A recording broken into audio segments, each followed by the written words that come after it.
All right, council member, we are live on YouTube and you may begin when you're ready.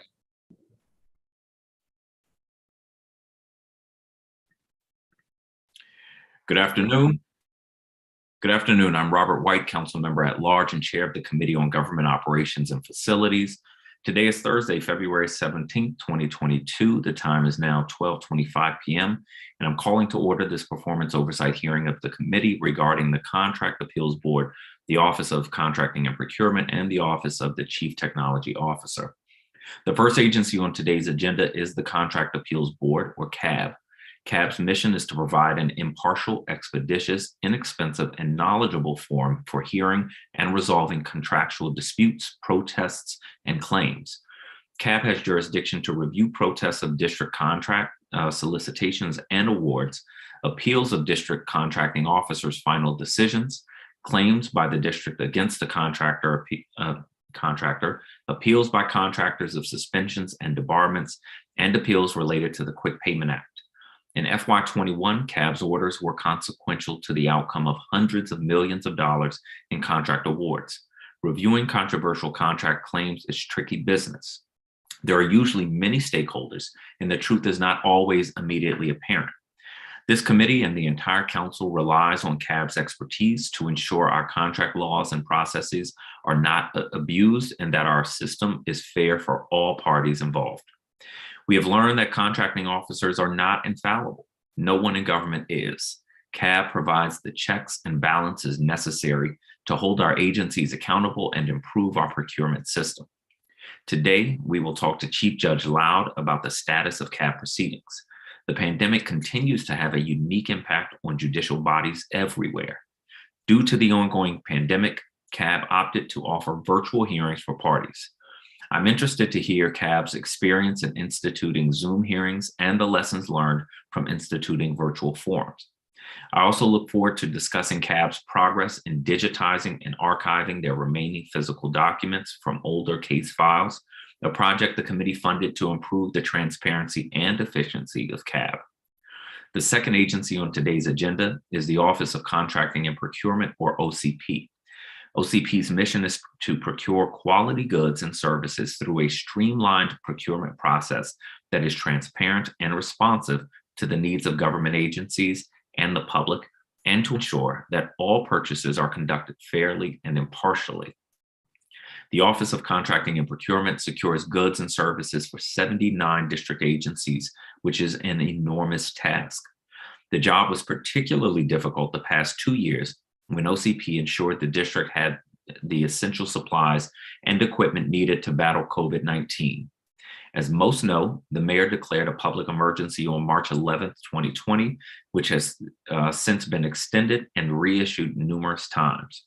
The ongoing state of emergency provides OCP with unprecedented emergency procurement authority, allowing OCP to enter into procurements worth hundreds of millions of dollars without regard to normal procedures and legal limitations.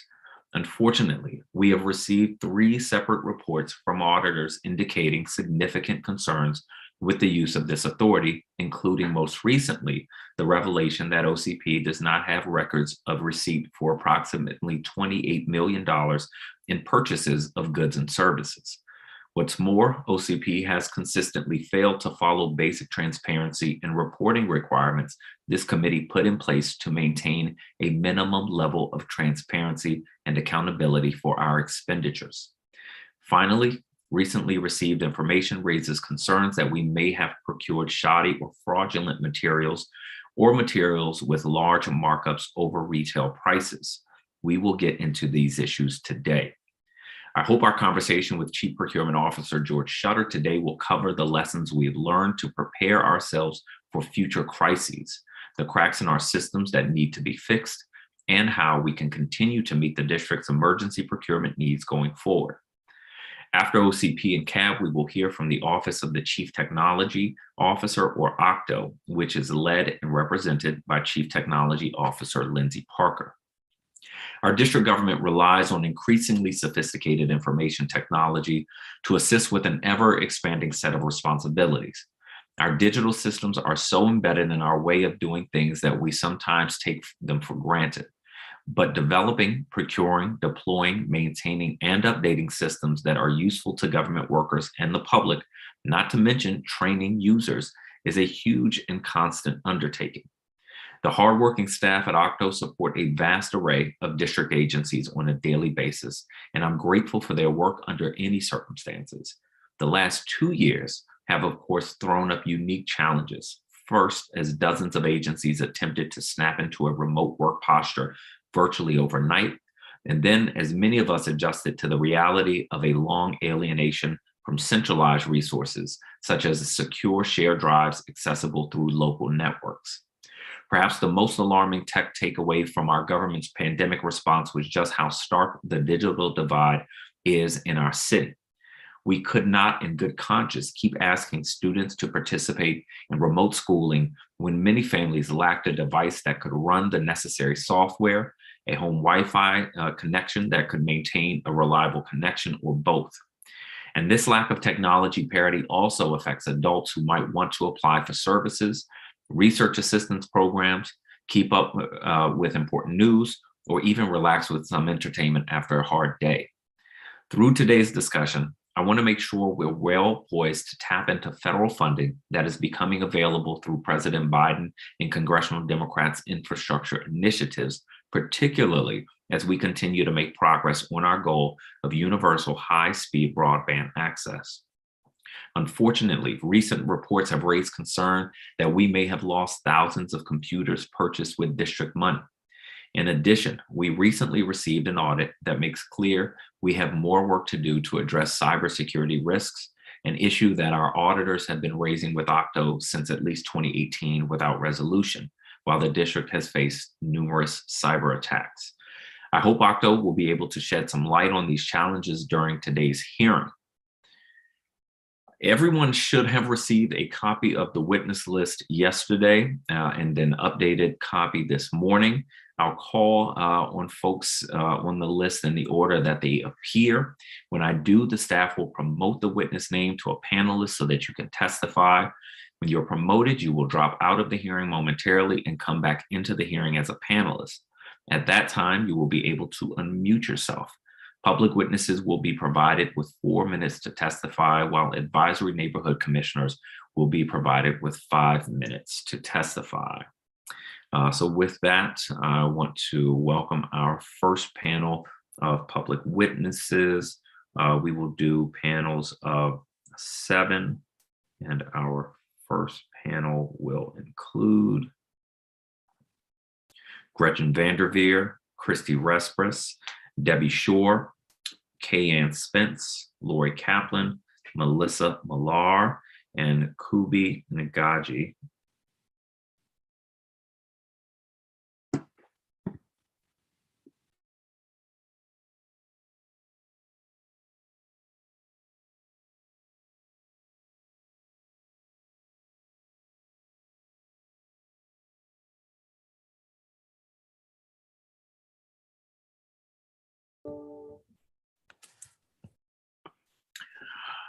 Welcome, Ms. Vanderveer. You can begin your testimony when you're ready.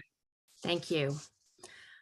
Good afternoon, Chairperson White, council members, and staff. My name is Gretchen Vanderveer, and I serve as the Chief Executive Officer of Fair Chance, a DMV-based social justice organization with a vision for a city where every child succeeds. We achieve that vision by strengthening nonprofit service providers across our city and championing their role as critical players in combating the negative effects of poverty. In that role, we also serve as the convener and on the steering committee for the DC Coalition for Nonprofit Equity. Last June, my colleagues and I testified before this committee and thanked you, as well as the other council members who signed the initial legislation, for supporting the passage of the Nonprofit Fair Compensation Act, which provided 4 different ways a nonprofit could receive an indirect cost rate through DC contracts and grants that would actually cover their true costs of doing business with the government. This law meant so much to small nonprofits who might actually be able to pay their monthly bills, procure a decent copier, contract with an audit firm. However, that's not actually what's happening. Our research suggests that most contract and grants officers are woefully unaware and continue to arbitrarily limit indirect cost rates in violation of the law we all worked so hard to pass. Since the beginning of the 2022 fiscal year, when this law went into effect for grants and contracts under 1 million, Fair Chance, on behalf of the Coalition for Nonprofit Equity, examined a sample of RFPs released by district agencies that met the criteria for year one implementation of the law. Based on our sample, we can say with confidence that district agencies, the Executive Office of the Mayor, and Office of Contracting and Procurement have failed to correctly implement the law. In the first quarter of 2022, we looked at 23 agency RFPs from 13 different agencies and from across a broad cross-section of nonprofits who either came to a meeting and shared their experiences or completed a survey. Here's what we learned. 9 of the agencies either made no mention of indirect cost rate allowances or capped their indirect cost rate at 10%. One agency capped a specific RFP rate at 8%. None of the RFPs mentions the 4 ways nonprofits can establish an indirect cost rate or that were specifically mentioned in the law. At best, RFPs noted the NICRA or 10% de minimis. None of the nonprofits we heard from received an increased grant award to accommodate a true indirect cost rate, meaning when nonprofit providers were able to successfully negotiate an accurate indirect rate, they had to cut spending in other areas, including programming. In nearly all instances where the correct rate was eventually provided by the agency, nonprofits had to negotiate hard with agency staff. This puts larger and established nonprofits at a substantial advantage. Smaller nonprofits lack capacity for the level of negotiation required or fear reprisal if they try to negotiate with an agency. There's deep confusion on what happens to federal overhead allowances across all agencies, but most specifically in OSSI, which has wildly different approaches to indirect cost rates, depending on not just the grant program, but the grants officer negotiating for the rate. For instance, one provider has 2 community school grants, each with a different indirect rate, despite the fact that the provider has an established NICRA. We've also pushed OCP to conduct its mandated study to determine how the indirect cost rate of federal pass-through dollars should be managed. As you know, this study, which mandated by law and funded, did not occur. So today I bring you several recommendations. Require all district agencies and executive branch offices that manage contracts, grant funds, and third-party pass-through entities to be trained on the provisions in this law enacted in 2020. And we have other recommendations as well. My job was specifically to tell you the research that we did. My other colleagues, I will allow them to now take the mantle of sharing the recommendations. I'm over time, but I thank you for this time and look forward to your questions. Thank you very much, Ms. Respris. Welcome. Hi, Council Member. Thank you so much. Good afternoon. As you know, my name is Christy Respris. I'm the Executive Director at Pathways to Housing DC. Our mission is to end chronic homelessness for people with serious mental illness and other complex health challenges using the Housing First model that we brought to the district in 2004. We now serve over 3,500 people a year across all of our programs. And in addition to our federal contracts, we have 8 contracts with various DC district agencies to provide everything from housing and behavioral health services to case management and street outreach to DC residents experiencing or formerly experiencing homelessness. I'm here today to testify about the Nonprofit Fair Compensation Act of 2020. The act seeks to provide consistent application of overhead or indirect cost rates across all grants and contracts made by DC government agencies to nonprofits. Simply stated, it brings the district closer to compensating nonprofits like Pathways for our actual cost of operating. I want to thank you to Council for passing this critical piece of legislation, which helps us ensure that we remain financially sustainable enough to provide the highest quality of services for people to not just survive, but to truly thrive. Unfortunately, as Gretchen just shared, the rollout of this legislation has been problematic and inconsistent. I first realized it earlier this year in speaking with other members of the Coalition for Nonprofit Equity. Pathways had just responded to an RFP from the DC Department of Human Services, which actually included the full language from the act in the request for proposals. And I was really thrilled to see that. So when I shared that news with other CEOs and leaders, I learned that nobody else on that call had a single recent contract with the language included. Since that time, as Gretchen just shared, we've been tracking solicitations and have found inconsistent inclusion of the language and inconsistent understanding of the implementation requirements across contracting staff. We're asking that OCP require training for all contract officers to ensure consistent compliance. Additionally, we're asking for the mayor and council to ensure that the FY23 budget has funds to meet the Act's requirements to cover grants and contracts with nonprofits valued at up to $5 million. The first round was up to $1 million. And I'll share one example of why this is so critical. Pathways has 2 contracts with the DC Housing Authority to provide permanent housing to 131 district residents who are experiencing chronic homelessness. The program has been incredibly successful in helping people recover their lives. Unfortunately, the contract comes with $0 to cover our administrative expenses. That means that we have raised over $225,000 a year in private donations to administer the contract. That's a total of almost $3 million over the last 13 years. It's not sustainable. Our fundraising should go to provide direct services and relief to the people we serve, not to subsidize our government contracts. Now is the time to ensure implementation of this act. We are still recovering from the impacts of COVID. Throughout the pandemic, our doors, like most other nonprofits, never closed. We continue to provide life-saving services on the streets and in people's homes. If we don't have the indirect rates we need to support the most basic infrastructure and costs of doing business, like human resources, PPE, our finance department, staff development, we won't be able to deliver services to district residents. The human services sector is experiencing a workforce shortage and crisis, period. It is the topic of conversation across every CEO meeting I've had for the last many months. Now more than ever, we have to be able to promise our staff that they have what they need to do this life-saving work, period. So I really want to thank you for this opportunity to testify, and I'm happy to answer any questions that you may have. Thank you very much. Our next public witness is Debbie Shore.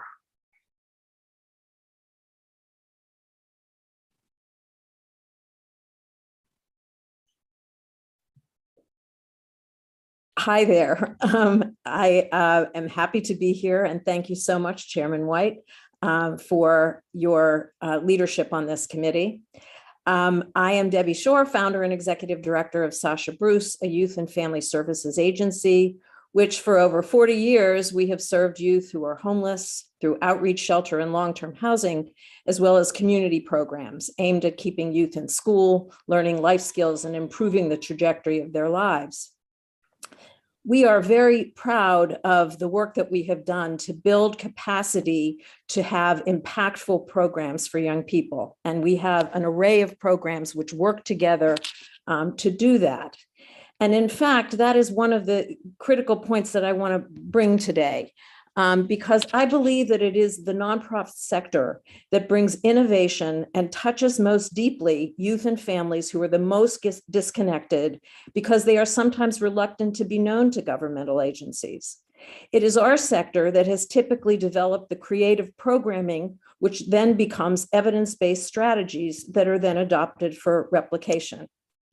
And I think this is critical because instead of enhancing our ability to do this creative work, almost all of our private unrestricted resources are being used to cover our usual business expense costs on every contract and grant we have with the government.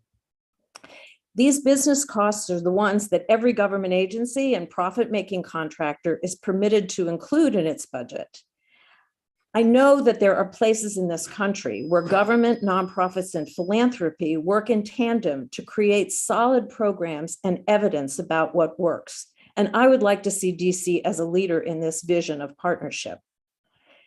As a mission-driven organization, we are motivated not by profit, but want to use more of our private sector dollars to pour into service into innovation for DC residents and capacity building for our organizations. This used to be more true than it is now. And so we have really lost ground in this way. And this is where the Nonprofit Fairness Reimbursement Act came in. The act was born out of our collective frustration with how the city was doing business with us in not recognizing or allowing legitimate business expenses to be included. It is destabilizing to our sector. And as an ancillary to the allowance of indirect business expenses being recognized, it We believe that it also must lead to the city budgeting for the real costs of providing solid services. I find it especially stinging that in this period when the city has had considerable assistance from the federal government to weather the COVID storm and has continued to exceed revenue projections, there has been little translation of this to the nonprofits, at least in our experience. Sasha Bruce has remained open throughout and on the front lines and has borne on our own most of the impacts of COVID expenses, inflation, and much more limited staffing. So I stand here in appreciation for you, Councilmember White, Councilmember Nadeau, and all the others who passed this act, because it really is so important to our ability to build great services in the city and our sector in particular. But I also want to share that OCP has clearly had great difficulty implementing this act. I will say that some of our previous contracts have been allowed to apply overhead differently than before. In the past, we have been unable, for instance, to apply overhead to food for our clients, which makes no sense whatsoever. But without the addition of additional funds, the basic costs are still being borne substantially by our private dollars. And in our youth homelessness world, we are months late in getting our contracts, and we're not even sure what the amount will be on some of them. So my recommendations are OCP must train all of its grant officers and to apply the law consistently.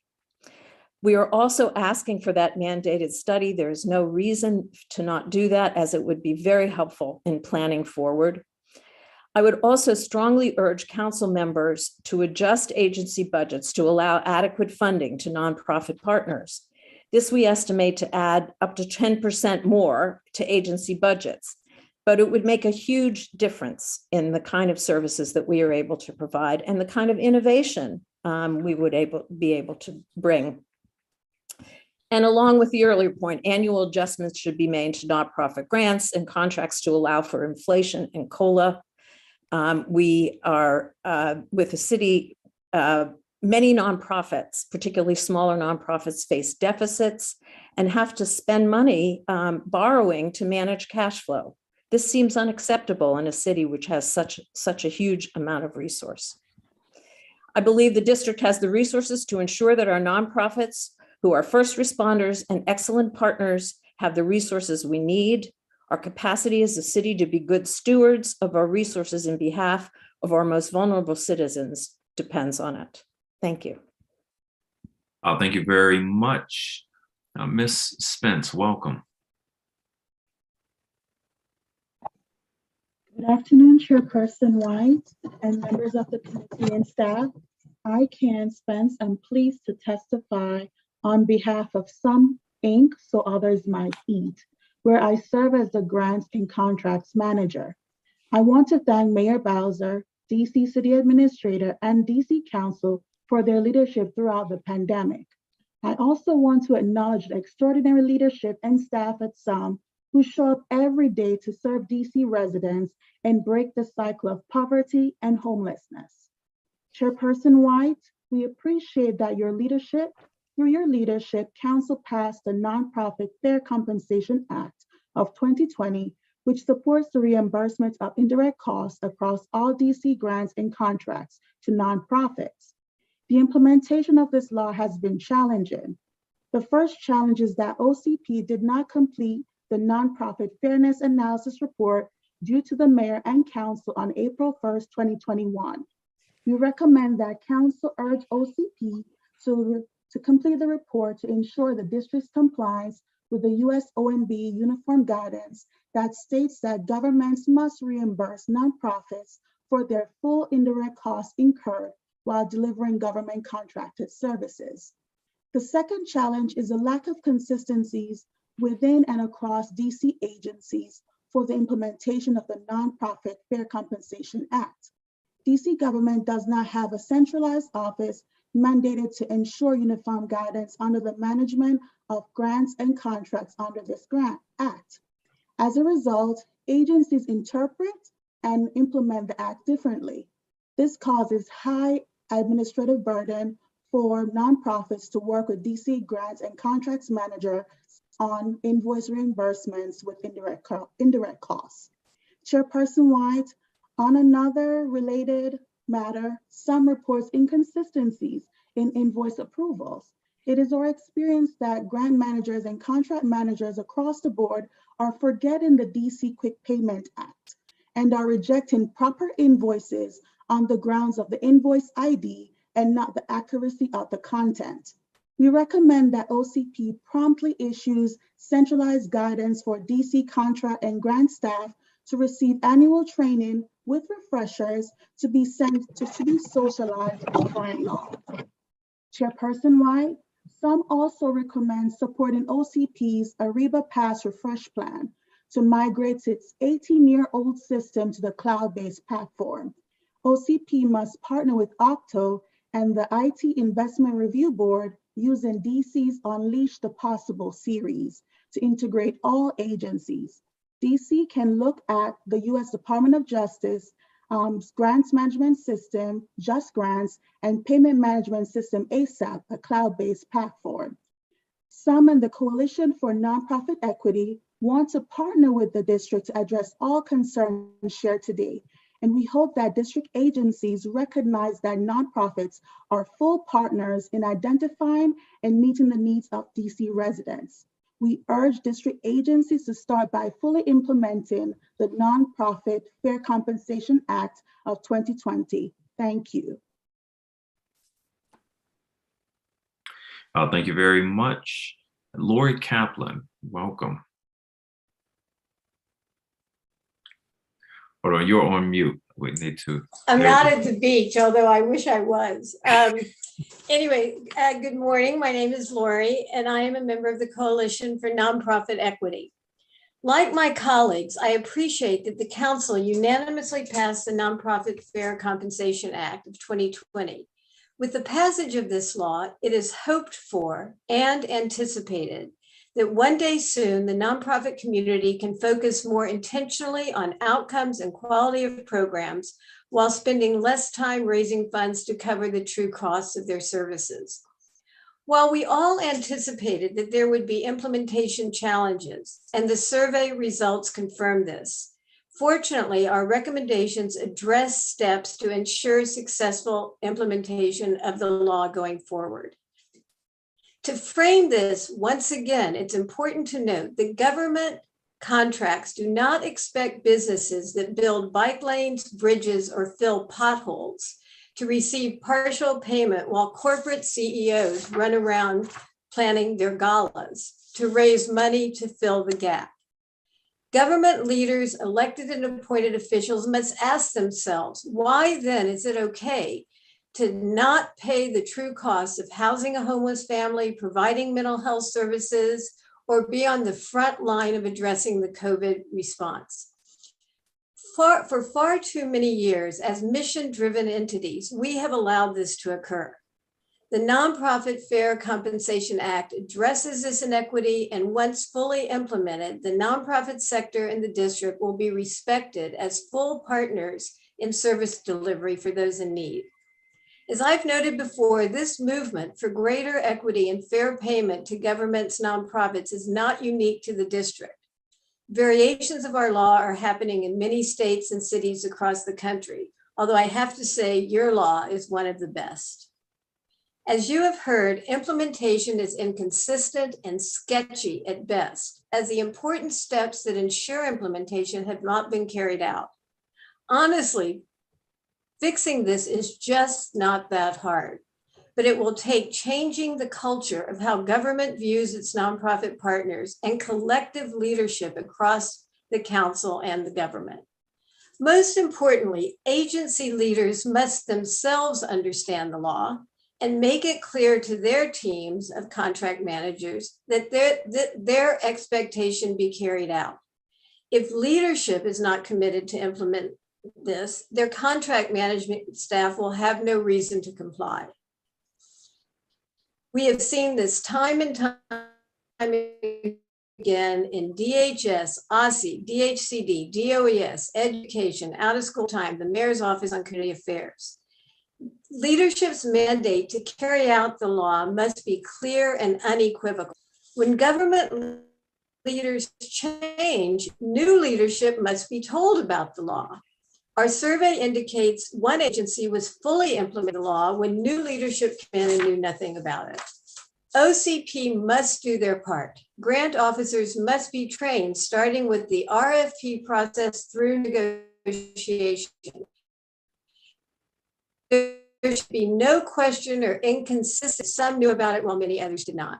OCP should complete the study.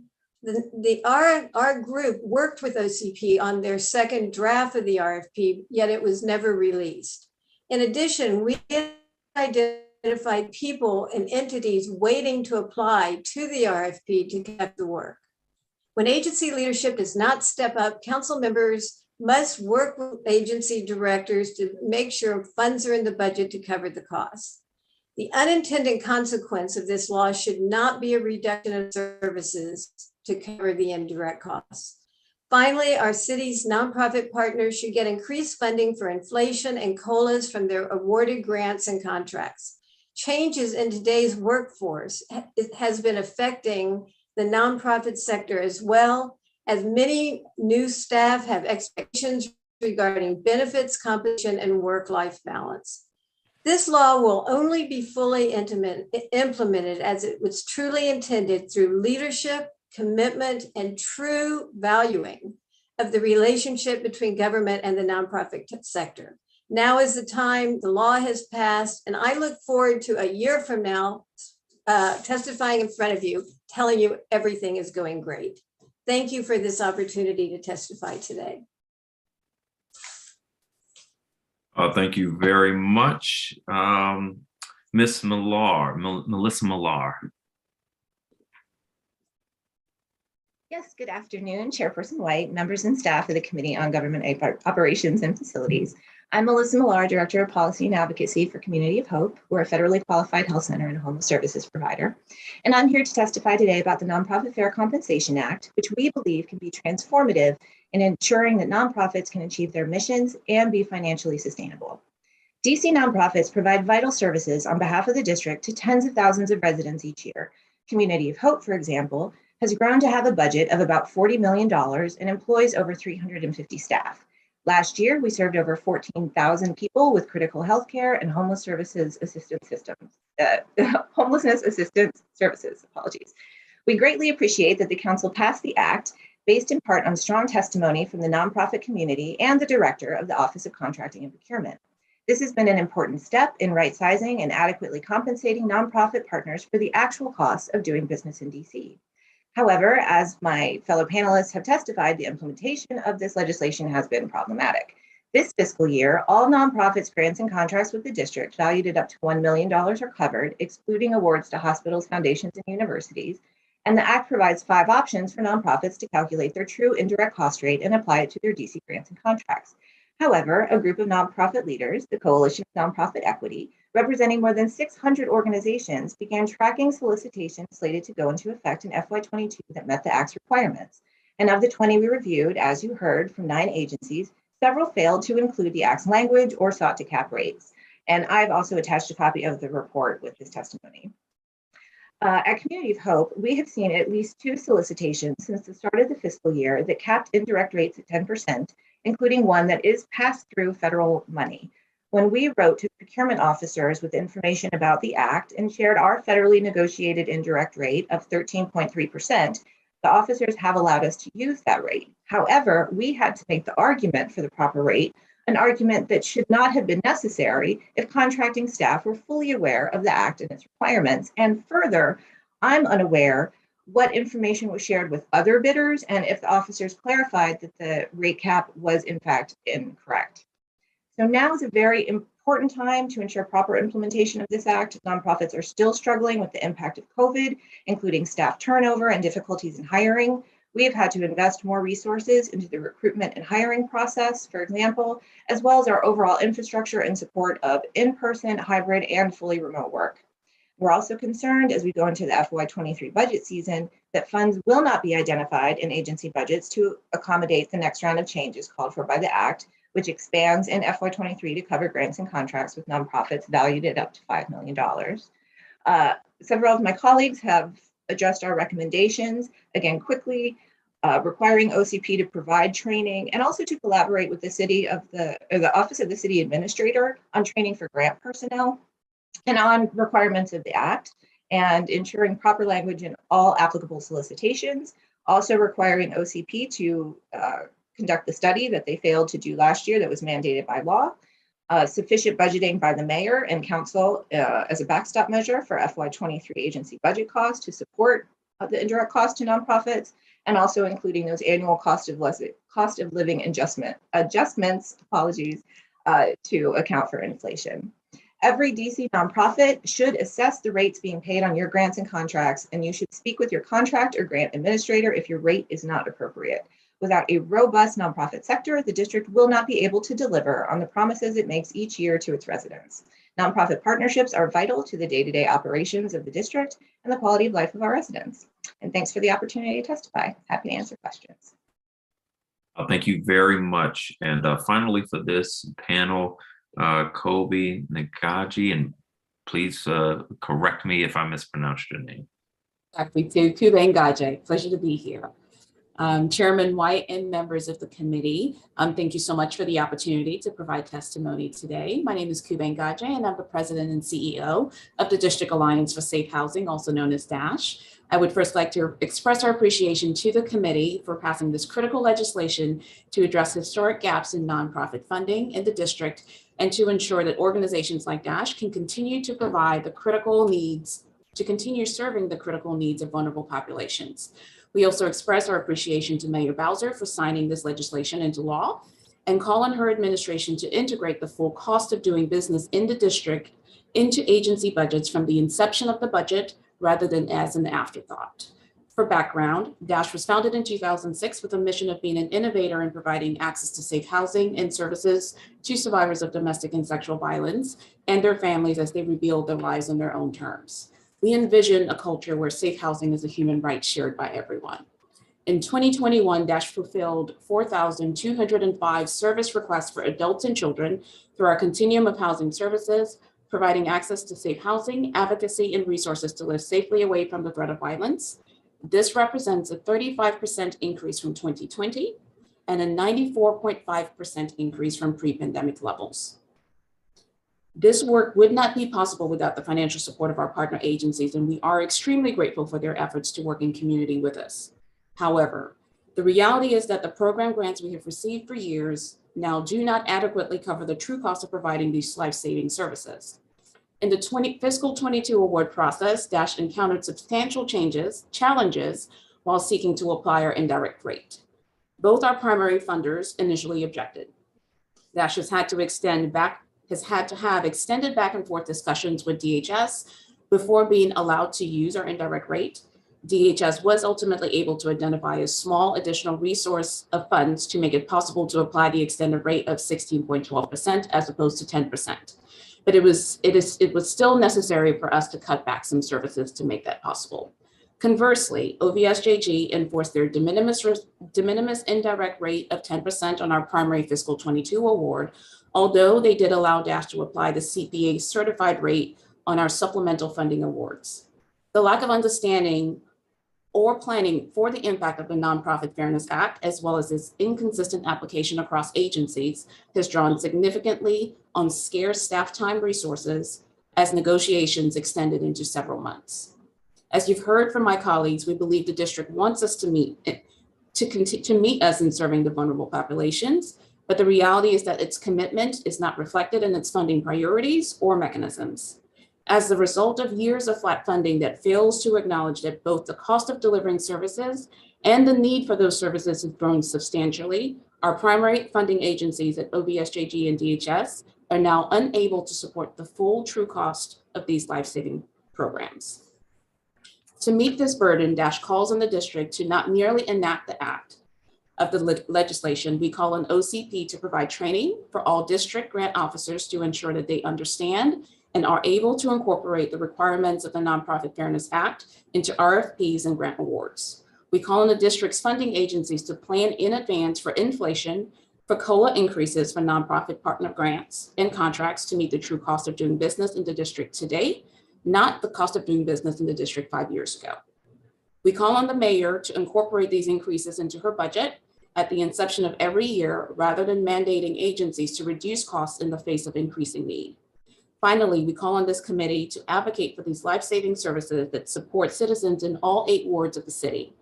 Thank you so much, Councilman White, for uplifting and acknowledging the expertise and dedication of the nonprofit sector in the district, and for seeking to honor the true cost of doing business for life-saving work. We appreciate the collaboration between the district agencies to best meet the needs of our population. Thank you for the opportunity to provide this testimony. I'm happy to answer any questions you may have. Well, thank you to all the public witnesses for this panel. I want to kind of start with the process for developing the cost rates. I know Gretchen Vanderveer, you mentioned sort of an issue with the cost rates not being in the RFP, but it seems like some people have been able to negotiate this. But so where does the negotiation come into play? Because you know, do you bid on a contract and they say this is the amount of the contract, and then you're negotiating certain rates later? Help me understand the process. And I would also ask my colleagues to chime in, but Please, yeah. The process involves you're budgeting for the overall amount that is released in the RFP, and you're saying how much you will provide in terms of programs and services, and then you add your indirect cost rate. And what happens is when you meet with the grants officer, assuming that you've been selected, the grants officer can say, I'm not, we're only using a 10%, we're only providing 10% or 8% or whatever. And then, unfortunately, our participants in our coalition, the nonprofit community, has had to push back and say, well, that's really not legal. According to law, you're supposed to accommodate my indirect cost rate if I can show that I am meeting one of the requirements of the law, that I either have an established federal NICRA rate, or I have a certified rate from a CPA, which is the case in Fair Chance did, or there's supposed to be in the law an office in the district that approves rates if the nonprofit doesn't have a CPA certifying, and that of course has not happened either. And then the fourth opportunity is the de minimis 10%, which is supposed to be the floor, and yet we find there are some agencies still saying we're only going to cover 8%. So those are it happens at that critical point of getting the award and getting the final contract, and that has been in some cases holding up contracts from actually getting awarded. So do you bid on it? So there's a grant, you apply for the grant. If you receive the grant, then that's when you go in and negotiate the cost rate. That's right. Not necessarily. Sometimes it's actually in the grant. You have to put it into the grant award, and some nonprofits are afraid to do that if it's not in the solicitation because they're afraid of reprisal. Okay. Okay. When you say reprisal, what do you mean? They won't be competitive. Yeah. Okay. Even though they're offering the best services for the money, because their indirect cost rate may be higher than somebody else's. Yeah. For whatever reason. That they may not be actually considered for the grant. Okay. For, I guess, anybody else, just to kind of spread around, I know you all are facing the same thing. Are there any agencies that you all have worked with who have consistently or more or less consistently applied the indirect rate since the change in law? Happy to jump in here. I will, give OVSJG kudos for first and foremost already having a de minimis available to grantees well before the law went into effect. Dash was one of the agencies, like Fair Chance, that used the fourth option of getting a CPA rate. However, our challenge after the law went into effect is that We chose to use the CPA rate of 16.12%.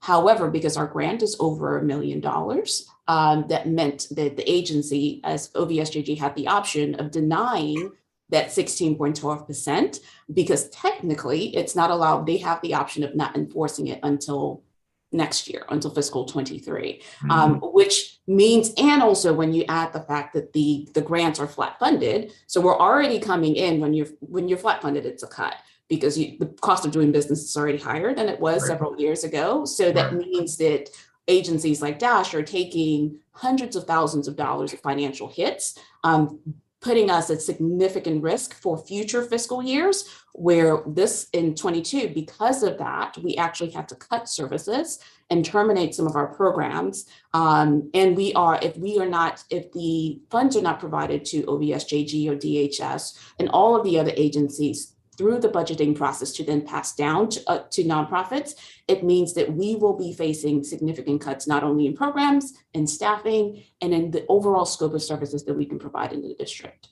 Makes sense. So when you try to negotiate the indirect cost rate, and the agency is not willing to sort of, meet you where you need to be, or really meet the law, what are your avenues for recourse? Are there any avenues for recourse other than this hearing? No. You can't appeal the decision anywhere. Well, we count on government funding to cover our budget, to cover our salaries. And we can't, I'm right now waiting, for the legal counsel to give, to agree whether or not this is actually law. I think what's happening is many nonprofits are just going ahead and accepting the de minimis 10% because they can't afford to make this an issue. And some people are afraid to make this an issue. Do any of you have a perspective on whether sort of the best next step would be a sit down with OCP or a request to the Attorney General for an opinion on this matter? Although, it seems like a clear enough issue. It seems like more or less a training issue. So I'm not entirely sure where an opinion from the Attorney General will get us as I kind of think through it. Because the council, we keep saying, do this thing. There's a law that says do this thing. I'm hearing from you all now for too many years that the agencies are not following the law, and that's frustrating because the sort of enforcement powers of the council are limited. We write the laws, but then if agencies don't follow the law, what do we do? Write a new law that they don't follow? It's very frustrating. But we may need to sit down together with OCP. We may need to write a letter to the mayor, but I don't want to be here next year having the same conversation. So I heard your recommendation. I appreciate the recommendations too.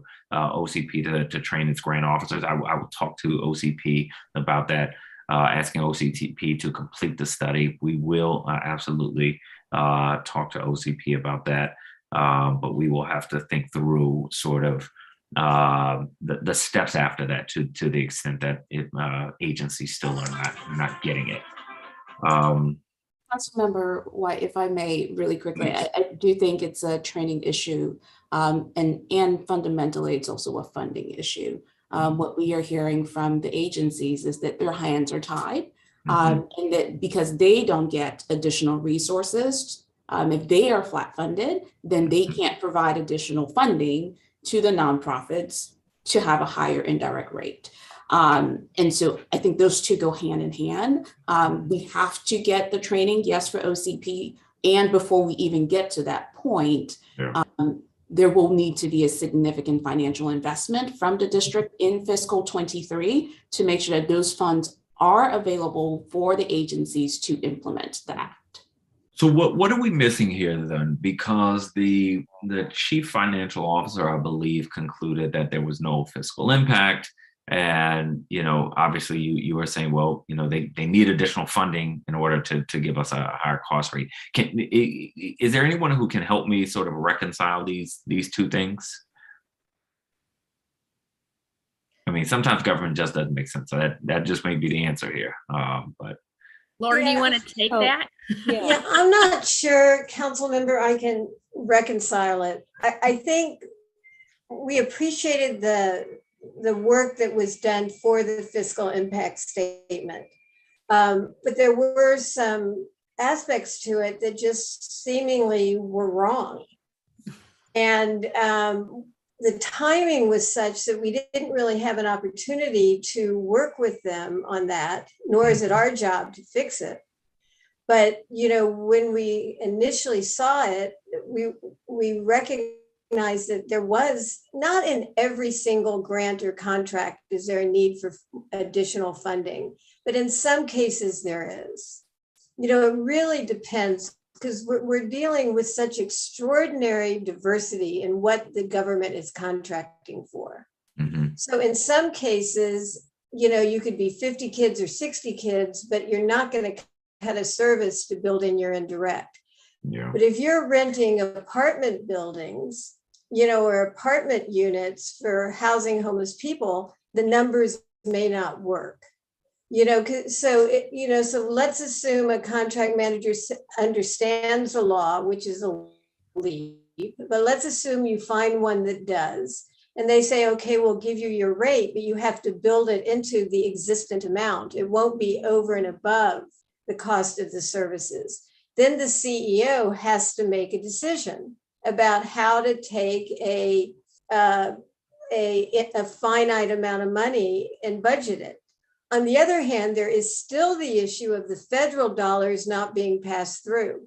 So in that case, you know, there's no question that federal law and now district law says if the originating source is federal, you should be getting your rate. And that is not happening. That in part was what that study was designed to look at. And if that study had been done, you would have additional information about how much money is coming in through federal indirect that the government is keeping rather than passing through to its nonprofit partners. So it's a very complex, you know, there's just because the district's contracting network is so disparate, there's just no real common denominators. But it should begin with the law being noted in the RFP. And there's been inconsistency in that. If it's there, then there's no inconsistency at the time that you win the award and you get the contract. But since it's not there, CEOs are walking in with the law in hand and doing their best to say, hey, did you know about this? I'll stop because I'm going on too long. But I think that's the picture I'm trying to frame. It's very complicated. So, you know, one of the things that the study, you know, is probably going to show is that there is a significant cost. That's what it sounds like. There is a significant cost because we need to add on to the amount of these grants, the other cost, the true costs of service.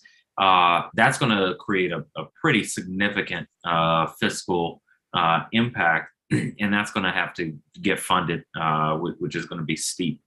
It almost certainly is going to have to originate from the executive.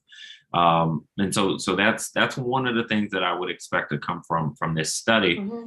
The CFO, I think, suggested that the services could be reduced in order to, and that's I think not the ideal, you know, that any of us want. But it looks like those are the two options. Either we reduce services, or there's also funding. It's important to remember that I'm making this number up, but let's say across the city it's $350 million, which could be sort of in the ballpark. It's no one agency has to take that on. You know, it's throughout a multiplicity of agencies because there's so many different places. DHS might carry the burden because DHS does so much subcontracting, DHCD, but some of them, you know, it's just not going to be that much. And in fact, some were doing it anyway. So in some cases, you can also say that what's already in place, and when I was a CEO, in some contracts, we actually got our indirect rate. So that's already there. So it's, there's not been any study that has come forward that can give you a ballpark number. I mean, we know what other jurisdictions might have been budgeting, like New York City. We've worked closely with them. But, and it can be gradual. It can be a process. It can be built in over time. But but now what you have is sort of a helter-skelter, catch-can, go in and sort of, and some contract negotiators, once they see the law, they do it. Yeah. And in other cases, they're like, let me ask, what is New York doing? You mentioned New York, and what is New York doing? They have a Human Services Coalition. And they passed their law 3 or 4 years ago. The city puts additional money every year. They created a training manual. Contract managers get trained. They're having some implementation issues as well. I just, in preparation for my testimony today, I called their chairperson to see how it was going. It's not 100%, but there's been real progress made in nonprofits. They did in New York City. Mayor de Blasio, I don't know what this new mayor, I think his name is Adams, will do, added an additional $500 million into their budget. I think the DC, it would be less than that. We don't have the quantity of nonprofit. The other thing they're doing in New York City, which is very interesting, which we're looking at as well, is a just pay issue. Because we're all struggling with the fact that our staffs, well, I don't have a staff, the people who had staff, the staffs are not getting paid what their counterparts are getting paid inside government or school systems. So the CEOs end up training them, and then government and schools come in and hire them. So there's a lot of issues around this nonprofit inequity. But New York is moving forward. And they're making progress, and they're proud of their progress. I'm proud of our progress a year from now. I think we've seen some success. I don't want to paint a picture that there's been no success, but we just don't have evidence that contract managers were trained, and we don't have evidence other than sometimes verbally when we run into people of agency leadership embracing the vision. If we could just reconcile those things, and then, the funds needed, especially at times when we're not broke, which we seemingly are not right now, could be put in just as they've been put in for other goods and services that the district procures. Yeah. Okay. Have you all had conversations with the executive on this? The thing I worry about is that if this is not baked into the mayor's budget proposal, sort of the way DC works is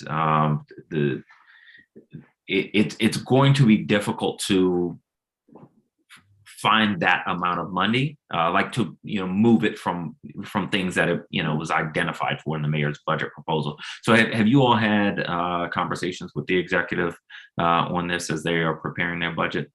We have submitted a letter to her chief of staff, to her scheduler, to get on her calendar, signed by about 60 of us. Okay. We also did meet with Jenny Reed's office, not Jenny Reed herself, but we did meet with staff and alert them to the issues that we had. And he was, of course, going to share those concerns with Ms. Reed as well. Okay. Universities, their overhead indirect cost rate runs around in the high 30%. And NSF, the National Science Foundation, accounts for that when they do their budgeting for grants out of the National Science Foundation. Ours aren't anywhere near that amount of money, but they're more than 10%. It costs more than 10% to do business in this city. And so government, when they're thinking about budgeting, and if they want the same level of services that we can't continue to do business this way. When a social worker for a nonprofit is paid $45,000 and the same position basically in DC government is $75,000, we can't continue to be nickeled and dime like this. We're going to fall apart. And I mean, I think we that was the sort of argument we needed to address to get the bill passed.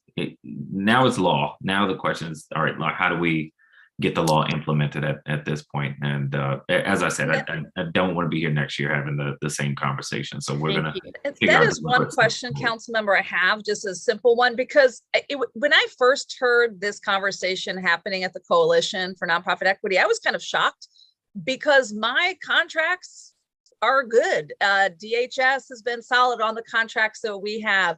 DBH has been a solid partner. So I was shocked when I started hearing my other nonprofit partners and CEOs giving story after story after story around those same agencies with different contracts, all dependent on who your contracting officer was, who it fell under. It's just so wildly inconsistent. Like when you were just asking what the process was, I would tell you 4 different things from 4 different contracts about what the process was for working with an officer to negotiate. At what point was it during the best and final offer stage? Did you even get that far? You know, so the inconsistencies are incredible. So my question for all is, who do we go to, right? So it's kind of like with the housing piece. When we're working with someone who faces housing discrimination, they've got to move on to the next department because they're still on the street. So we have to, behind the scenes, fight to change that law and go after that landlord. And I think as nonprofits, we're struggling. We still have to do the work. So we're going to still accept the contract. No one's saying no because we're working with human beings, right? Yeah. So we're still doing the work. Who do we go to? Like, what is in terms of the legal you're asking? I think that is the ultimate question in real time when we face one of these issues. Who is the ultimate decider? And I think that accountability piece, like we're all accountable to our boards at the end of the day, right? And we all have to, you know, be accountable to the work we do. So we're looking for that. I got to get to the next panel. Yeah.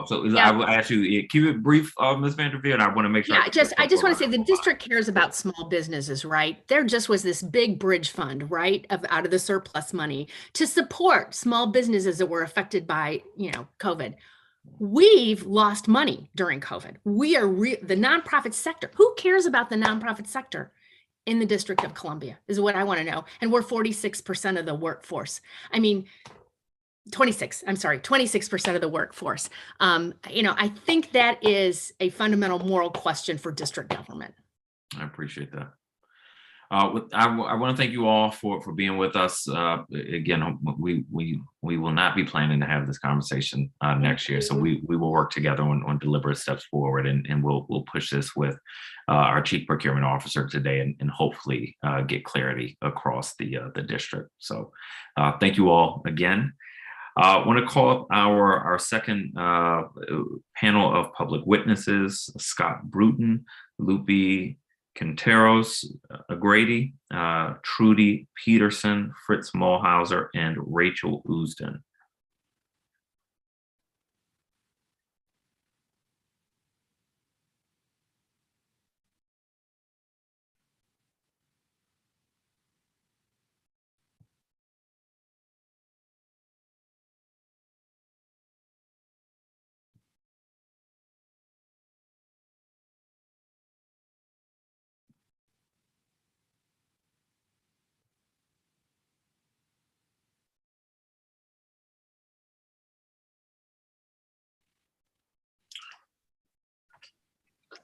Scott Bruton, welcome. Good afternoon, Chairperson White. Thank you. I'm Scott Bruton. I'm the Senior Vice President for Housing Policy Research and Development at the Coalition for Nonprofit Housing and Economic Development. Established in 2000, CNHED is a dynamic association of 140 organizational members working to foster just and equitable community development solutions that address the needs and aspirations of low and moderate income District of Columbia residents. CNHED's members represent a broad spectrum of nonprofits, for-profits, and government agencies that build, preserve, and manage affordable housing, provide tenant technical services, protect tenants' rights, offer homeownership counseling, advise and lead capital to small businesses and community projects, connect residents to career pathways, deliver critical family services, and engage, represent, and benefit low and moderate income residents of the district. I am here today in solidarity with other members of the Coalition for Nonprofit Equity, which represents a diverse cross-section of more than 600 nonprofits in the district. The nonprofit sector currently represents 26% of the district's workforce. The district government and residents rely on nonprofits to provide quality, vital services, give hope to the people they serve, contribute to the vibrancy of our community, and advance smart solutions to the challenges facing our society. We appreciate that the Council passed the Nonprofit Fair Compensation Act of 2020, which seeks to provide consistent application of overhead or indirect cost rates across all grants and contracts made by district government agencies to nonprofits. This law represents a significant step in adequately compensating nonprofit partners for the actual costs of doing business in the district. As mentioned by previous panelists, we have been tracking implementation of the Act since it became law and are very concerned about the commitment to and pace of implementation among district agencies. It is essential that district agencies and the Council, in their oversight and budgeting functions, work together now to ensure the effective implementation of the Act. As we go into the FY23 budget season, we encourage district agencies and the councils to plan more effectively for the implementation of the Act, which expands from covering grants and contracts with nonprofits valued at up to $1 million in FY22 to include those valued at up to $5 million in FY23. To ensure the effective implementation of the Act, we recommend requiring OCP to provide training to all contract officers and to collaborate with the Office of City Administrator on training for all grant personnel on the requirements of the Act and inclusion of proper language in all applicable solicitations. Requiring OCP to complete the federal indirect cost capture analysis mandated by the fiscal year 2021 Budget Support Act of 2020, meant to assess the financial extent to which the district has retained indirect costs from federal funding meant to be passed through to implementing nonprofits. Budgeting for FY23 agency costs to ensure adequate funding is included to provide for nonprofits' actual indirect costs on future grants and contracts, and including annual cost adjustments to nonprofit grants and contracts to account for inflation and cost of living, especially at a time when inflation is so high. Thank you for the opportunity to testify. Thank you very much. Lupe Quinteros Grady, welcome.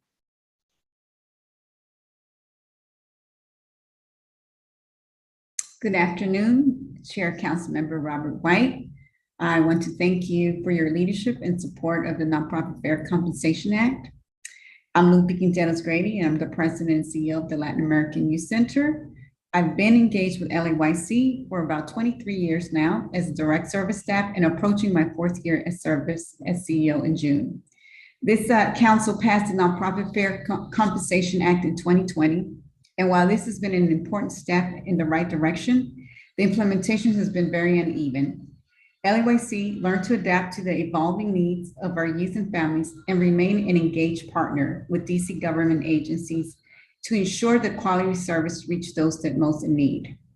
Just like any other business or contractor, nonprofits like LAYC have overhead costs associated with human resources, finance, facilities, and infrastructure required to support a strong workforce that is prepared and equipped to serve our youth. When those overhead or indirect costs are not covered, businesses suffer, nonprofits suffer, and ultimately, as organizations are forced to choose between keeping the lights on and serving our most vulnerable clients, our residents suffer. LAYC primarily serves low-income youth of color and their families between the ages of 5 and 26 years old. Last year, we served over 2,350 youth from across all 8 wards of the district.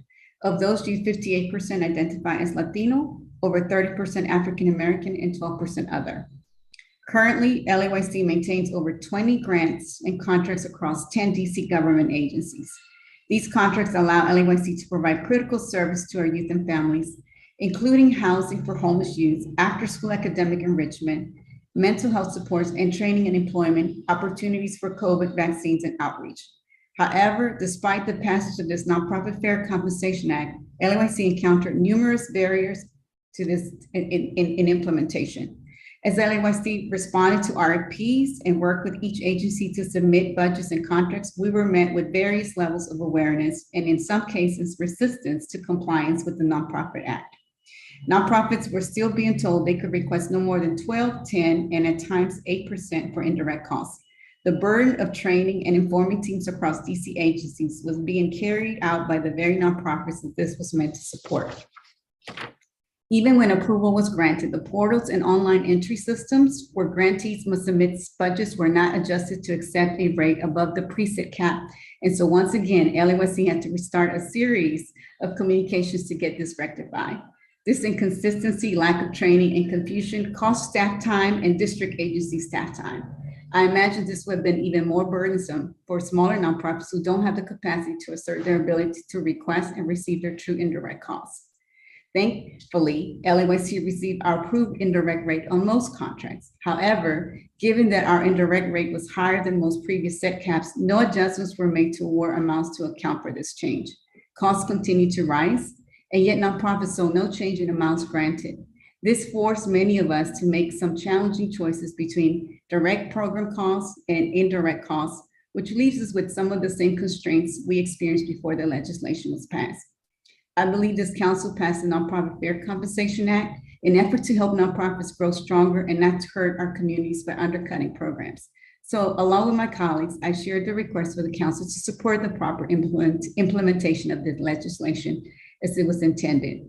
I know you've already heard around the training, which I totally agree, and I heard the conversation that was done previously, and perhaps it would be great to, I agree with what was stated around the study, and to really do an inventory around the agencies, because there was such disparity or such a lack of understanding or maybe willing to commit to this process. I think that there's a white, and I think that there's just there has to be more education around understanding how nonprofits work. I think oftentimes we're just sort of seen as someone that's going to help. And because we do all the time, I think perhaps at times we're just taken for granted. And this needs to be a further conversation and educating around the work and the added value, especially in light of the pandemic, that it will have lasting effects.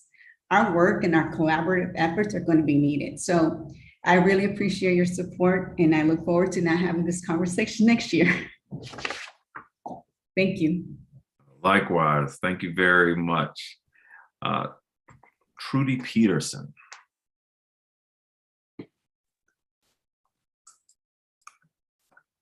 Yes, hello. My name is Trudy Peterson. I'm here as the chairperson of the Archives Advisory Group. This is a group that was created by the council to advise the council on the construction of a new archives facility in the district. The council recognized as early as 2014 that OCTO was going to have a direct involvement in building any new facility. It now appears that we actually have construction that may begin in fiscal year 24, but preparation for the move has to begin now. And we want to bring to your attention and to the attention of OCTO 3 components of the move into the facility that need to be addressed, and you will need to have oversight. First of all, right now, what needs to happen is a business process solution developed by OCTO with the Office of the Secretary to survey and figure out where are all the materials that are going to be moved into this new facility. They're in dozens of places around the city, whether in the agencies themselves or in off-site storage. We don't know where they are, and we don't know whether they're photographs or architectural drawings or paper or electronic systems. Second, OCTO with the Secretary again will have to develop a system for use in the archives when it is constructed. And that means a public-facing system so the public can get at electronic records of the city that are in the archives. And that brings me to my third point. At the moment, there are no electronic records of the city in the city archives. No matter the fact that the city for a quarter of a century has been using electronic records to do business. As you said very well in your opening statement, Chairman White, OCTO has a lot of work to do right now in the city, serving the agencies with their real needs. What it isn't set up to do is to be the city archives of the electronic records that have historical value, that have long-term permanent value for the citizens and for the governance. And so what we need there is to produce and procure an electronic records preservation system, so permanently valuable electronic records will be moved into this new facility.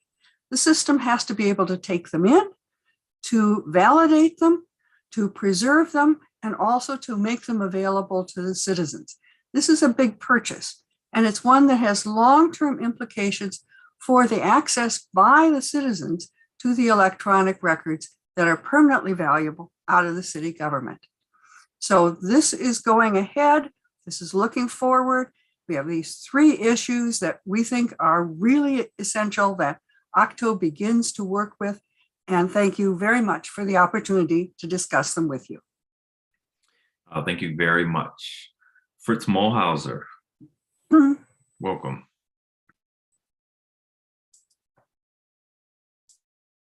Good afternoon, Mr. Chairman. I'm Fritz Mollhauser. I'm the co-chair of the legal committee of the DC Open Government Coalition, a community group which focuses on public access to records, data, and meetings on the theory that transparency and involvement of the citizens in government go together hand in hand. Better informed citizens will be more active.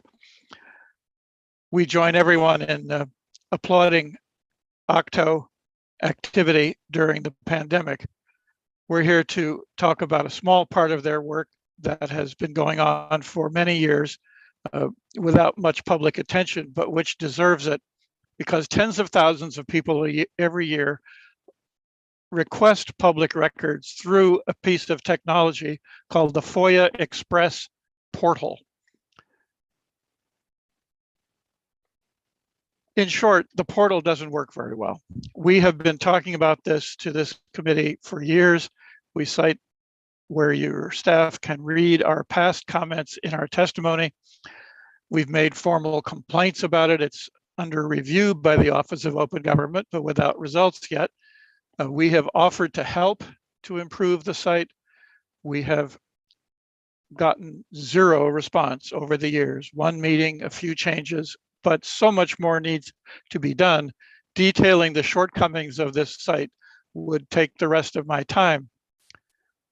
We conclude from our very unhappy experience and also failures of the site to help internal management of keeping track of requests, we conclude that the software doesn't serve the public or the government very well. It's old and it's expensive, $750,000 for the current 3-year contract. And there's no attention to improvement and evaluation, suggesting it's just a low priority for OCTO management. Council attention is essential to this, but we suggest instead of seeking change in OCTO, which has told us repeatedly it's not our job to help people, that's for the agencies. But we want to suggest today that there's a dramatic new orientation and step that you could take, you and the committees and others in the council. It's time to establish a formal part of the executive. It's not a tech agency that gives out laptops and fixes problems, but a new focal point to emphasize the customers, the people who count on government services delivered in various ways, but increasingly electronically. I solved the tax problem this week by My Tax DC. I showed a restaurant my vaccination status using a record from the portal from the health department. These are commonplace uses and more to come. The White House has recently paid attention to this with a very important new report to the federal government saying management of the government's customer experience and service delivery should be driven fundamentally by the voice of the consumer. We call today on the council to hold some roundtables on a variety of electronic service delivery systems, FOIA included, but there are many others. You heard of the broken unemployment system for the last 2 years. And from those roundtable results, do legislation to establish an Office of Electronic Government. This agency would be tasked to develop standards for all agencies' handling of common challenges so that customers get a better shake. Octo doesn't do it. Somebody's got to pay attention. Bureaucratic offices pay attention when the central mayoral office says this now matters. We believe if you were to establish an Office of Electronic Government, and the White House order gives a lot of suggestions how that might work, there could be a new dawn in attention paid to customer interests in the well-functioning of electronic services. We've given up on trying to be useful to Octo.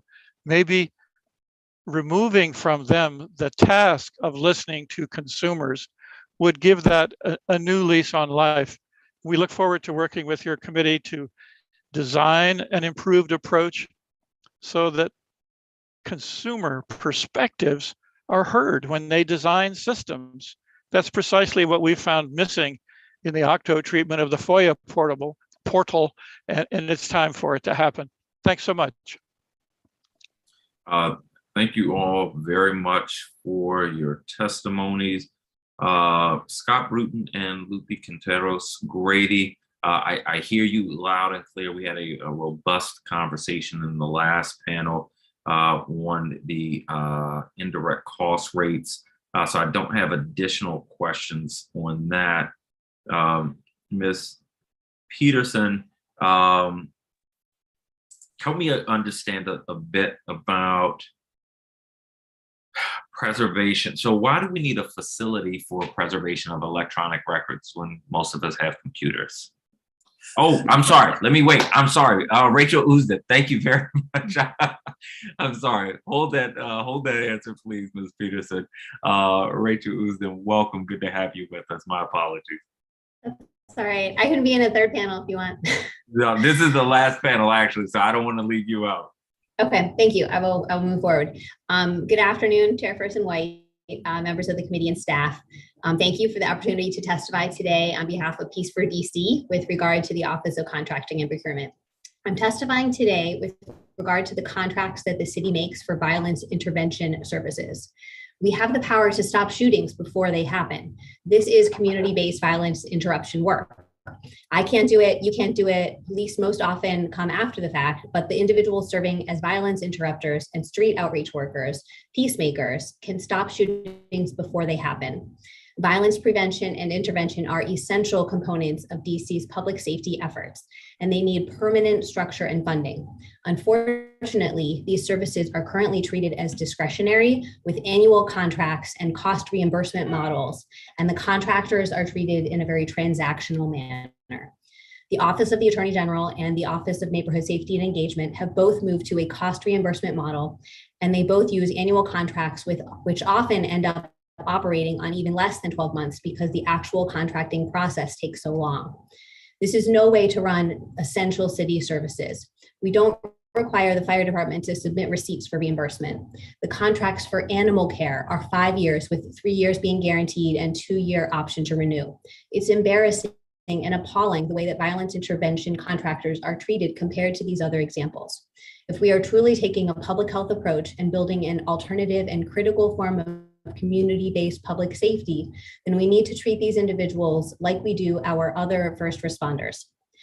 These peacemakers and the community-based organizations that they work for deserve multi-year contracts and a procurement model that allows them to rapidly provide services for clients who are in crisis at the highest risk of being victims or perpetrators of gun violence.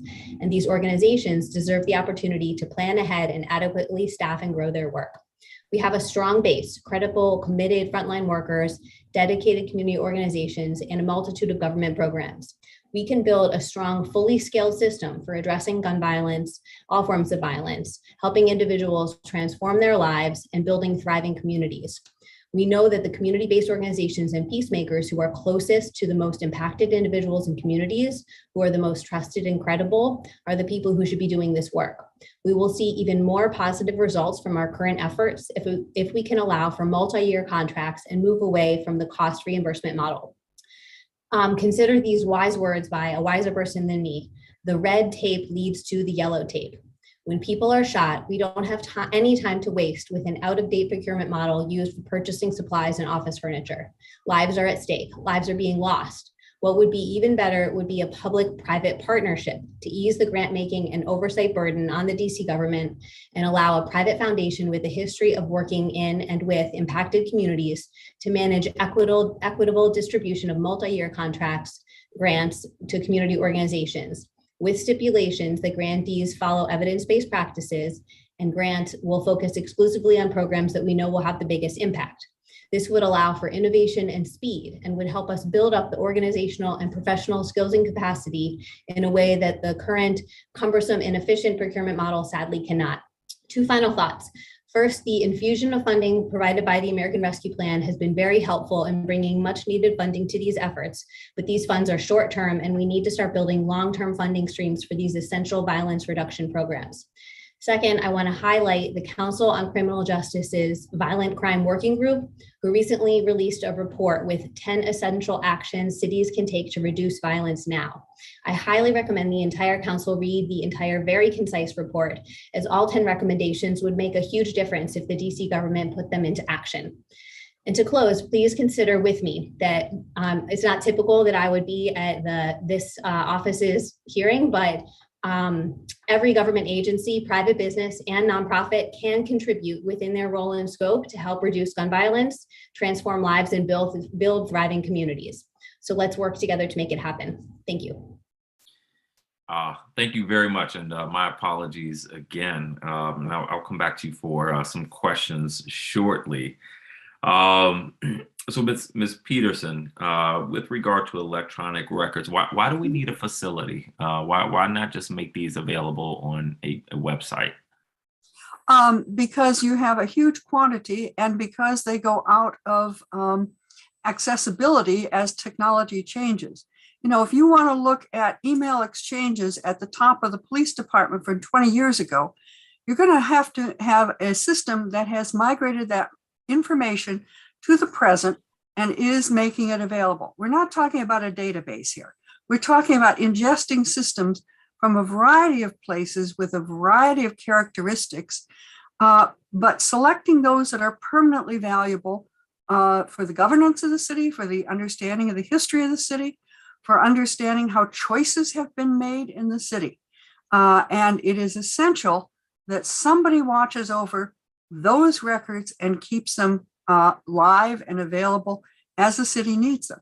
And not all city records, of course, are available immediately.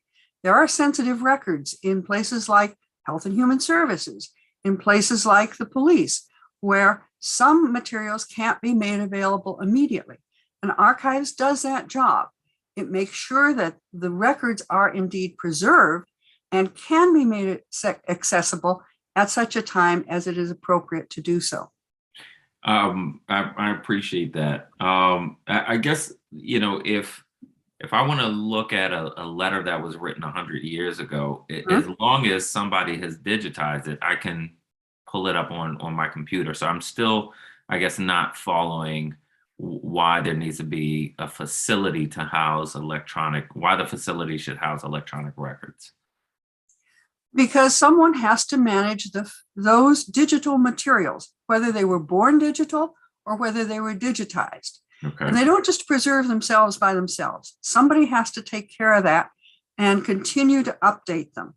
That shouldn't be, after a certain period, an OCTO question. That really becomes an archival question so that you can go from the paper trail of, say, the Board of Zoning Adjustment right into the electronic systems. And that's all available to you in one place, and that's the Archives. Okay. Have you had conversations with OCTO about this? I can't recall if you mentioned that in your testimony. No, we have not yet. Okay. We were just created in November. Okay, wonderful. Well, no, thank you all for the work you're doing already. Mr. Mulhauser, there is, I believe, an entity, I can't remember if it's an agency or a private sector entity that contracts with the federal government, somebody reviews federal websites for usability, for like user like interface. Do you know who does that? Is that an agency? Is that a contract? Do you happen to know? Yes, the General Service Administration, which is called sometimes the nation's housekeeper, is responsible for looking over federal electronic activity as well as pens and pencils and furniture and real estate. They have a unit which has developed standards for websites and consults with agencies facing the kinds of huge problems that government brings electronically to bear these days. For example, the court record system of the federal courts is being revised with their advice under court direction. So there's extraordinary capability within GSA, and it is mandated to help state and local government do the same kind of usability analysis that we're calling for. Yeah, okay. And have you spoken to Octo on this issue? Over many years, we have tried repeatedly, but there is no point of contact that takes consistent responsibility for monitoring user accessibility of the FOIA system. So there's no one to talk to, and our entreaties, our offers have fallen on deaf ears. When the new director came into Octo, she was gracious and welcoming, and we testified together several years back. But I can just imagine her plate is full. But that's why we suggest a new entity across all of DC government could take responsibility for voicing the consumer perspective, which eludes Octo. They say it's not our job to talk to consumers. We're busy delivering laptops. Yeah, it makes sense to me. All right, I'm interested in this. Let me think through it. I mean, I've seen the same issue myself, and have been trying to work through mentally sort of how we address this. I mean, it's clear that we don't make our websites for ease of use or prioritize updating the technology. I tell a story. I had to on the same day, I had to pay a parking ticket online, and I needed to find and buy a pair of brown shoes. Now I've been to the website to pay parking tickets many times. I hate to say, and it still takes to do it on my phone, especially. It took quite some time. Not very user friendly. I was just happy it got done. But then a few minutes later, I bought some shoes. Website I had never been to, had never looked for shoes, and it took like 2 minutes to find shoes, buy shoes, be done. And I thought, man, that was a very different experience, and it made me think that we really do sort of limit our expectation of government. Like, we're happy when it just works, even if it, takes forever, if it's not user friendly. And I think that can't be the measure. We have to be a bit more ambitious, and we so often engage now government agencies digitally, and we have to make sure that experience makes sense for the end user. To your point, so I get what you're saying, and we'll follow up with you, because this is something that's been sort of bugging me. I've been trying to sort out for a while, so we'll circle back with you and talk through that a bit. We look forward to it. Thank you. If I could add, that's another thing an archives will save. It will save the iterations of the website. So you can see how the government has changed and developed from the beginning to its current status. And that would be a fascinating look as well. It would be fascinating. Also, if you have noticed the big controversy over President Trump's materials in the National Archives, that's the same kind of issue. Piping those important records over for preservation in an archival storage system. Thank you. Thank you. Ms. Uzan, thank you very much for your testimony. You're right, this is not when you're not someone we usually hear from in this committee, but glad to hear from you. We have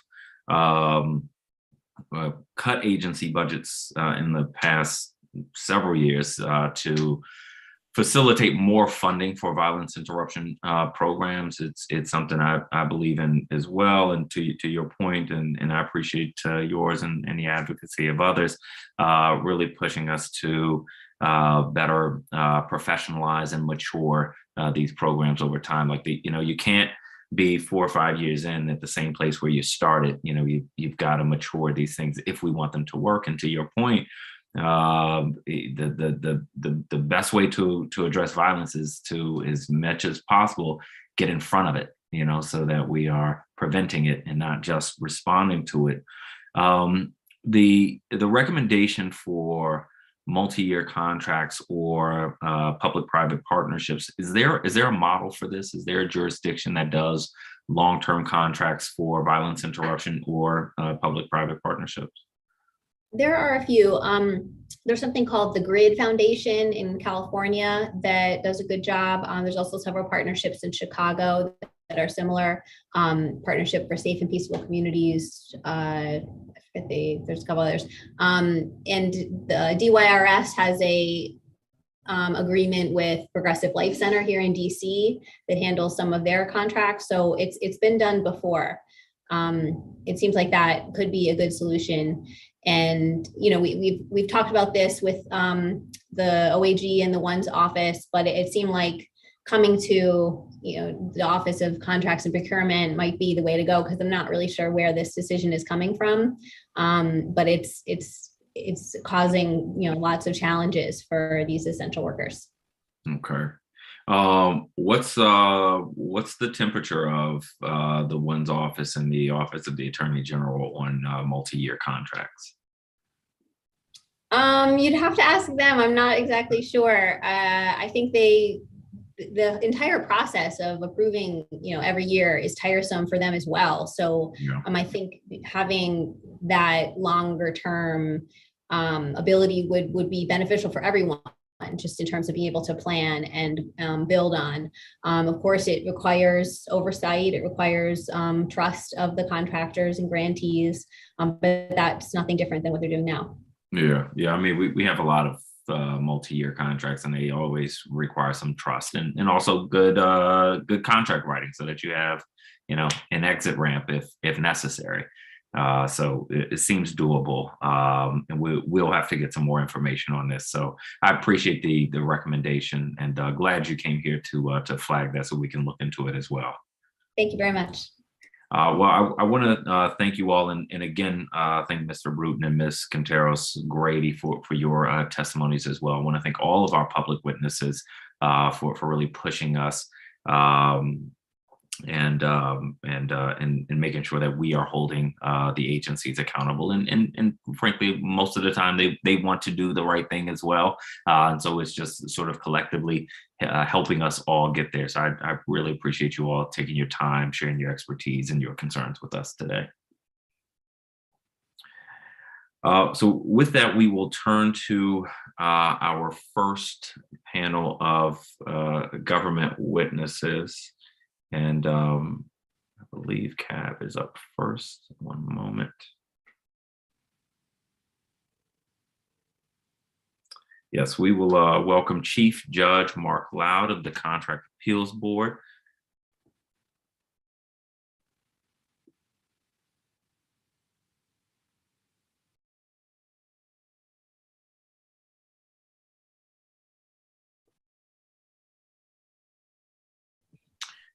Judge Loud, welcome. Good afternoon, Mr. Chair. How are you doing? I'm waiting for my screen to clear up. It's telling me I've got a bunch of apps on. Okay. We can see and hear you, so that whenever you are ready, let us know. All right. I'm going to plow ahead, and if something happens, just be patient with me. Our tech team is here, so they'll get me reconnected if something should happen. No problem. Well, welcome. Good to see you. As you know, it's the practice of our committee to put our government witnesses under oath. So I would ask that you raise your right hand. Do you swear or affirm under penalty of perjury that the testimony you are about to provide to the Committee on Government Operations and Facilities is the truth, the whole truth, and nothing but the truth? Yes, I do. Wonderful. Please begin your testimony. Good afternoon, Chairman White, committee members, and staff. My name is Mark D. Loud Sr., and I am the Chief Administrative Judge of the DC Contract Appeals Board, CABA Board, in this, the 51st state, Douglas Commonwealth, in the United States of America. My board colleague, the Honorable Nicholas A. Majette, should be joining me, will be joining me. I'm not certain if he's having technical difficulties in virtual attendance this afternoon. Unfortunately, our distinguished colleague, the Honorable Monica C. Parchment, Administrative Judge, intended to be present for today's hearing, but has a family emergency. We certainly extend our well wishes and our prayers to Judge Parchment. We also salute the CAB team for its outstanding work this reporting period. CAB is, as you know, a statutorily created independent executive branch agency first established in 1953. The board's mission is to provide an impartial, expeditious, inexpensive, and knowledgeable forum for resolving protests and contract disputes, Quick Payment Act claims, and contractor appeals from final debarment and suspension decisions of the Chief Procurement Officer. By statute, CAB has exclusive jurisdiction over procurement litigation for over 60 district agencies, the vast majority of whom procure through the Office of Contracts and Procurement, and the balance of which procure outside of OCP, but in accordance with the Procurement Practices Reform Act, for example, DDOT, DGS, and so forth. Last year, Mr. Chair, we appeared before the committee virtually on March 8th, 2021. At last year's hearing, we shared our performance for the previous year. We listened to your suggestions.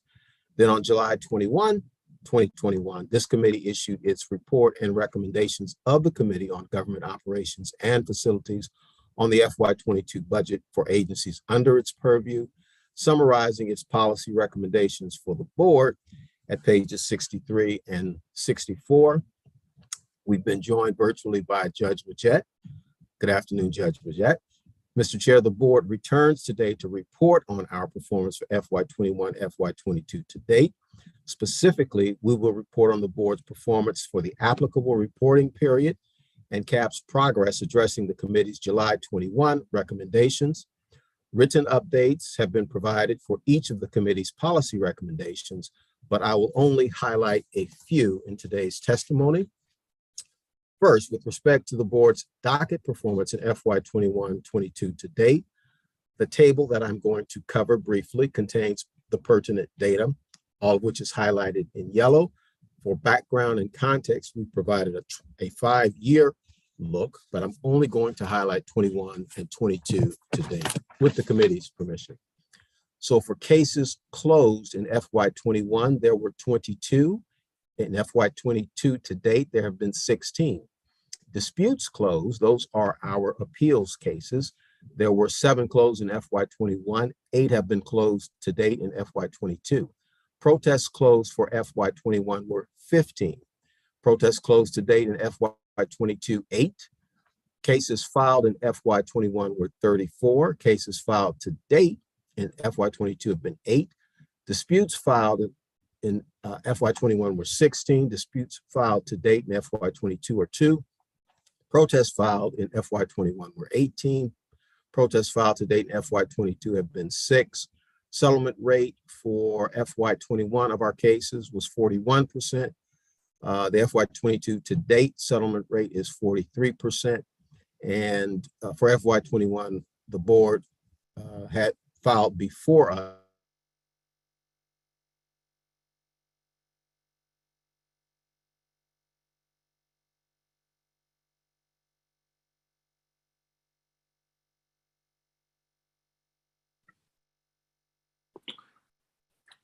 Judge Loud, if you can hear me, you froze, so hopefully we'll have you back in a moment.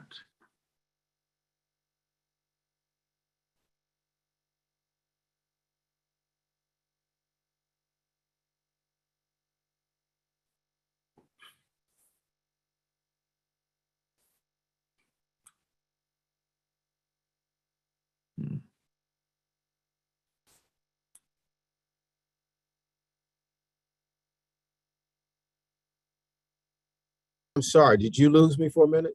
We did, just as you finished the chart. So we heard through the end of the chart. Okay. So for FY 21-22 to date performance, we've closed 100% of our FY 21 and FY 22 to date protest cases within the statutorily required 60 business days. That reflects questions that you put to us at question 46. We efficiently manage the board's docket so that none of our pending protest cases are more than 60 business days old. That reflects a response to questions you put to us at question 44. We efficiently manage the board's docket so that 100% of our pending disputes cases are 1.5 years old or less. That is in our CAB response attachment to the first page KPIs. We efficiently manage the board's docket so that 100% of FY 21 and FY 22 to date closed dispute cases were decided by the board within 4 months of the ready for decision date. That data is contained also in CAB response attachment 2, first page under KPIs. And of the 38 board cases decided in FY 21, FY 22 to date, only one has been appealed to the DC courts by the parties. That is currently a pending decision. During this period, no board case has been overturned on appeal, and one board case has been affirmed in full by the DC courts. And that is reflected in part in our response to question 49. Secondly, I've included here with a table that responds to recommendations made last year by the committee in the aforementioned FY22 budget report, as I noted at pages 63 and 64. Excuse me for 1 second. We continue to work our way through some minor day-to-day technology issues. It's great to have our IT team here to support. But as I was saying, so we have responded to, in table form, to the committee recommendations from last year. They are a part of my testimony. I introduced them and referenced them by record. I'm not going to go over all of them in the interest of time, but I will pull out a couple of them. One recommended, this is on page 3 of the testimony, that we strive to identify a small business to benefit from the case archiving opportunity, either the same vendor used last time or another. This information is also contained in our response to question 30. Although the board lacks procurement authority itself to award the archiving contract, I am pleased to share with you that on February 1, 2022, the OCP awarded the digitization and archival contract to a district small business. I believe the business is named DigiDocs. And so we did comply with that. We complied with the committee's recommendation to complete the final draft of the virtual hearings and policies guide after completing internal practice sessions by the end of August 2021. In some respects, that a part of that is still ongoing. We are reviewing the final draft of that, which I believe you have a copy of, and intend to fully implement it shortly to the extent that it will be necessary. And I think I will just add that we have, and I responded to it sort of in the response to awarding the digitization contract to a small business. We're obviously moving forward with digitizing the remaining approximately 577,000 pages of our legacy records. The new contractor had the initial screening meeting with our staff a couple of weeks ago. They did a site visit earlier this week. At that site visit, we organized the boxes so that the vendor would know which boxes to retrieve when it comes and which boxes to leave. And the vendor also shared with us its plan to pick up about 25 to 30 boxes on each visit, and then to scan them in a secure environment, return those number of boxes, and then retrieve another comparable number of boxes, all with the view of having this completed no later than September 30th, 2022. We are very impressed with that selection at this point. And so, Mr. Chair, as I said, rather than go over all of these individually, I'll leave to you to ask the ones that you would like to cover in greater detail.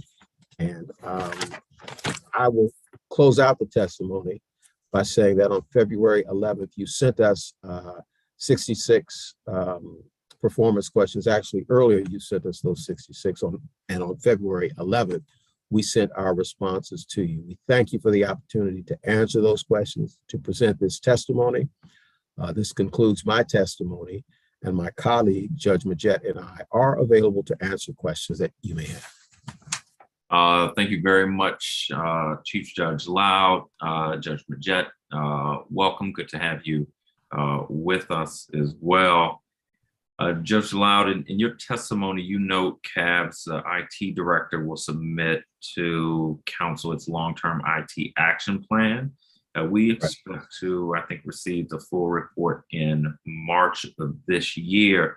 But you note that components of the plan have been completed and recommend the board's iManage case document management software migrate to cloud storage. Why is that migration beneficial? That's an excellent question, and it is the first question that I asked the IT director, and what she said to me that resonated a lot. There are a lot of technical reasons that relate to security, but what she said was that as the future unfolds, there are applications that are already in play and those that will certainly be developed that we will not be able to take advantage of unless we're on the cloud. In other words, these will only be cloud-based applications. So if we want to take advantage of them, we've got to be on the cloud. And have you started that process yet, migrating iManage to cloud storage? No, that's part of the FY23 plan for our agency. And certainly we would not start that until the IT plan is completed. Our senior team has an opportunity to look at it. You certainly will be briefed on that. And then we would move forward after getting that kind of feedback. Okay. And you are asking for $75,000 in the next budget to help with this. Is that right? I have to look at the exact numbers, but I think it's somewhere around there. You know, of course, the 23 budget, there's no 23 budget yet, obviously. The proposed budget will be shared by the mayor. And in our development of our proposed budget, which is a part of that later budget, our IT director's estimated costs were somewhere around there. Okay. And so okay, okay, we'll work through that during the budget hearing. You received feedback on how user-friendly your public website is. Can you share some of the feedback that you've heard? Yeah, I'll be happy to. But first, let me say I was fascinated by the discussion that you had a little bit earlier with Mr. Mulhauser regarding GSA and how it has a review team that sort of looks at user friendliness, for want of a better word, for the family of federal agencies, and that they in fact have this, what it sounded like a pilot program on the courts right now. So it would be very interesting to somehow explore, sort of as a sister government kind of connection, if CAT might benefit or be part of or learn from the tremendous in-house expertise that GSA already has and is already deploying on that. In terms of your specific question, some of the feedback we received related to how protest case data is organized and displayed. So for example, if you wanted to go to our website and get information about protests, you could pull it up. It's not a problem. You put in a search query, it'll come up. But if you wanted to just segregate out protests against the schools or protests against DGS, and let's say you were general counsel for DGS, or you were a senior pro contract official for DGS and you just wanted to look at DGS, you could find that, but it wouldn't be as easy to navigate. So the feedback suggested as if we had some way for you to immediately segregate out by agency protests and then go directly to the agency that you're looking for some information on, which I thought was good feedback. Yeah. And so you all have formed a task force, or you're going to form a task force? We have formed an internal task force, Sure. and we have some names before us to vet for making it broader than our own agency. Okay.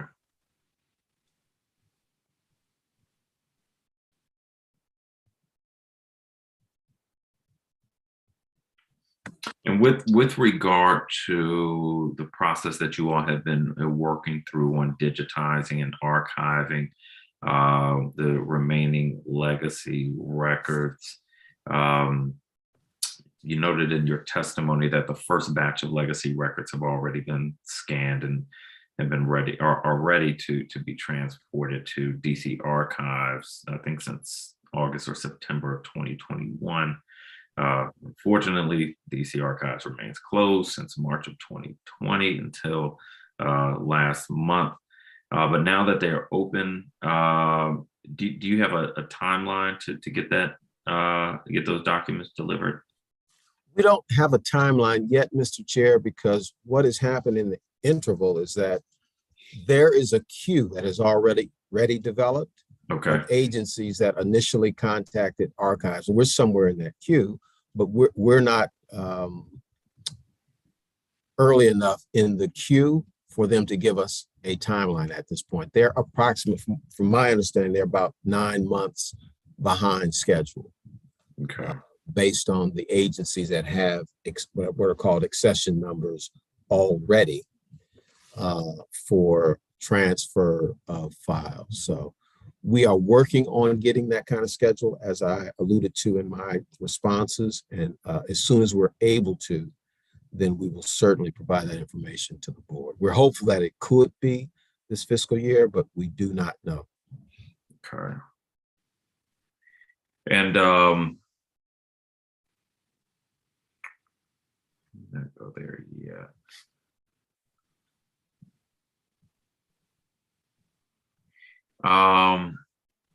You also mentioned in your testimony that you reached out to area law school clinics to see if they might be interested in supporting litigants at the CAB. Where's that stand? What we found is that none of the legal clinics that we contacted have the capacity to provide support for the technical kind of work that we do, bid protests, government contract disputes. It's relatively complicated. We did find one school that expressed an interest in having discussions about what that could look like.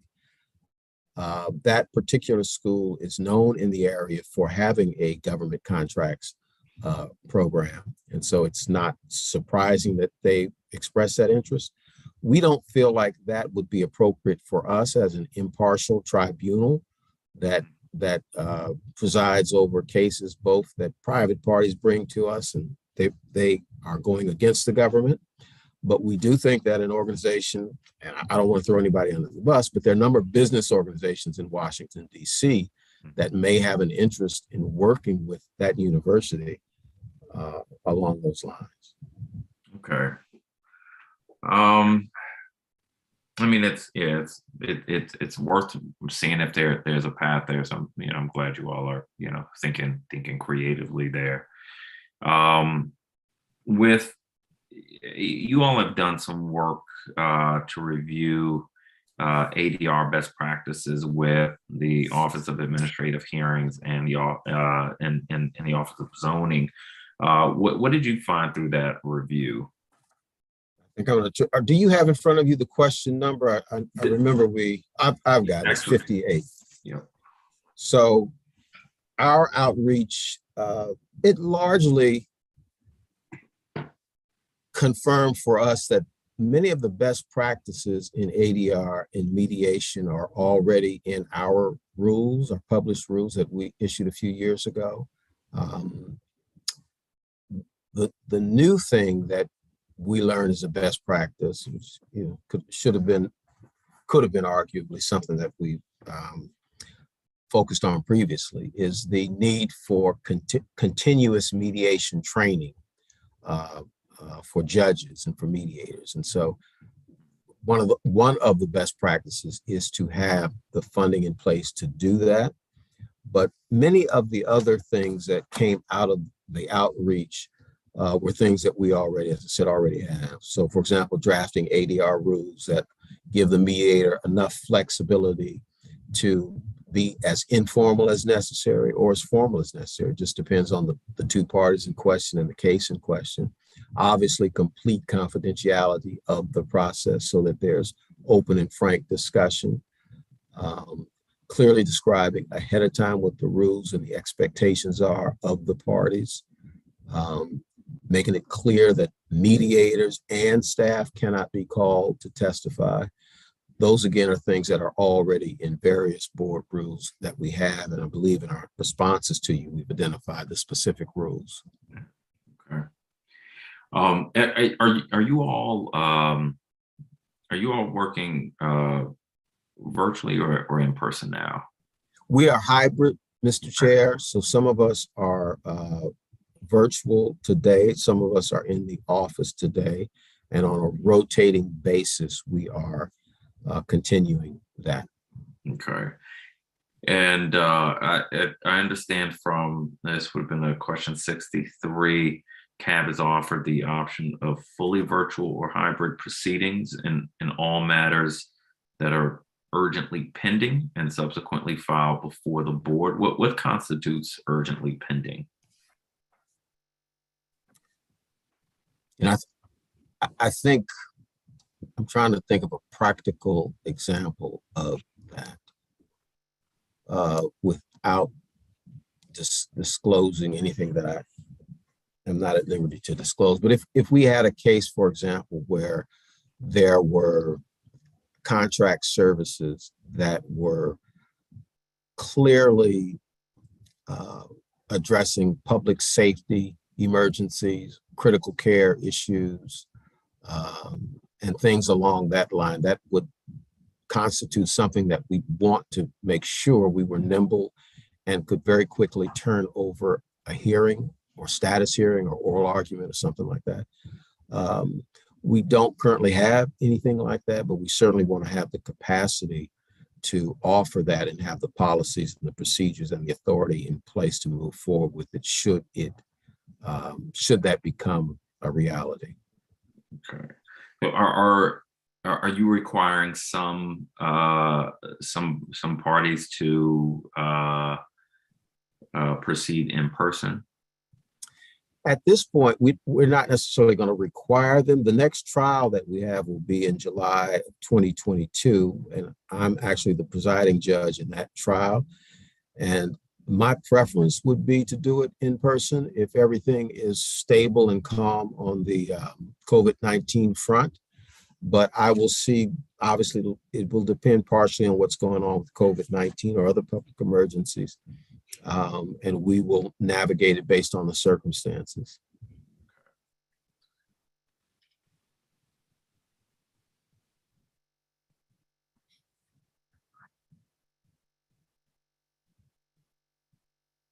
You all switched your virtual work from Zoom to WebEx as the preferred hearing platform. Why was that? We did it principally due to cost. So for Zoom, it was going to take, I think as I understood it, remember it now, it was going to take 10 licenses, and the total was going to end up being about $3,000. Mm-hmm. And so we just figured that might, especially for FY22, where we didn't have a lot of trials scheduled, mm-hmm. that was an expense that we could avoid simply by using WebEx. Okay. So I mean, as you're navigating sort of the virtual and hybrid reality. Do you think there's a need to define urgently pending? Like, is this something that may become an issue at some point if someone is denied? I'm not certain I want to go so far as to say that there's a need to define urgently pending at this point, but I think you're right. We ought to make sure that the words we use have a meaning and that the meaning is commonly understood by everyone. Yeah. Okay. I appreciate you looking at that. I'm not. Okay. I don't want to be overly prescriptive. Operations seem to be working well, but trying to anticipate any potential issues. We'd be happy to look at that, Mr. Chair, and report back to you, maybe as early as the budget. I appreciate it. Hearing. Wonderful. And have you given any thought to possibility of some virtual options remaining permanently? We have. You mean for staff? For staff, for hearings, trials. Okay. Yeah. Well, let me say with respect to staff first, our senior team has met on that. We've had a lot of discussion on it, and we've issued at least one policy document on it, which we provided you a copy of, that supports the idea of work-life balance. We saw where our team had superior performance during the mandatory, if you will, virtual work period. And so we want to be able to continue that in a way that's responsible for our public-facing operations. But again, it supports work-life balance in terms of staff. In terms of proceedings, we certainly want to be able to move with the culture.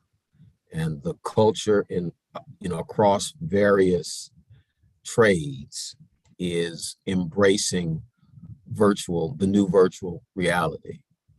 I think for courts and for judges who preside over contested proceedings, we've got to always make sure that due process is there. We've got to always make sure that you have the opportunity to assess the credibility and demeanor of witnesses. And so I would personally prefer, this is not a policy for the board, I personally prefer in-court proceedings, but I absolutely see the opportunity for hybrid versions where the judges are in the court and the witnesses offer testimony virtually under circumstances that are controlled, and you can observe the kind of demeanor and credibility issues that are important. And there are certainly going to be times where it's just way more convenient to have that option, that virtual option. If you got a witness coming in from Seattle, Washington, I mean, there's just no reason to force that witness to stay at a hotel in Washington, D.C. and board a plane if you can offer it technologically. So I think the future is that it will be a combination of both. Okay, glad you are looking at that, thinking in that direction. I think that a lot of operations, both in judicial, quasi-judicial, private sector. I just think we're going to see a lot more virtual interactions. And one of the things that's both in the questions but also highlighted in your testimony was the measure of the percentage of appeals cases closed within 4 months of readiness for decision went up from 79% in fiscal year 19 to 100% in fiscal year 21. Was it 20 to 21? Regardless, it was at 100% in fiscal year 21. Did you do anything different to accomplish this, or was this sort of circumstantial? I think we've been doing the same thing consistently, Mr. Chair, and maybe it's starting to pay off a little more, but consistently we have said, if we run a really firm, fixed schedule in all of our cases, and you're largely talking about appeals, Mr. Chair, because that's that metric only applies to appeals. If we run a firm, fixed schedule. We consistently let the parties know that they are going to have a trial within 2 years of the date that they have filed their claim. And we stick to that. And we generally speaking don't waver. And the game clock, so to speak, starts to tick from that filing. It just prepares the parties to do all of the things that they need to do to get ready sooner. And so when they have gotten ready sooner and they have a fuller record for us, it is much easier for us to make that decision within 4 months of it being ready to be made. When one or the other party is moving at a pace that is a little bit slower or out of rhythm with the board and the other party, it tends to make it drag out a little longer. And so what we found in the last 2 years is that CAB has a culture, and the parties that appear before us, whether they agree with us or disagree with us, respect the fact that we have a culture. And the culture is one of performance. We are going to decide the case one way or the other, and we are going to move on to the rest of our docket. I mean, it's good to see that increase, and you know, hopefully you'll be able to keep it there. How many cases have you seen filed that arose from COVID-related emergency procurements?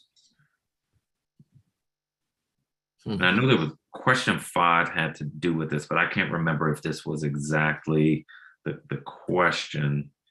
Let me see questions.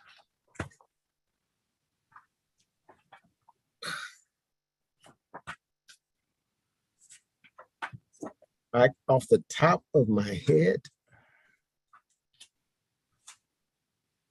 I can't think of very many. I'd like to have a little more time, obviously, to go through our record for FY 21-22 and supplement the record.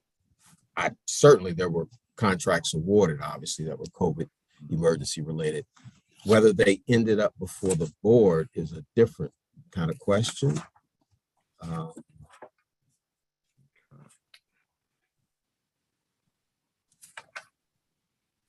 So with the chair's permission, I'd like the opportunity to supplement our response to that once we've dug through the records again.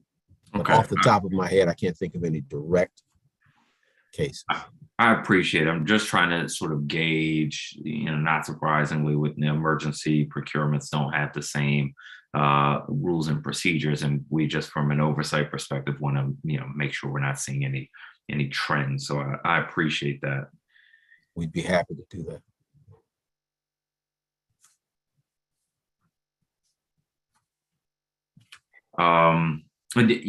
I think you saw a decline in closed cases in FY21. It was 22 closed cases in FY21 compared to 36 in FY20 and 19, and 56 in FY18. Why are we seeing this decline in closed cases? Typically, I can't speak this to 20 and 21 precisely without reviewing our record with that question in mind. But typically, when you see a decline from year to year, it's because fewer cases have been filed. So since we are 100% compliant with all of our metrics, if we get 50 cases, theoretically, if we get 50 cases in a year, we're going to close 50 cases that year largely, right? If they're protests, we're going to close them that year. And then our metric would reflect that you look at. If the following year we only get 20 cases, we're only going to reflect a metric that shows 20 cases closed. So the drop off in case closures doesn't necessarily mean there's a drop off in performance. Typically, I'm not saying in this particular case, but typically it's because year over year, there's been a decline in new cases filed. Okay. Well, we'll keep our eye on the percentages, on the percentage of closed cases. Okay. The collaboration with Howard University Law School to develop an alternative dispute resolution framework. I think this was paused due to COVID-19. Have you been able to resume those conversations? I've had conversations with their director over there, but we at CAB are not ready to resume it because with just the sort of state of flux of being open and the emergency resuming, hybrid staffing, sometimes there are a lot of moving pieces, and to have to manage a young person in that environment, either through Zoom or on site, it's an added element that we don't want to take on right now. That makes sense. Okay. In your FY23 budget enhancements, you are including a request for additional funding to support Adobe license renewals and for additional Octo services. Can you explain those needs in a bit more detail?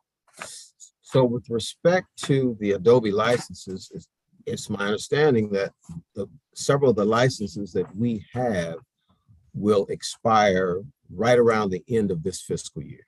And so if we want to renew them, we simply have to have the funding in place in FY23 to renew those licenses. And part of it has to do with an upgrade that Adobe made to their licenses in the last year or two.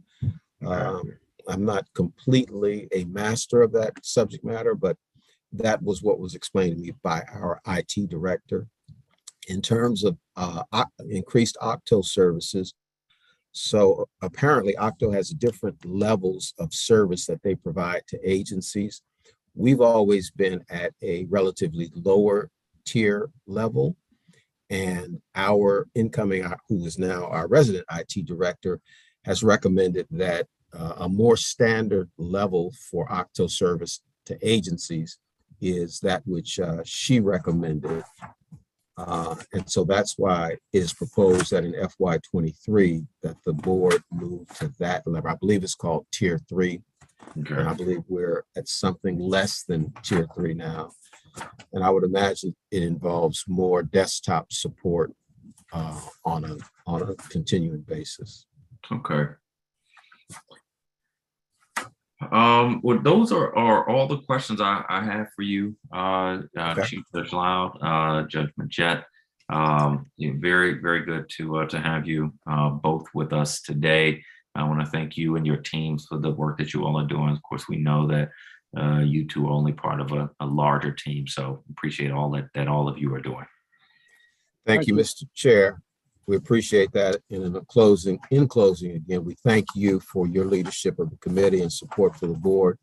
And we thank our CAB team for all that they do. Thank you again. All right. We will next turn to Chief Procurement Officer George Shutter. Before we do that, we are going to take a 10-minute recess. So we will be in recess for 10 minutes, and we will resume with Chief Procurement Officer George Shutter.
We are resumed. We will welcome Chief Procurement Officer George Shutter.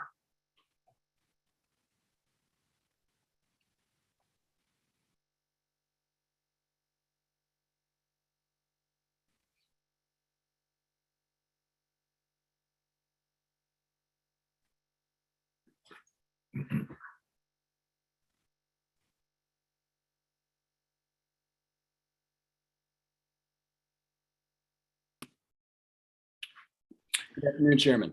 Good afternoon. Welcome. Will anyone be with you, or will you be the only one testifying?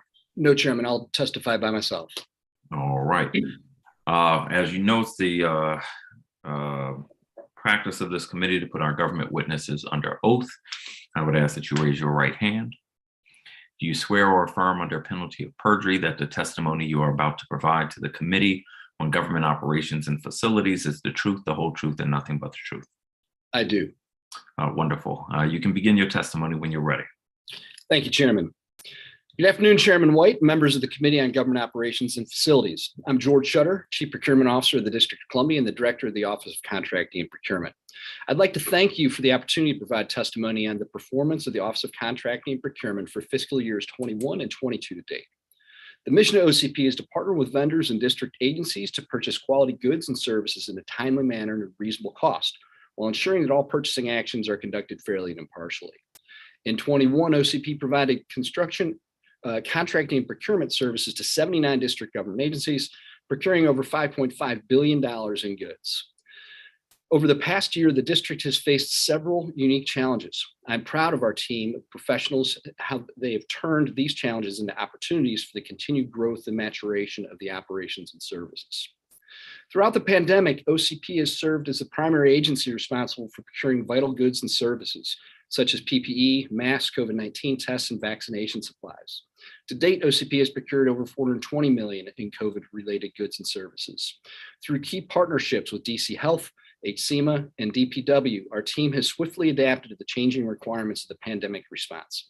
For example, when the FDA approved the first COVID-19 vaccinations, we worked alongside the Office of the Chief Technology Officer to launch a vaccine portal, enabling the district to prioritize and vaccination of its most vulnerable residents. More recently, we worked closely with DC Health to expand testing, such as distribution of take-home tests and masks at the district COVID-19 service centers across the city. The SLC remains a pillar of the district's emergency operations, serving as a central facility for receiving, warehousing, inventory management, distribution, and disposal, or surplus of emergency-related goods. As described in last year's performance hearing, the SLC has created efficiencies by integrating procurement and logistics. These integrations enable OCP to manage the entire life cycle of centrally managed goods, combined and service multiple requirements from a single managed inventory, and calculate burn rates with the insight needed to ensure an uninterrupted supply of goods. The combined capabilities of the SLC and our procurement teams, in strong partnership with our client agencies, provided the means for us to source every single district emergency requirement, an accomplishment few other states and jurisdictions can lay claim to. The SLC also supports steady state government operations, such as the Safe Workplace Initiative. In 21, OCP partnered with OCTO, developed a tool where agencies can place requests for supplies, such as PPE. The implementation of the system facilitated the efficient and rapid distribution of these goods to district agencies, with requests fulfilled within 24 hours. By creating a vehicle for resource request integrated into the SLC inventory management systems, OCP can track agency usage and help client agencies anticipate their needs as they work with DC Health to keep their employees safe. The operation of the SLC played a critical role in the district cost recovery efforts. The SLC, in partnership with HCMA, has led the district operations to seek reimbursement for COVID-19 related purchases through FEMA. To date, OCP has submitted documentation for $426 million of COVID emergency contracts for reimbursement, allowing the district to receive the maximum reimbursable amount under FEMA regulations. In some cases, only a percentage of the expenses submitted to FEMA are allowable for reimbursement. Through these efforts, the district has received $326 million in reimbursement funds. Another cost recovery operation within the SLC is the agency's surplus property program. which is tasked with the proper reuse and disposal of district property.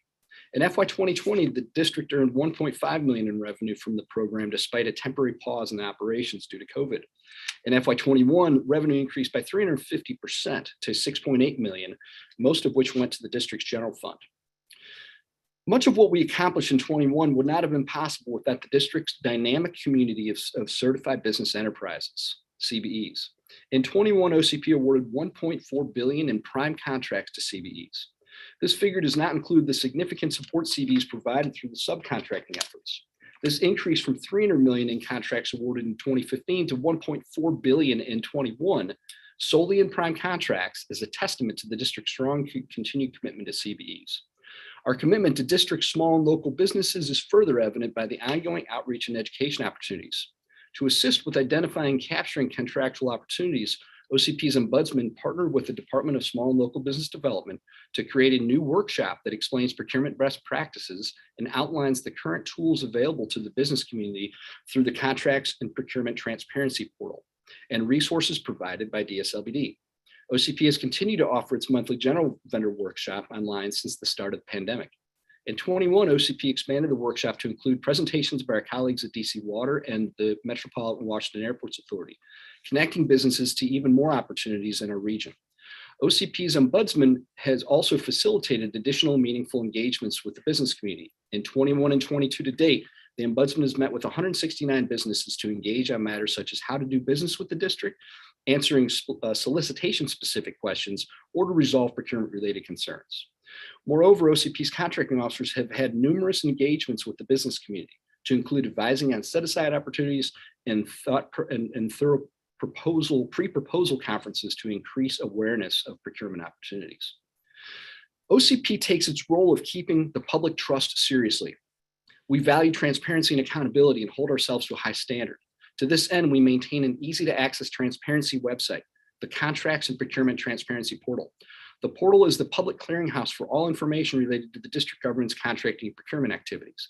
The portal is especially helpful to businesses and provides access to transactional data and documents such as solicitations, contracts, purchase orders, and payment information.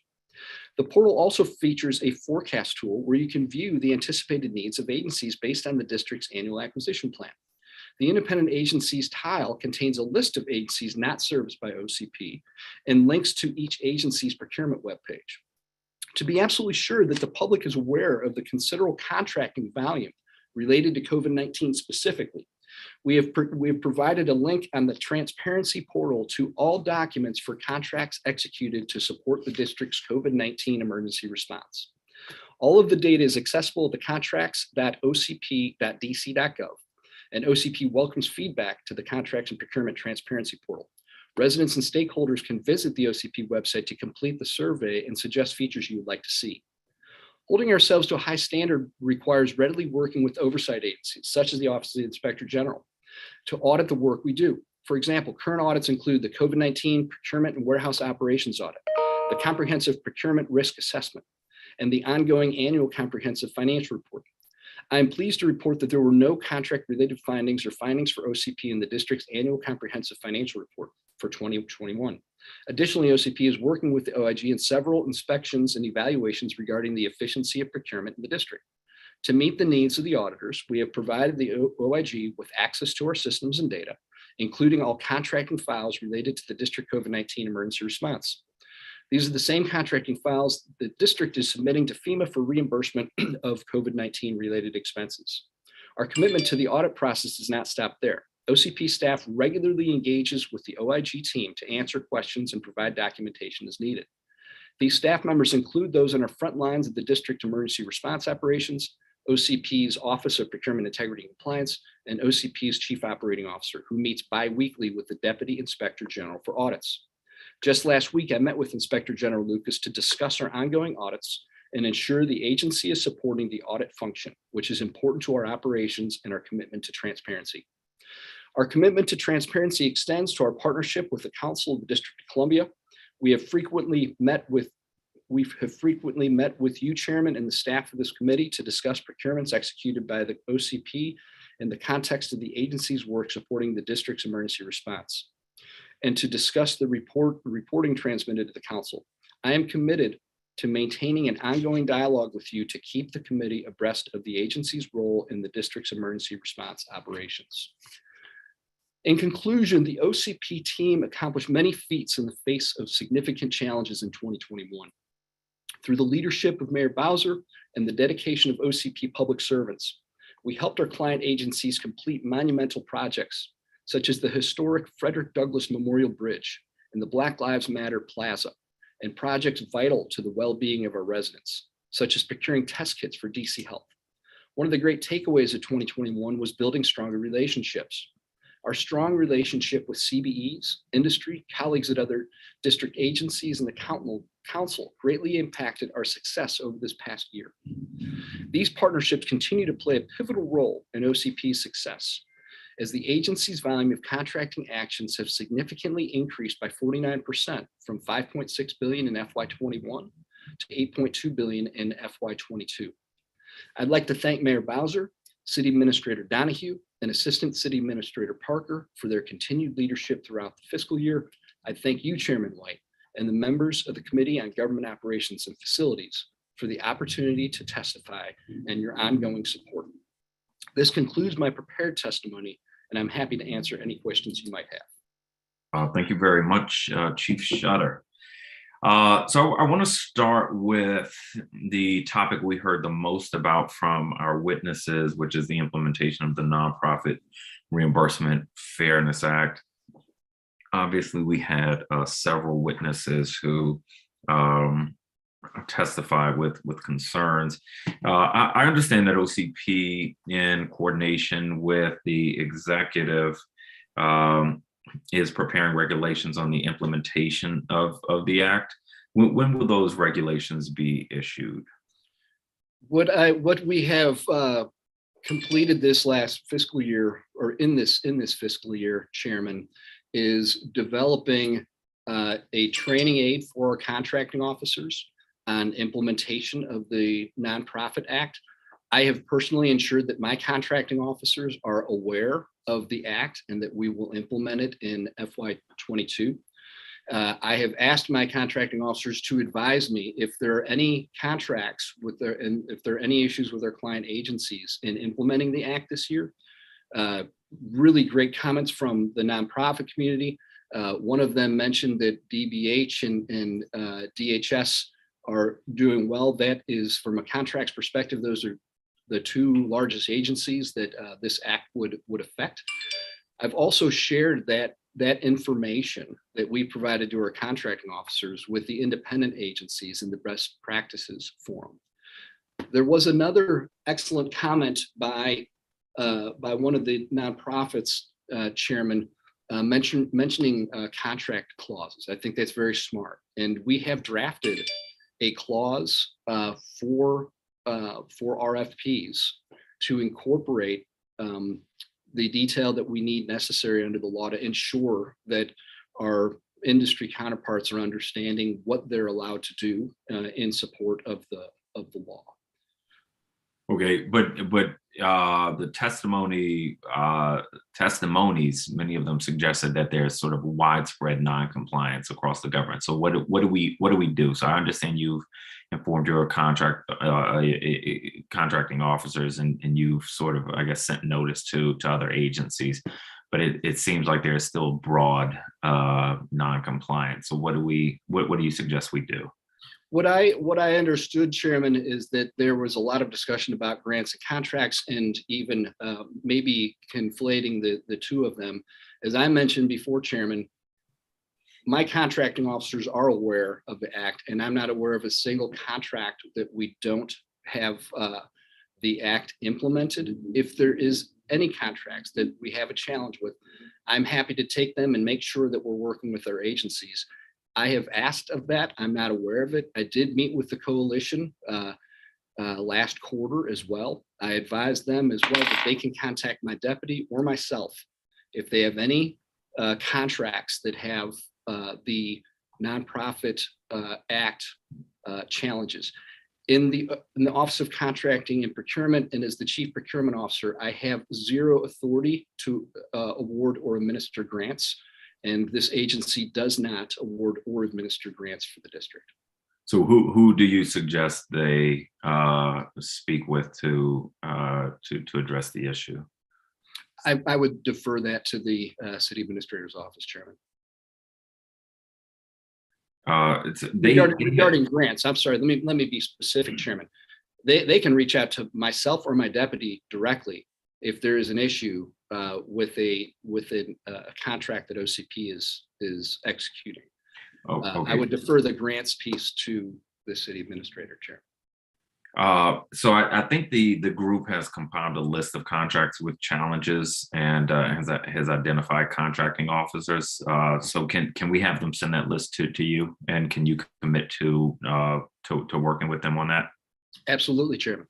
Okay. And so you're saying with respect to grants, OCP has no jurisdiction there and can't be of assistance on that piece?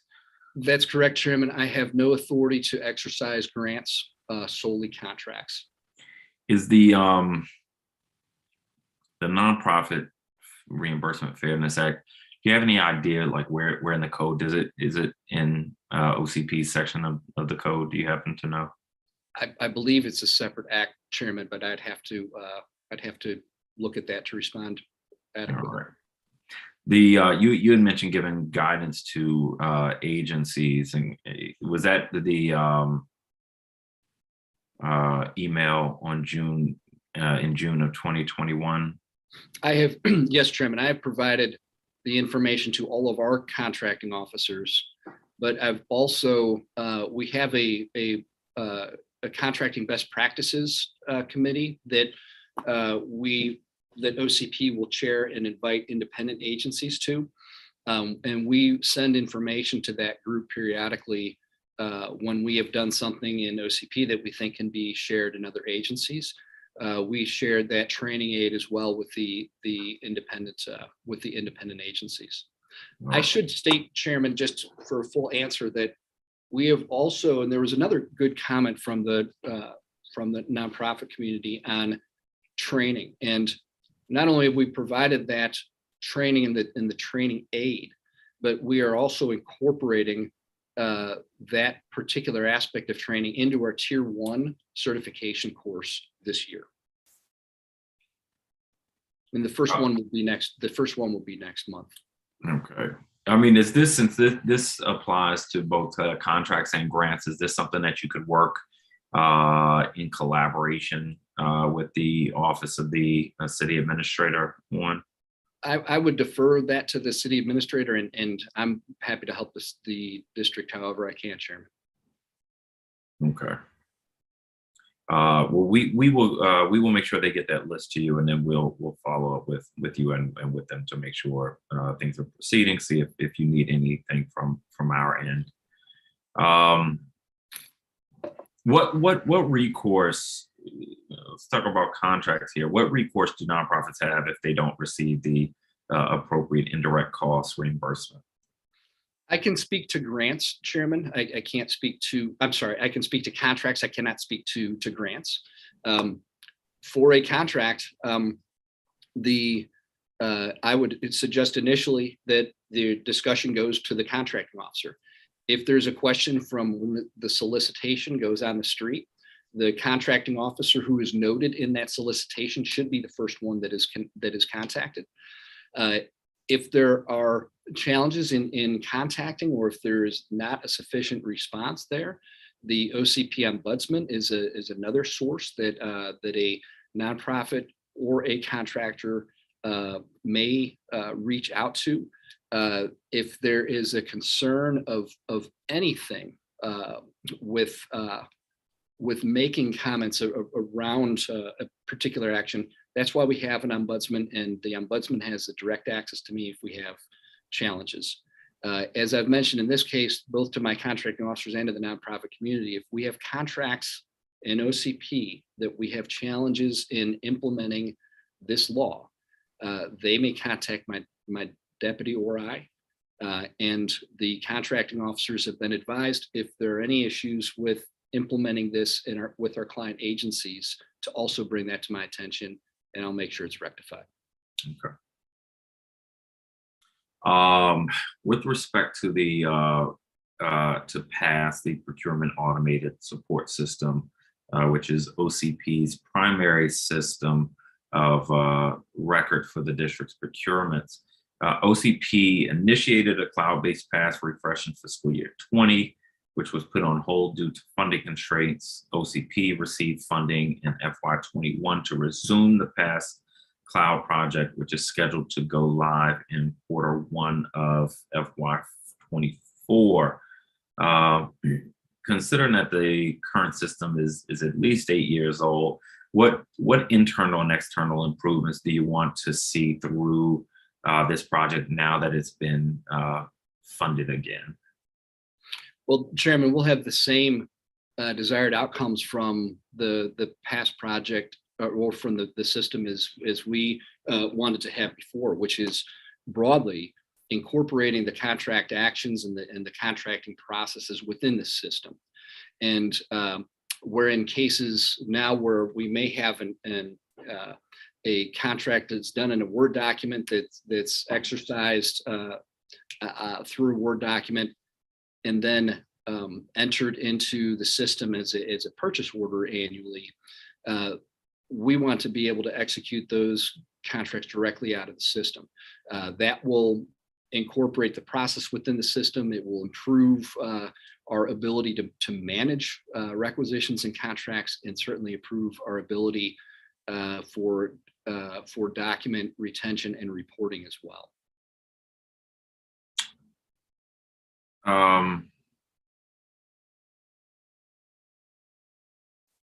Included in your list of reporting requirements is the awarded contracts on OCP's website. And I've heard concerns from many residents that the website doesn't consistently display all awarded contracts.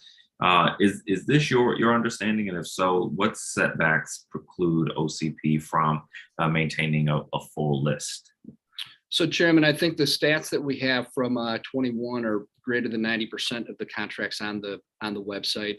As we've had dialogue previously, certainly when we incorporate the contract documents within the system and awarding within the system, the portability of them to the transparency website will certainly be greatly improved. My sense is that we focus on this as an agency, that we have improved the percentage of contracts that are posted greater than 90% now. When we have questions, or if we are advised, whether it's through the ombudsman, through a contracting officer, through our communications department, that there is a contract that's missing, then we will work to have that posted and make sure that the individual that's trying to get it is able to get it. But like what, and I'm sorry if I missed this, what specifically preclude? I understand that most contracts that go up, but like what preclude the ones that don't? What precludes it? So we will have to take a document, scan it, and then manually upload it if it, for lack of a better word, gets caught in the system processes. So if the document is not within our system, then there's a manual process that takes place to do that. One of the purposes of moving and upgrading the past system is so that those documents are retained from the initiation of a request for proposal through the contract award, and that those documents are retained in the system, and to ensure that our workflows include the ability for those to be posted. All right. I just want to note that other committees flag this concern for us from time to time. Some committees more than others, and so you're suggesting that once the pass refresh is done, this won't be an issue anymore. This will be a focus of the pass refresh, the document retention and portability of those documents, and that is part of the plan. Yes, sir. So if you or someone else from OCP need to see a contract that's not on the website, how would you see it? I would contact my deputy or the chief contracting officer to get that file and have it sent to me. If it wasn't on the portal itself, I would look at the portal first. Okay, so if it's not on the portal, but I mean, they can be scanned, right? So is our contracting officer supposed to scan them and put them on the portal? There is a business process, Chairman, that includes a workflow for people to approve it. Like, for example, an attorney needs to review the document for redaction of business proprietary information prior to it being posted. A contracting officer may not realize that it is still caught into the system, that it may be caught into the current process of the system. And when we're made aware of that, When you say caught into the current, what do you mean it? What I mean by that, Chairman, is that we do have a process within the system to post contracts. That system and that process within the system it does not always work properly. And therefore, we'll have to manually obtain the document and then scan the document. So if the system does not work, if it gets caught into a business process in the system, or if the contract was done outside of the actual awarded contract was done in a Word document, for example, then we would need to scan it and then upload it into the portal. Okay, but this is supposed to happen now. Is that right, or it does happen? Yes, Chairman. Most of the time, but not all the time. Correct. All right. And our stats are, the last I saw, Chairman, was above 90%. If a vast improvement from the previous years that we've discussed this. If someone outside of OCP needs a copy of a contract that's not uploaded, how would they get it? They would, if it's not on the website, then they would contact the OCP office, and certainly the same route that a FOIA would be requested. Either the contracting officer, the ombudsman, my general counsel. Okay. On the contracting activity report, which is required biannually, you list the production of this report as ongoing, which was the case last fiscal year as well. When will the biannual report be completed? I would have to look at that report specifically, Chairman. I believe that is the one that was done last February, and we would be doing it this year as well in the end of February, March. Okay, so this is the contracting activity report. I think that last year it was reported as ongoing, not completed.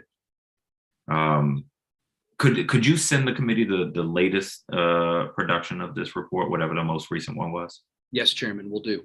I appreciate it. Are you familiar with RFTOP contracts? Request for task order proposal? Yes, Chairman, if that's what you're referring to.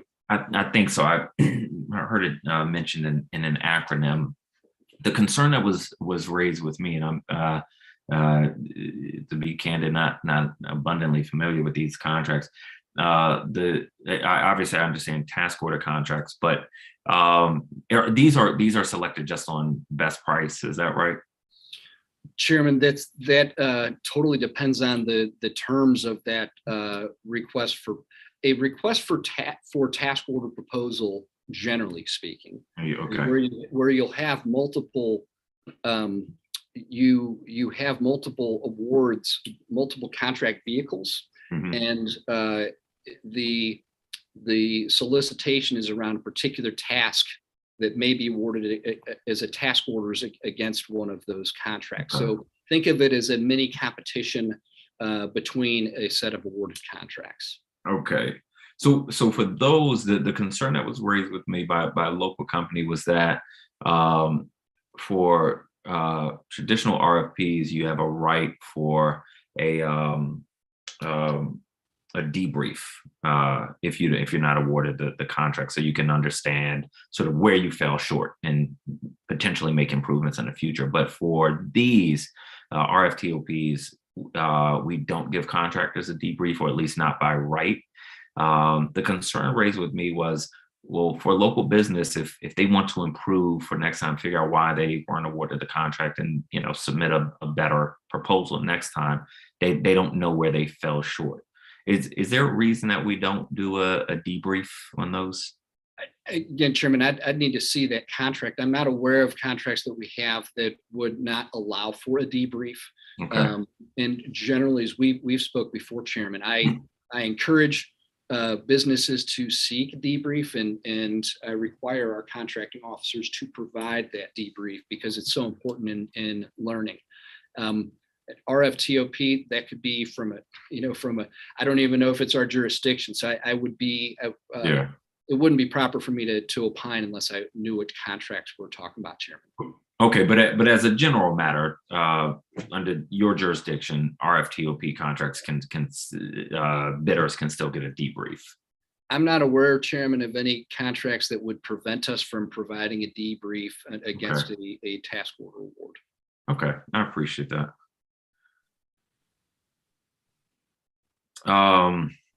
In accordance with the PPRA, OCP is required to submit an annual sustainable purchasing report detailing green spend across the district, progress implementing sustainable purchasing policy, and recommended changes and next steps for the program.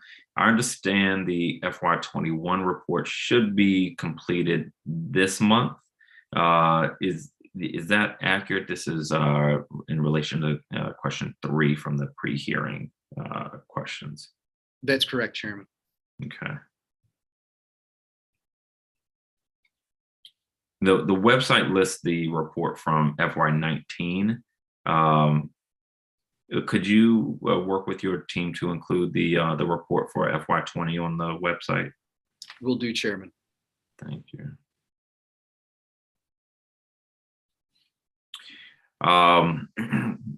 So a concern that has been raised with us, and I'm sure you know there have been reports that there's reason to doubt the quality of some KN95 masks, and that this may be a persistent problem.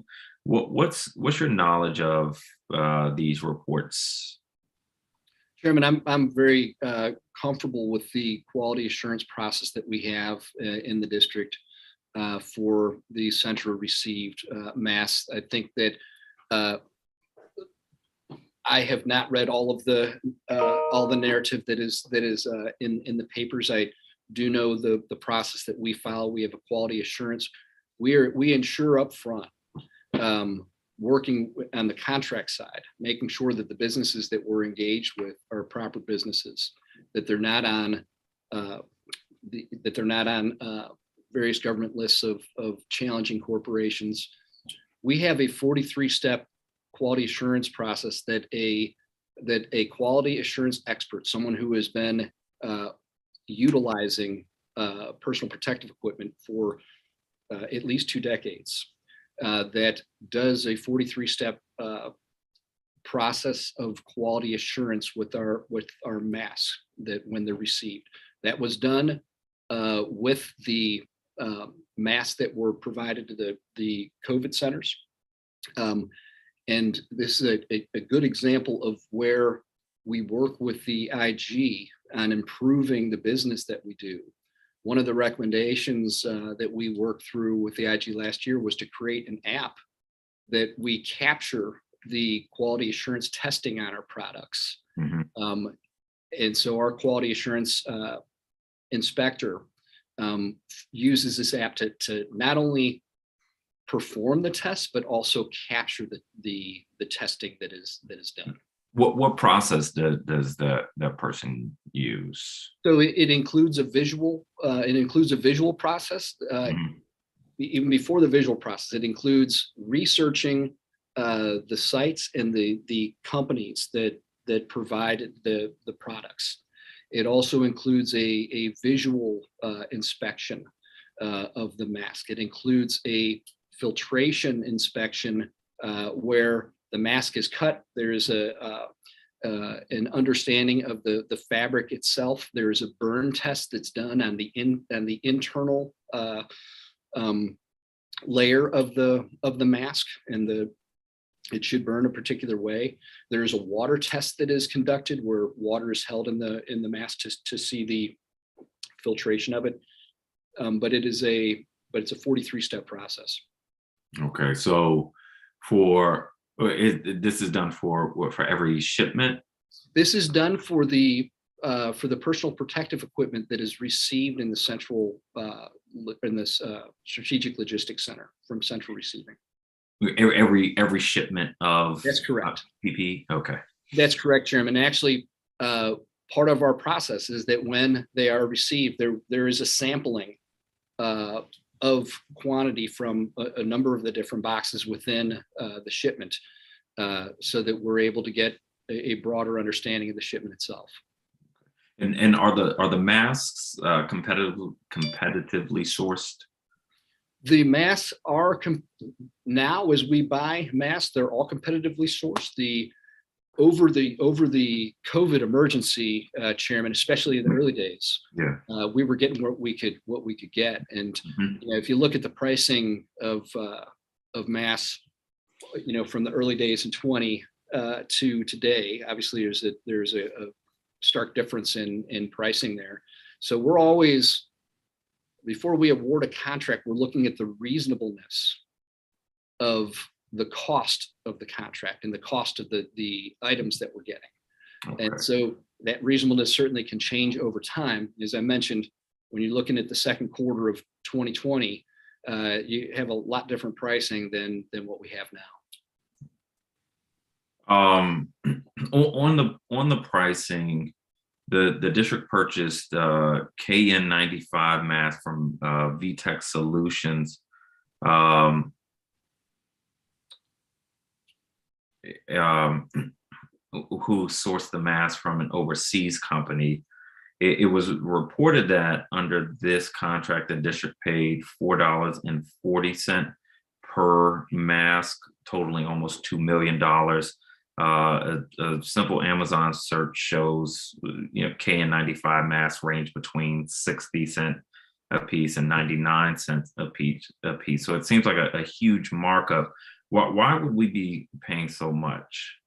Those masks that you're referring to, Chairman, were bought in the height of the pandemic in 2020. Okay. And so looking at Amazon now, you will find a difference. And what we pay for masks now is not what we paid for masks at the beginning of the pandemic. Okay. Okay. So this order from VTech Solutions was early in the pandemic. That's right. And Chairman, we're going to be fully transparent when someone's asking information.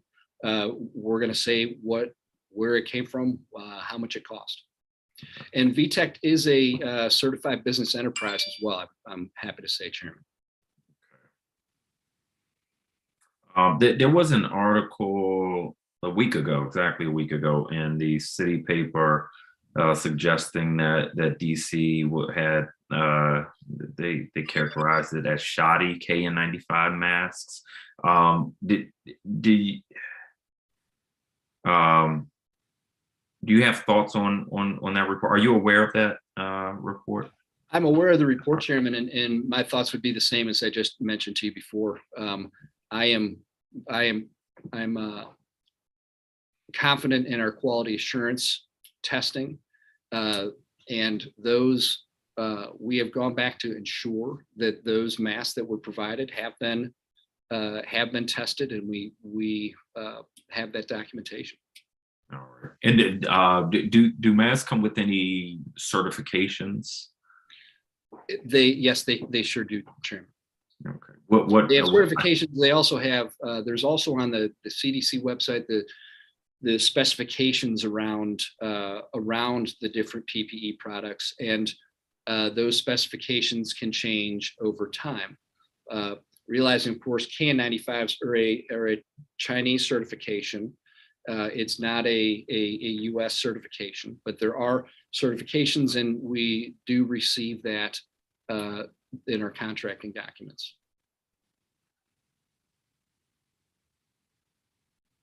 And when you receive substandard or what appear to be counterfeit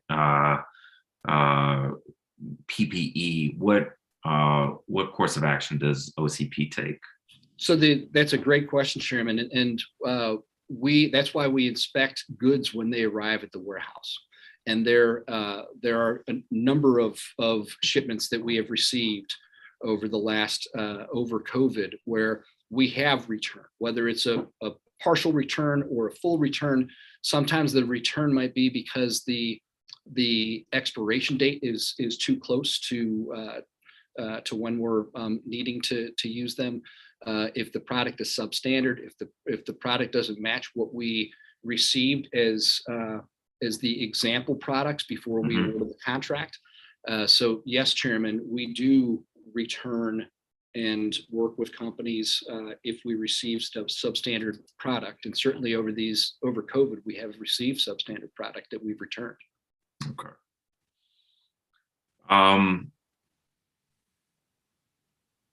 And we get a refund on that. That's correct, Chairman. Okay. Or a replacement.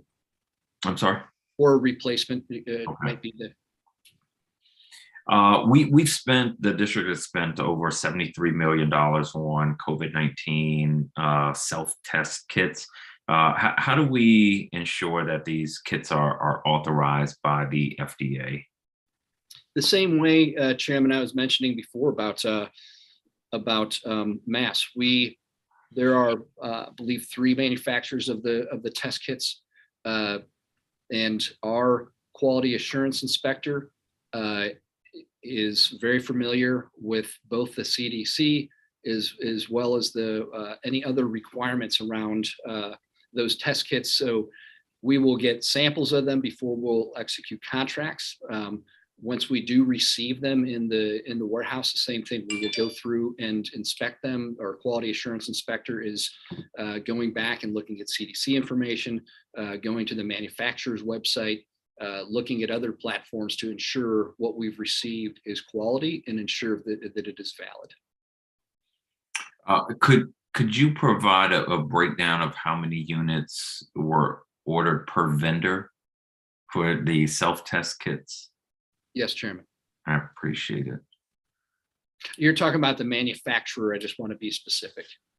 Well, I think so. I think I'm talking about who we purchased them from.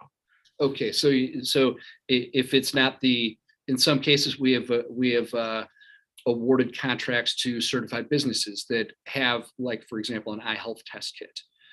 So we have the manufacturers and who the contract was actually purchased, or who we actually contracted for the items may be different than the manufacturer. I just wanted to note that.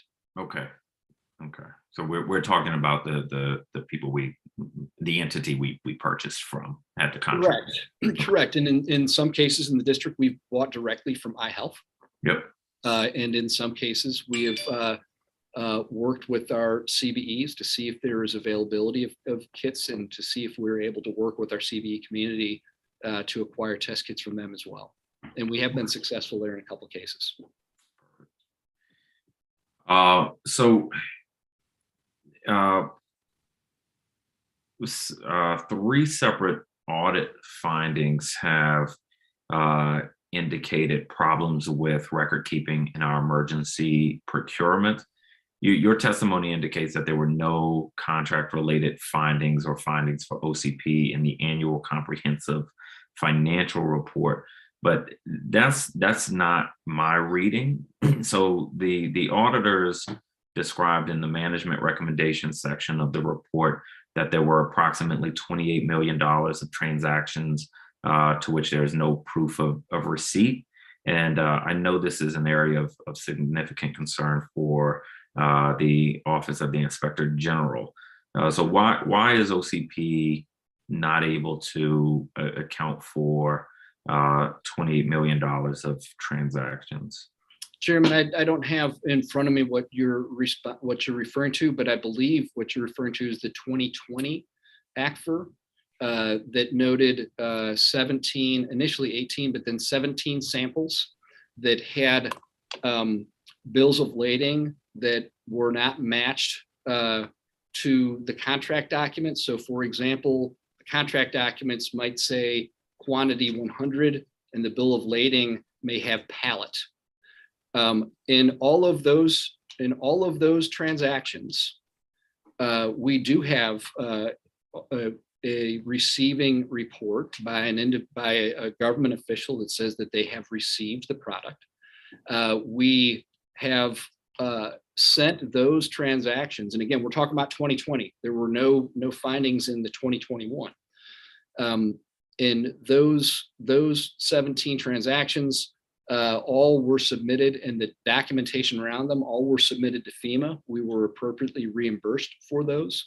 Those transactions and this document supporting those transactions are posted on OCP's website. But the challenge here, Chairman, is bills of lading, which is a shipping document, not matching the invoice. And again, this was 2020. In 2020, as you can imagine, the throughput and the shipping the shipping challenges that were happening all over the nation. So this is again a situation of units of measurement in the bills of lading not matching with the invoice. But we do have record of receipt. We have verified receipt of these products. We have sought reimbursement for them, and we've received reimbursement for them. And they are posted on contracts.ocp.dc.gov on the transfer. You said you sought reimbursement for them? Yes, in 2020 with FEMA, and we did. I see what you said. Okay. Yes. But this was mentioned in the 21 Act for. It's an update on the findings from 2020, saying that OCP has not fixed the problem. So there seems to be some disagreement in what's happening between you and the auditors who worked on the Act for. I think we're on the same page, Chairman. That is, in fact, that is a reflection of the 2020 results, not of the 2021. The 21 is going to reflect the current year as well as at least one prior year and where the agency is on adjustments. Sure. Those 17 transactions, we're not able to go back to the shipping company and say, adjust your bill of lading. Right. We have, though, been able to ensure that the items were received and that the documentation, that we do have the documentation around it. And I would say, again, this is an area with working with our Inspector General over the last 2 years where we have improved the documentation and the veracity of the documentation from the very get-go, Chairman. Knowing the bandwidth of these contracts and where we're going, it was always important to me that we retained our documents and that we have retained them in the file that we've provided both to the IG and that is publicly posted. Okay. So help me understand the distinction here. Because what the Act for Auditors suggested that OCP doesn't have proof of receipts. You're saying you have a receiving report. So what am I missing? So it is sort of the bottom line here. No, OCP doesn't have receipts, but you have a receiving report. This was 2020. We've improved our process since then. Is that what's happening? Chairman, we have noted receipt. The receiving document may not have been standard in those 17 cases, and specifically the bills of lading, the shipping documents, did not match the invoice.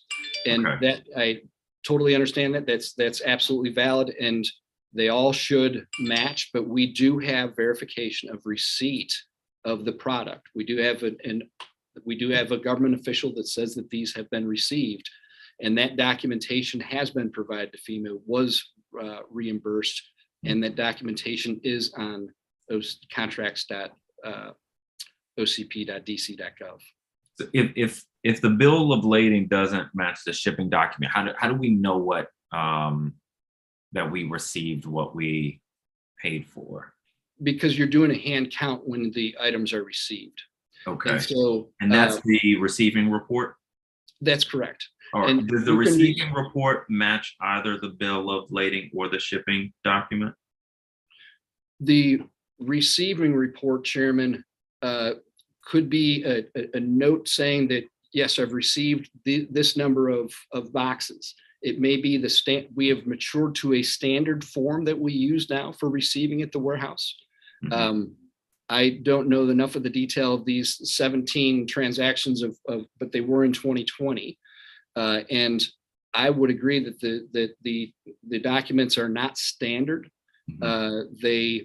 There is inconsistencies between the shipping document, specifically the quantity, the unit of measure, mm-hmm. Against the invoice. Okay. But there is notation of receipt. It may not be the standard form that we use now for receipt, but there is authorization or there is documentation of receipt.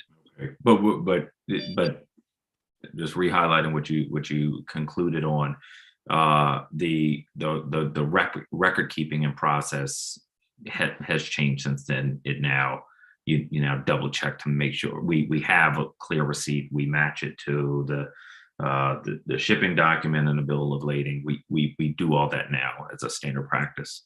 That's correct, Chairman. And we also are more mature in knowing what we need to buy and when we're buying it, and not buying every mask that we can find, regardless of how large or small the quantity is with items coming into the warehouses. You know now, Chairman, it's a 250,000 square foot operation, which was not that way before. So, again, thanks to the IG on support in making our processes better.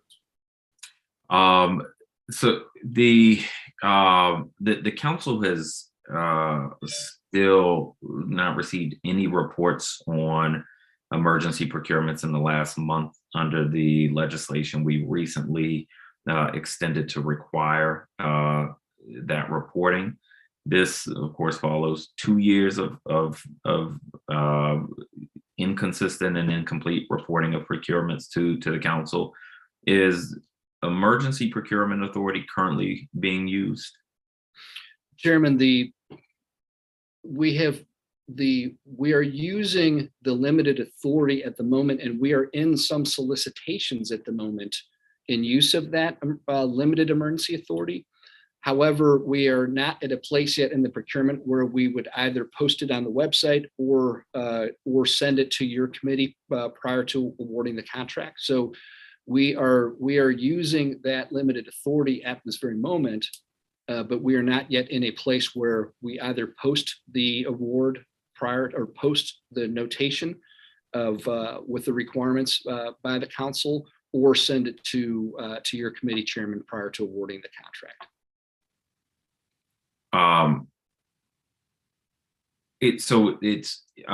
You're required by the law to report it prior to the award. Is that correct? True? That's correct, Chairman. So, but we still will use, for example, solicitation process given the time that we have, we still try to do as much of the contracting process as possible. So we do have solicitations that are ongoing right now that we will post if we come to fruition for an award there. But we have not used that limited authority to post it or to advise you yet, because we've not awarded yet a contract. Okay, so in the past month, there have been no emergency procurements. That's correct, Chairman. Between November 6th and January 5th, OCP entered into over $359 million in procurements without prior notice to the council. For these procurements, does OCP prepare independent government estimates to ensure that the district is not overpaying? In an emergency procurement, you are, prior to awarding, you're still ensuring the price reasonableness prior to the award. Whether you have a written in government estimate prior to that is not a requirement. However, we wouldn't even be able to move forward if we didn't have the funding. So having the funding, having an understanding of what it is that it's going to cost to buy is a requirement that we still have. And certainly prior to award under this limited authority, we would also post it, Chairman. Okay, I mean, having the funding is distinct from overpaying. Absolutely, and so the ensuring price reasonableness is a requirement of the contracting officer prior to awarding the contract. Okay, and that was done in all of these procurements that were done without prior notice to the council? That's correct, Chairman. And at the time of those awards, there was no requirement for prior notice to the council either. Just to want to make sure of that note, Chairman. Can you say that again? I'm sorry. That the contracts that you're mentioning, the requirement to post publicly and to advise the council prior to award is under the new changes to the authority, not during the time period of the contracts that we're mentioning is the only thing I'm pointing out, Chairman. Okay. On August 30th, 2021, OIG announced the next iteration of the procurement practices risk assessment, which will focus on emergency procurements, large-scale IT procurements, and non-emergency goods and services. Can you commit to providing unfettered access to your staff and information to the OIG to complete their work?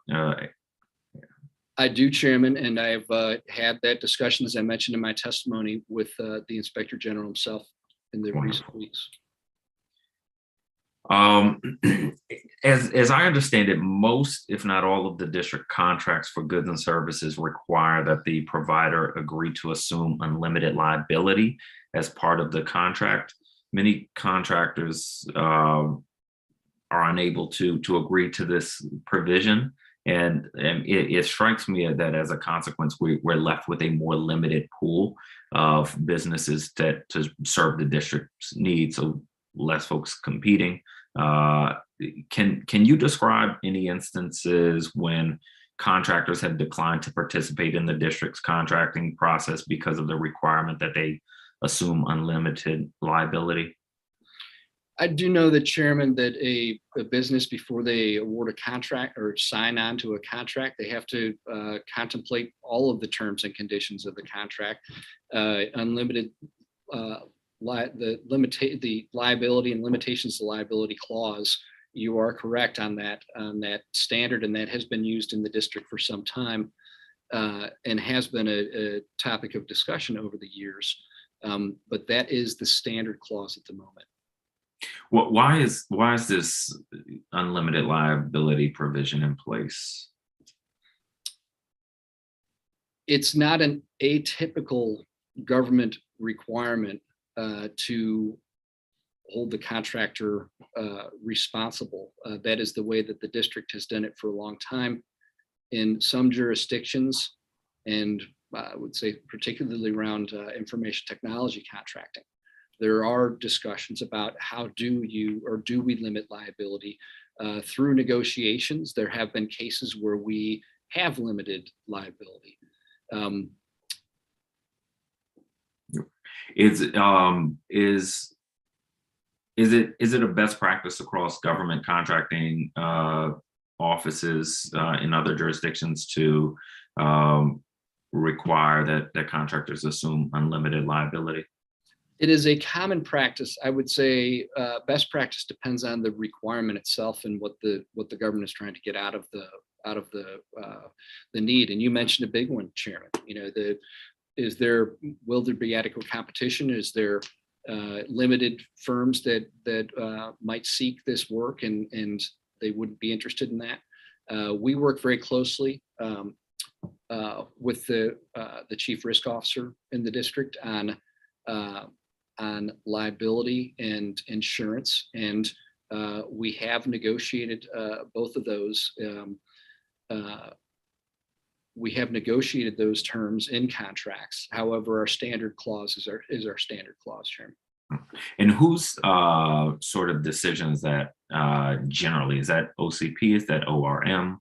The contracting officer. It's a business decision that the contracting officer will make. Okay, so the contracting officer has authority to remove that provision. The contracting officer has the authority to negotiate it. The contracting officer has the authority to negotiate it. It depends on the requirement where we would allow negotiation of that requirement, though. Okay, so then it sounds like that it's not up to the contracting officer; it's up to somebody else. The contracting officer has to make the decision. The contracting officer will make the decision in consultation with counsel, as well as their chain of command, which would include their chief contracting officer, my deputy chief procurement officer, and myself if necessary. And Okay. others that would be included in that discussion would be the chief risk officer and certainly the OAG as well. Is a source, but it is the contracting officer's decision to make. Okay, I guess what I'm getting at is if we want to discuss this, I don't have a hard conclusion on this, but it has come up before, and it raises concern. Sort of limiting competition raises some concern to me. But if I wanted to have a discussion about this, I'm trying to figure out who would be at the table. It's OCP and ORM. Is that right? Maybe OAG. Probably. I would concur. I would concur that they're all stakeholders, Chairman, and of course the OCA. Yes. Okay.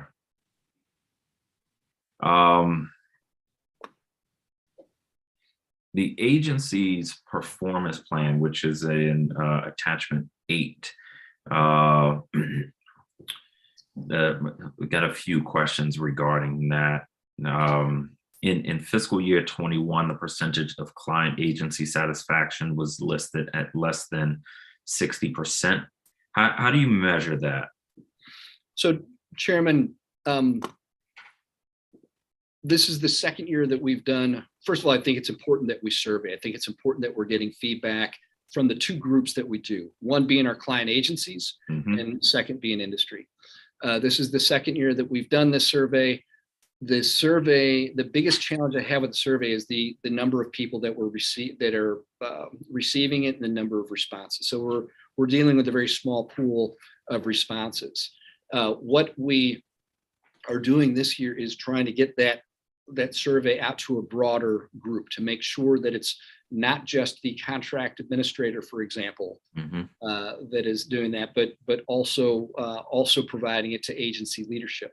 I want to make sure that my directors of other agencies are going to opine just as much as a contract administrator might opine, and then the same thing with our industry counterparts. We're always thinking about ways to include this survey. I mentioned it in my testimony today. The CBE nonprofit, or the CBE letter that we'll be putting out this quarter will ensure to keep that information there as well. And certainly, Chairman, if you have any thoughts on how to get that word out there, I do want to make sure that we're getting a broad understanding of our performance, both from our client agencies as well as from industry. I will give that some thought. I very much support this effort. And I mean, obviously, I'm concerned that 40% of agency partners are unsatisfied, but I also want to be careful not to seem overly critical, because I think it's important to measure things, and you got to start somewhere. As you said, that includes making sure you are improving the survey, the number of people surveyed. So I really don't want to seem overly critical. I do want to note the concern. I'm sure you're concerned as well, but we'll give some thought to how to sort of get that out to more agency partners. And I appreciate you all measuring and tracking that, because that's how we improve. And absolutely, and even even if it's an appearance of an issue, then we want to make sure that we're communicating even what the challenge might have been. So I full-heartedly agree with you, Chairman.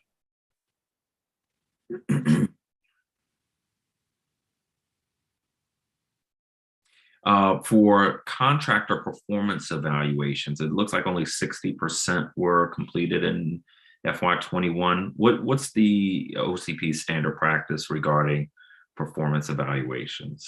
The standard practice, Chairman, is that there is a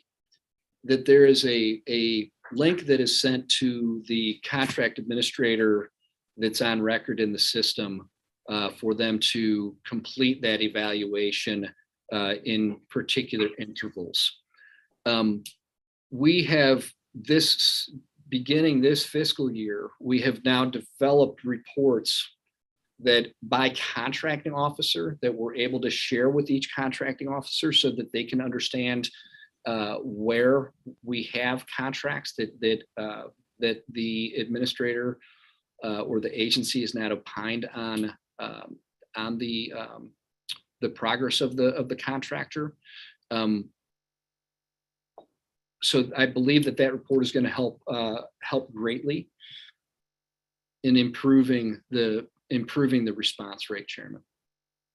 Can we, make this an element of contractor accountability to incentivize this to make sure it's happening more consistently?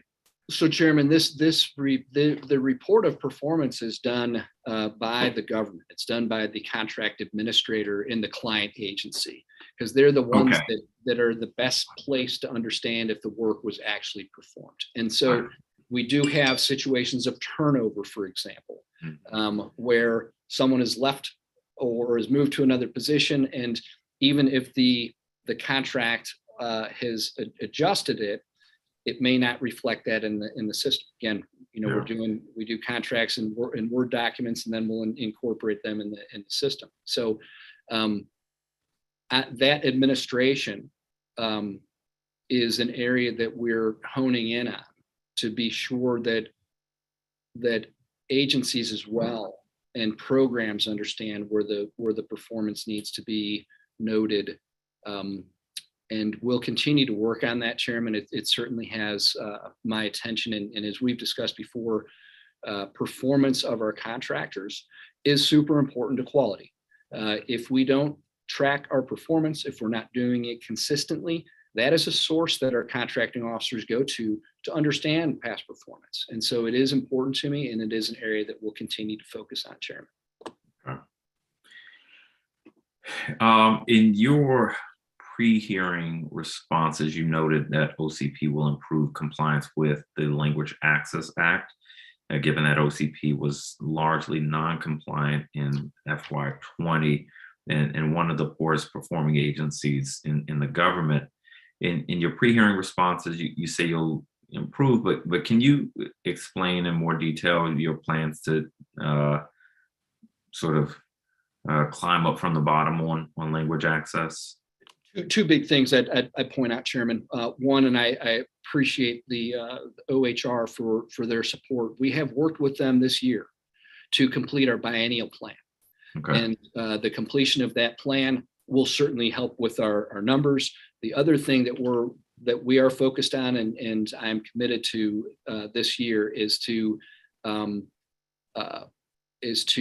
ensure that we have our language access policy specifically for the Office of Contracting and Procurement. Once that is vetted and published, we will rise up much higher in the scoring, Chairman. So those are two specific things, one that we've done and one that we will complete, that we won't have. I don't want to be here next year having the same discussion, Chairman. I appreciate it. And I'm sorry if I missed this, if you said it. When will that be completed, that plan? This fiscal year, Chairman. Okay. I'm sorry, the biennial plan was completed. We did complete that with OHR. Okay. But the language access policy is what we need to complete. Right. And when will that be completed? This fiscal year, Chairman. Okay.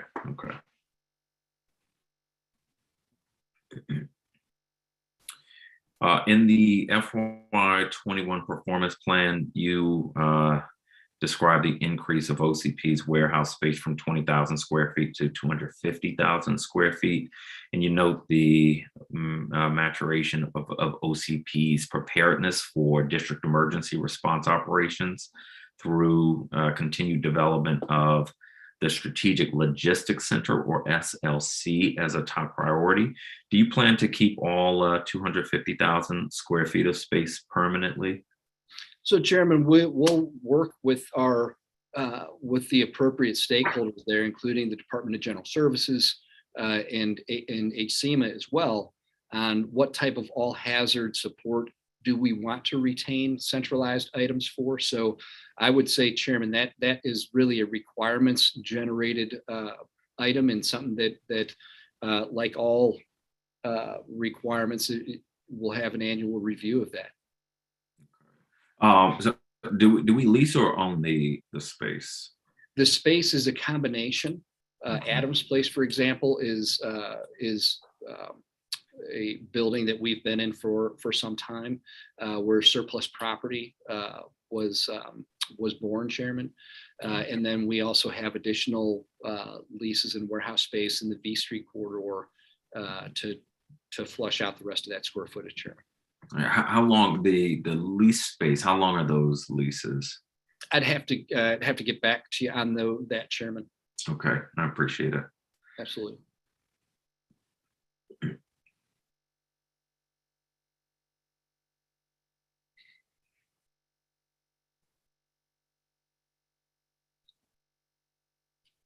Are there any categories of supply, PPE, or equipment that are still difficult to procure? Yeah, I think the most recent challenge that we've had has been around test kits, and for obvious reasons, every jurisdiction is looking for it. Yeah. But again, I think this is an area where the district worked, and working with health, working with the OCA, we were ahead of the curve, and we were able to acquire what the district needed. Yeah, I appreciate you all seem to do a very good job of procuring the test kits, which I know a lot of people appreciate.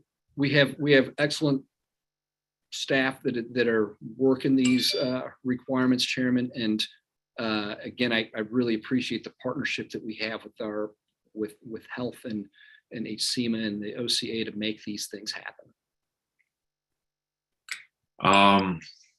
So you noted that only 7% of OCP's current adjustable expendable budget has been spent with SBEs and CBEs so far in 2022, but you also note that the expendable budget does not correctly reflect the agency's spending. And I understand that this is due to pass through funding for Emergency Operations Center. Is that right? That's correct, Chairman. OCP, as you've seen in previous years, is very focused on our funding and supporting and utilizing our CV program as appropriate.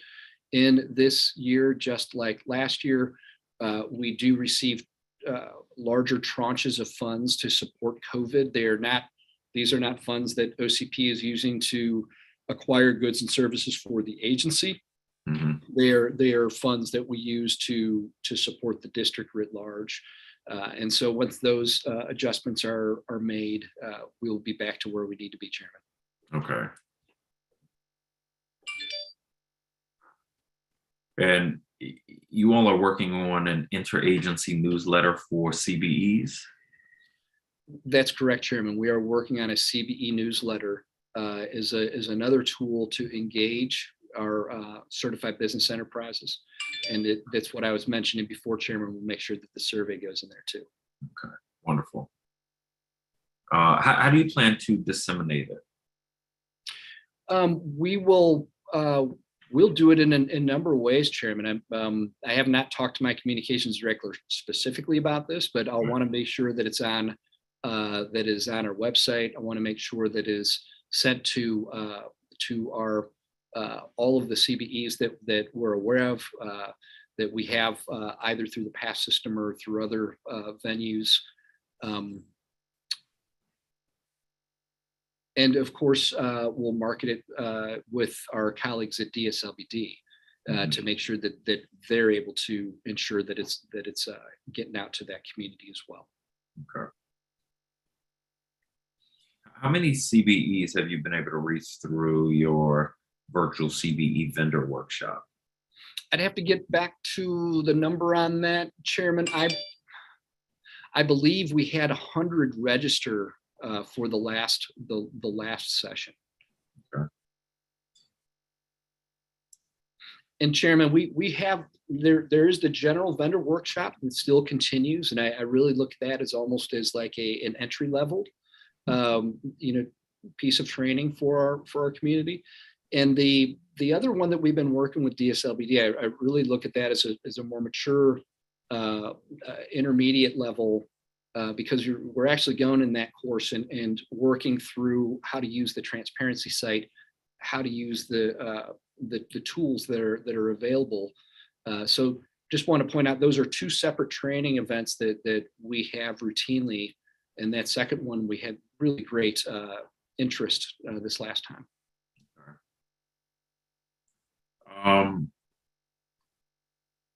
Does OCP keep track of the amount of contract awards given to CBE subcategories like small business enterprises? We do the best that we can, Chairman, with the systems that we currently have. So we do certainly track it. It's as all encompassing as possible. And we do track both CBE as well as SBE spend. Okay. So what's the difficulty of tracking the subcategories? Well, when we're contracting with many agencies, and some of the contracts are not in the system, some are outside of the system. My general caveat, Chairman, is that we do the best we can with the data that we have and pulling that together. I don't want you to feel that it's a seamless system that we're able to ongoingly track that. We do have the data and we're able to analyze it and prepare reports, but I don't have the and we do also have the ability, Chairman, for purchase orders to be able to see both SPE as well as CBE categories. So there is reporting there. I'm just leery and cautious of there may be more awards that are out there that are not tracked. I have to give some thought to this one.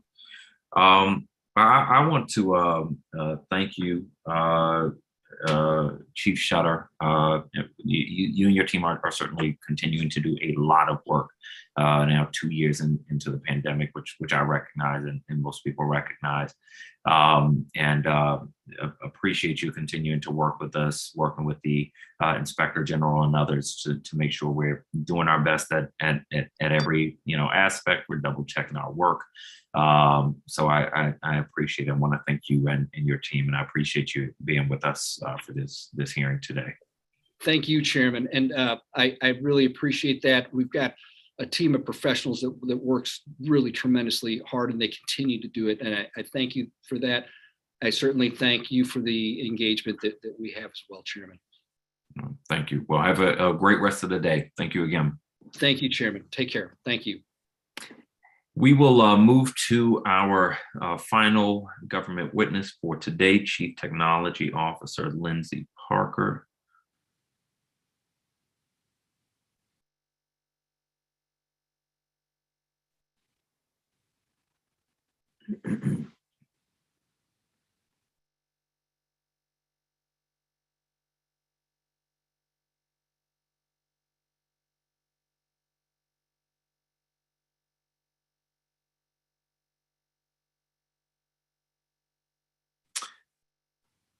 Chief Parker, welcome. Good to see you. Thank you. It's wonderful to be here. Thanks so much, Councilmember. Absolutely. Lindsay or CTO, maybe? I don't know. We'll try CTO for our hearings, or we'll try CTO. I've been trying to get this right for 2 years. Well, as you know, it's the practice of our committee to place all of our government witnesses under oaths. I would ask that you raise your right hand. Do you swear or affirm under penalty of perjury that the testimony you are about to provide to the Committee on Government Operations and Facilities is the truth, the whole truth, and nothing but the truth? Wonderful. Well, welcome again, and you can begin your testimony. Thank you very much. I thought I could, but I can't. Sorry, just a minute. Good afternoon, Councilmember White, members of the Committee on Government Operations and staff. I hope you and your families are safe and healthy.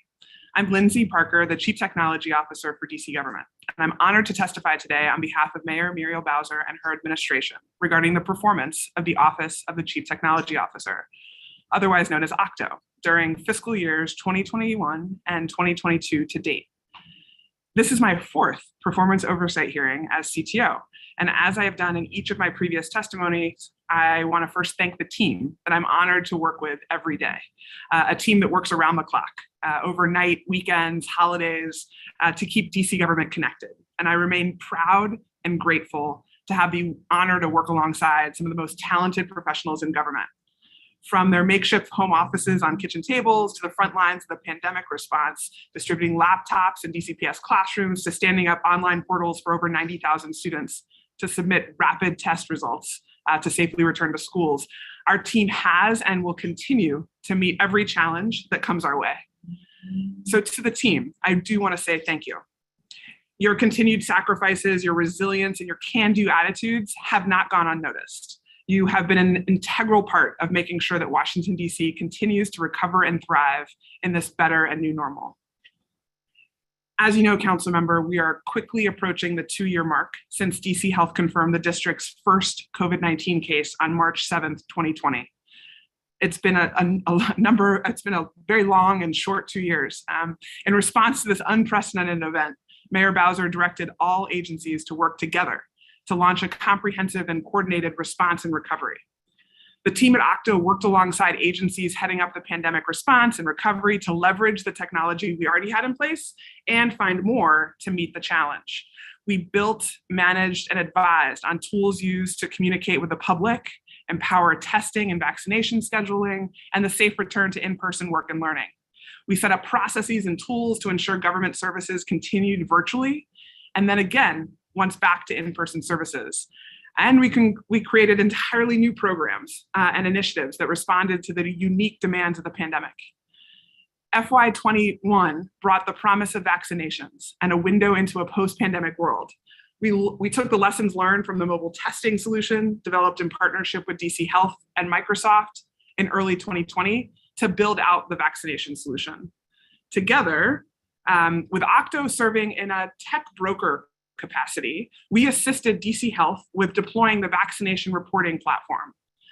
Multiple teams across OCTO contributed to this effort. From our software quality assurance team, our testing team, they tested every one of the 33 iterations that we developed, changes that involved improving language access, security, functionality, some things that we've spoken about previously, to the citywide messaging team that ensured more than 3 million notifications and reminders were sent to DC residents and qualified individuals. This was a substantial effort under intense deadlines and obviously a lot of pressure. And I can't say enough about every individual who worked around the clock to make this happen. So given the initial scarcity of the vaccine and the immediate demand once eligibility expanded, there were some very quick and very public lessons learned. But as we continually make tweaks to improve the user experience, public sentiment dramatically improved. In short, the platform worked. And because of these efforts, we were able to get 360,000 shots in arms scheduled through the portal in FY21. To ensure those multi-channels of communication, of information resources were available for residents and businesses, OCTO, also in partnership with DC Health, rapidly stood up the COVID-19 Information and Vaccination Call Center, one of 6 remote call centers that relied on Amazon Web Services technology as another channel to schedule that vaccination appointment and provide general information. Just for a point of reference, in FY21 and this far in FY22, the call center has handled over 250,000 calls, including more than 10,000 just last month.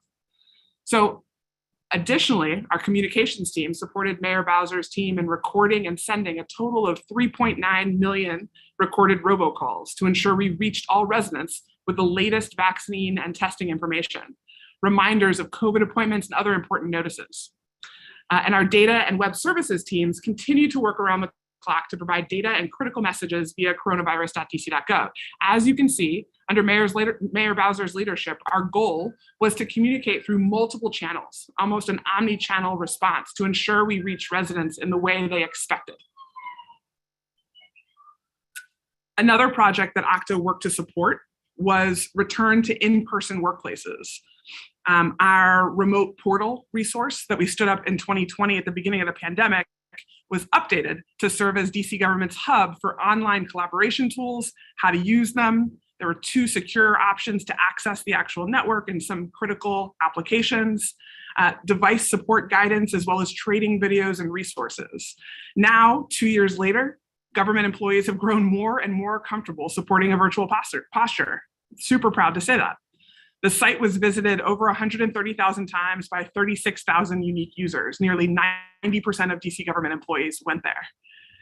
So throughout the pandemic, OCTO has continued to learn, and this is something that we've talked about many times over the past 3 years, council member, how to pivot and respond to immediate tech support needs throughout the public health response. So when over half of DC government returned to in-person workplaces in July, we knew reconnecting devices, connecting printers, redirecting phones would be critical to avoid service interruptions.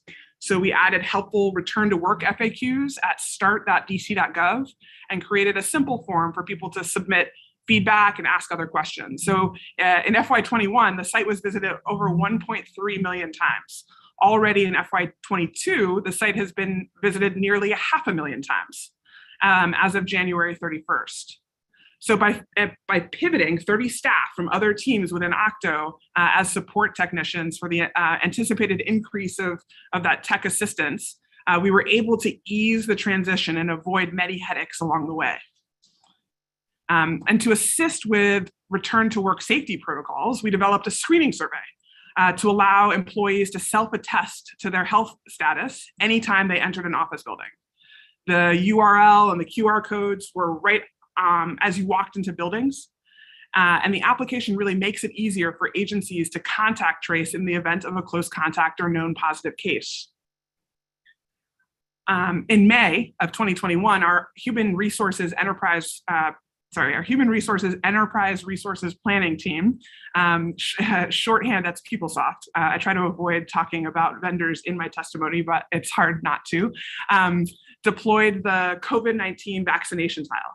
Where it was the reporting component where we successfully recorded the vaccination status of 35,000 DC government employees. And over 90% of the workforce complied and uploaded records. The team continued to update the application. In September of 2021, we launched an update allowing employees to test out weekly, that we're testing out weekly to upload their results. And then in January of this year, we launched an update allowing employees to upload proof of boosters. So those are just a few examples of the things that we did to support return to work and workplaces and the safe return to workplaces. And now, as you also know, OCTO supports DC Public Schools and DCPS headquarters with an expanded 90-person in-school tech support team working alongside all the other teams at OCTO. Who aren't necessarily in school, but are definitely in support of DCPS. And we support internet and network connectivity. We monitor 971 network devices in 496 server rooms throughout the DCPS network. We do security monitoring, device support, network and email access for more than 40,000 devices. Our network provides robust connectivity. And I want to just make a quick note, 40,000 users, for more than 40,000 users. Our network provides robust connectivity with high speeds and data availability with bandwidth usage levels consistently below 50% utilization, something that we were worried about with the number of devices going back into schools, but we monitor that every day. And every day we're not hitting more than 50% of bandwidth usage. In fact, I get the report from my team every day. For the past 2 years, the team at Octo has worked tirelessly to support DCPS as they adapted to the unique needs brought on by the pandemic.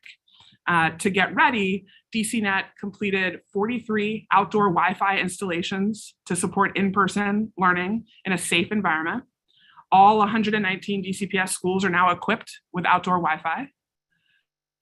We securely equipped DCPS devices with a suite of tools for border and endpoint protection, security access, data loss prevention, and content filtering.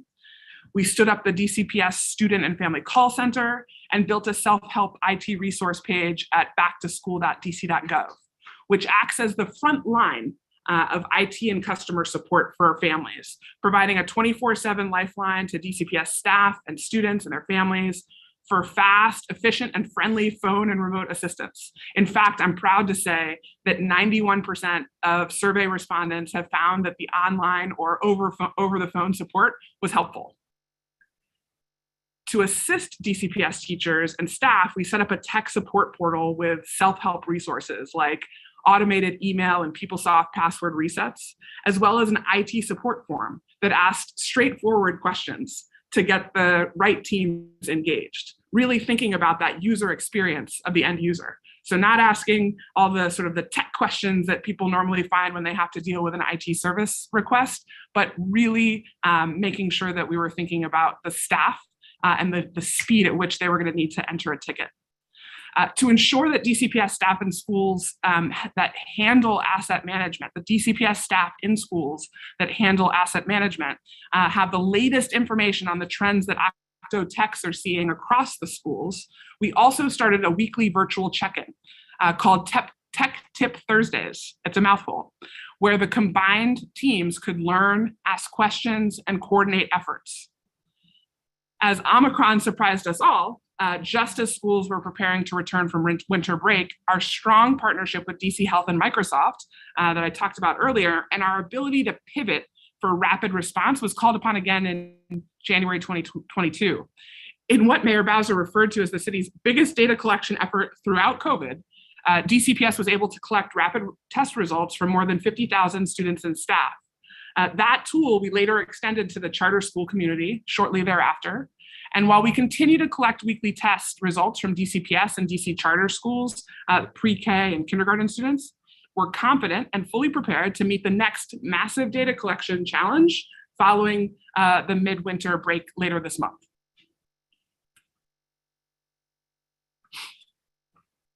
Another issue that we've talked about over the past 3 years, council members, we know that being connected is no longer a luxury, but a necessity. And through Tech Together DC, Mayor Bowser is delivering connectivity. She's expanding device access and creating equitable opportunities to tech skills and education. In 2021, more than 43 Tech Together DC partners comprised of industry, nonprofit, academia, government, held 3 working groups, and we completed a current state analysis of DC's digital divide. We identified the barriers that DC residents face, and we set aspirations, targets, and KPIs to track progress toward closing the divide. But we didn't just define the problem, we actually thought about it head on. We through major initiatives driving internet access, device access, and IT support, and digital literacy training for residents across DC. So now we're testing that. In coordination with DACL, the Department of Aging and Community Living, the Tech Together team helped more than 500 seniors stay connected to their families and friends. We facilitated training on how to enhance their day-to-day life, such as using their phones for face-to-face video calls, how to order groceries for delivery right at their door, and where to find educational, telehealth, and government resources online. And in fact, Internet for All currently supports over 5,500 households with children in pre-K 3 to 12, DCPS and DC public charter schools, as well as adults enrolled in public charter schools and students attending the UDC, with at-home broadband paid for by DC government. Because internet speeds were the main reason for low enrollment in 2021, Octo reached an agreement with the ISPs, Comcast and RCN, to increase the internet speed package from 50 megs to 100. Additionally, in partnership with Department of Human Services, OCTO and DCNet worked with local internet provider to make available free internet for residents at 5 temporary housing and family homeless shelters across DC. The so-named DC Hope Network provides in-home internet for more than 150 family and individual units to ensure equitable access to the internet for work, education, government services, and other opportunities. Another partnership soon to start is a $1 million pilot project between OCTO and the DC Housing Authority, which will provide in-home high-speed internet and digital literacy training at 2 low-income apartment locations in Ward 6. This pilot will reach 248 households in Potomac Gardens and 125 households at Hopkins. Along with in-home internet, OCTO's digital inclusion team will also provide tech skills training in privacy and security, social media, among others. The goal is to really discover how removing the barrier of internet and device access can give more residents a fair shot to greater opportunities. And the team has already begun planning and piloting programming eligible for federal funding in FY21 and 22, as we are very closely following the infrastructure bill and the federal agencies responsible for the regulations to get those grants out.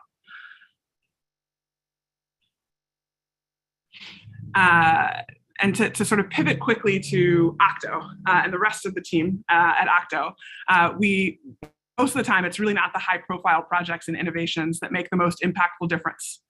Transformations in process, performance, features, and the systems we rely on every day, I think you talked about this a little bit earlier in the hearing, have really helped our government employees continue to deliver services digitally, learn new skills, and then enable a safe return to in-person work and meet public expectations in a number of different scenarios that I hope to talk about further with you. When it comes to IT operations, our Deputy Chief Technology Officer for IT Operations, Henry Lofton, and his team support the backbone of city operations. The teams under IT Ops have spent the last 2 years re-engineering underlying government operations, processes, systems to successfully manage a new and complex hybrid environment. In the fall, we successfully tied up the $40 million data center migration on time and on budget during a pandemic to ensure a highly available environment supporting mission critical services. During this project, we upgraded and modernized data center technologies to improve operations, sustainability, and security of data assets. Given the challenges of both the pandemic and the global supply chain issues, this was not easy, I must say. So first, we took apart essentially a 10,000 square foot legacy data center, which included roughly 723 pieces of hardware that needed to either be removed, relocated, or surplused. More than 5,000 hard drives had to be dealt with and really shredded after being pulled from more than 50 large server cabinets and racks. Simultaneously, we were receiving 500 or more pieces of new hardware, including 260 servers, 150 network switches, cabinets. You kind of get the point here, making over 3,600 connections to build out the new space. The build out also included a state-of-the-art cooling and air handling system to protect our investment, along with biometric security to maintain the highest levels of security. So our next focus is to institute annual updates of our core infrastructure and really build it into our budgeting process for the long haul. Supply chain challenges have really become even more front of mind when it comes to making sure that we're doing just that. For instance, we ordered critical replacements in August of last year. And while typical turnaround for that type of equipment is around 45 to 90 days, we've learned that a March delivery date is more realistic. And so we're continuing to unpack what supply chain challenges might mean for us as we look to modernize, we look to update, and we look to keep things running. Now, quickly to our IT digital services team. Under the leadership of Deputy Chief Technology Officer for Digital Services, Stephen Millar, OCTO has launched new digital products and services from ideation, just thinking about it, to production throughout 2021, often against very tight timelines. Agile product development proved to be even more crucial, I think, than anyone ever imagined. And it's really the foundation for the new digital services division, a team of product managers and technologists who will apply the lessons that we've learned and effectively build products and services that improve the user experience. So the first product under the digital service team is a modernized, streamlined business portal to ease the time and resources businesses have to spend on city processes. For instance, today, you might have to go to 14 different websites in order to do all the things that you need to do as a business when it comes to DC government. And that has kind of happened over time, right? Over the last 20 years, every single agency has been able to have their own website and then their own campaign website and then their own, right? Like everybody gets to kind of do what they want to online. After establishing our DCRA and OCTO steering committee, our team conducted a citywide business survey on licensing challenges. We interviewed 12 subject matter experts, even more in depth, which have advised the first iteration of the portal for development. So a beta version of the portal is going to be launched in the summer of 2022. And we look forward to the feedback and reaction of our business community and other stakeholders that we'll get along the way. I'm very excited about it, and I think it speaks to some of the challenges that you were wrestling with earlier in the hearing. Our notable accomplishments with the teams under digital services, we made infrastructure improvements to PeopleSoft that's going to save DC millions of dollars by cutting processing times from 2 to 8 hours down to 4 to 5 minutes, which is massive. We helped DC offices digitize over 1,000 online forms and more than 7,500 documents, made possible by, this is sometimes hard for me to even believe, a one-man team. We enabled 178 new low-code quick-base applications in FY21. That's compared to 168 that we added the year before. Automating workflow processes and data collection for programs across DC government. We were ranked among the top 9 states in the nation for our geospatial information systems, our GIS team, for their use of GIS data, tools, and governance. We launched 24 new or redesigned websites in FY21 and thus far in FY22, because that's culture, and it's going to take a second to change culture to get to that sort of business portal that I talked about before.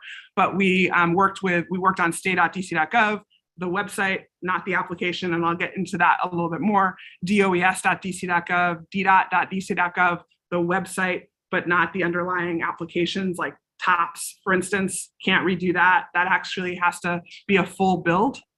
DISB.dc.gov. And we continue to manage coronavirus.dc.gov. DC.gov sites were visited 46.8 million times by 21.8 million visitors. Top search is always DMV. Next, you got usually marijuana regs. Very interesting. And then people are looking for how to pay taxes. Way down the list. We're named among the top 4 in the country by Resolve to Save Lives. It's an initiative run by former CDC Director Tom Frieden. That's the coronavirus.dc.gov data dashboard that continued to provide critical updates, was created through a partnership between OCTO and DC Health. We supported a 90% increase in the use of Microsoft Teams and a 156% increase in the use of Microsoft Exchange Online between February 2020 and April 2021. So just a massive uptick in usage of tools that we had been asking, begging, and hoping that people would use prior to the pandemic. The digital services team will look to enable a simpler, fairer, and faster digital experience for DC residents, businesses, and visitors. Now, it doesn't happen overnight, but in the past year, we have transformed the way we work and built confidence in our services by being responsive, knowledgeable, and effective problem solvers. We look forward to being the preferred option for agencies seeking digital-first solutions, involving the user experience and delivering services equitably and efficiently. We get good at that. We create a playlist, a playbook, and then agencies can take it and do it on their own, right? That's the hope. When it comes to IT security, in 2021, OCTO evaluated our systems We improved processes and strategy across the DC government network. The security team is led by our Chief Information Security Officer, Sunil Chaudhary. They're dedicated to securing data and systems by providing governance, solutions, and really developing a culture of vigilance. If you see something weird, please let us know. Accomplishments include, in fact, we updated and published policies that align with industry standards. We implemented a risk management framework strategy for DC government agencies, defining what and how agencies can document their IT security risks, evaluate their systems, and thereby enhance our overall security network-wide. I think that was what you were getting to when you were talking about the audit, the ACFR, as folks are calling it these days. There is a notice of finding and recommendation in there. And there's also, I think, listed a risk management framework is listed as a prior year finding that's still not closed out. Actually, the auditors acknowledged that if we had told them it was closed out, they wouldn't have believed us because they know it's going to take 3 years to implement. So now we have published our risk management framework and we're looking to implement. And it's going to take us another 2 years before we're in a place where they might say, okay, completely implemented, but I'm going to bet that by then the National Institute of Science and Technology will change something. And so we'll update slightly in 2 years. And that's typically what happens when it comes to cyber. We provided the annual cybersecurity awareness training, including adding 2 different components, phishing and remote work. We had 83.5% overall complete, which was huge. 10% increase to years past. And so really got all of my fellow directors involved in making sure that their teams took this seriously. We implemented next generation endpoint protection solutions for DC government agencies. This single agent solution enhances our ability to stop breaches, ransomware, cyber attacks. It just makes us even more ready for kind of what's ahead. Really powered by some of the best in class. We also are transitioning from our traditional remote access solution. So traditional VPN, it's a little clunky, hard to use. People don't love to click the like 5 different things that you got to do in order to get in, to a zero trust-based solution, which is sort of where things are heading, which provides seamless connectivity to approved applications and improves the remote worker experience. And so just prior to the beginning of the pandemic, we unveiled and talked to you about the draft technology strategic plan for DC, Unleashing the Possible. That was in my first year. The second 2 years of my time at Octo have been in the pandemic world. But the truth is we've learned so much more about our customers, but even more about ourselves and our teams here at Octo. Given the current Great Resignation really hitting technology shops probably more than others, enlisting the needed tech talent at Octo and across agencies to help us scale and innovate as we approach this next normal that's more digitally empowered than ever is going to be critical. So under our new citywide IT contingent workforce management contract, a mouthful, so we've called it STAR, the strategic teaming and resourcing contract, agencies are going to be able to select contractors for deliverable-based engagements, as opposed to just time and labor. You're actually going to get a team that's going to develop something for you, or produce something for you, or work on something for you that will have an end date, which will give the district an innovative and cost-effective option when planning and executing new projects and products. They'll also have the ability to use that digital services playbook to make sure that the user experience is really what we're focusing and honing in on. And then when it comes to tech enablement, technologists are, I like this line, notorious for launching new products, super excited about it. And then we move on to the next thing, right? And we just sort of assume that people are going to simply understand how to use that product because duh, it's very obvious, right? We think it's the greatest thing since sliced bread, and they should understand automatically why they should use it. Turns out it's not the way things happen. And we want to make sure that that doesn't really happen ever again. So we're launching an enablement team later this fiscal year to serve as sort of ambassadors for Octo products and services by providing trainings, creating DC-specific how-to videos, showcasing agency success stories, and capturing and analyzing feedback to help make continuous improvements to our products and services. We're also building on the work that we've already done on building out that financial model that I've talked about to you previously.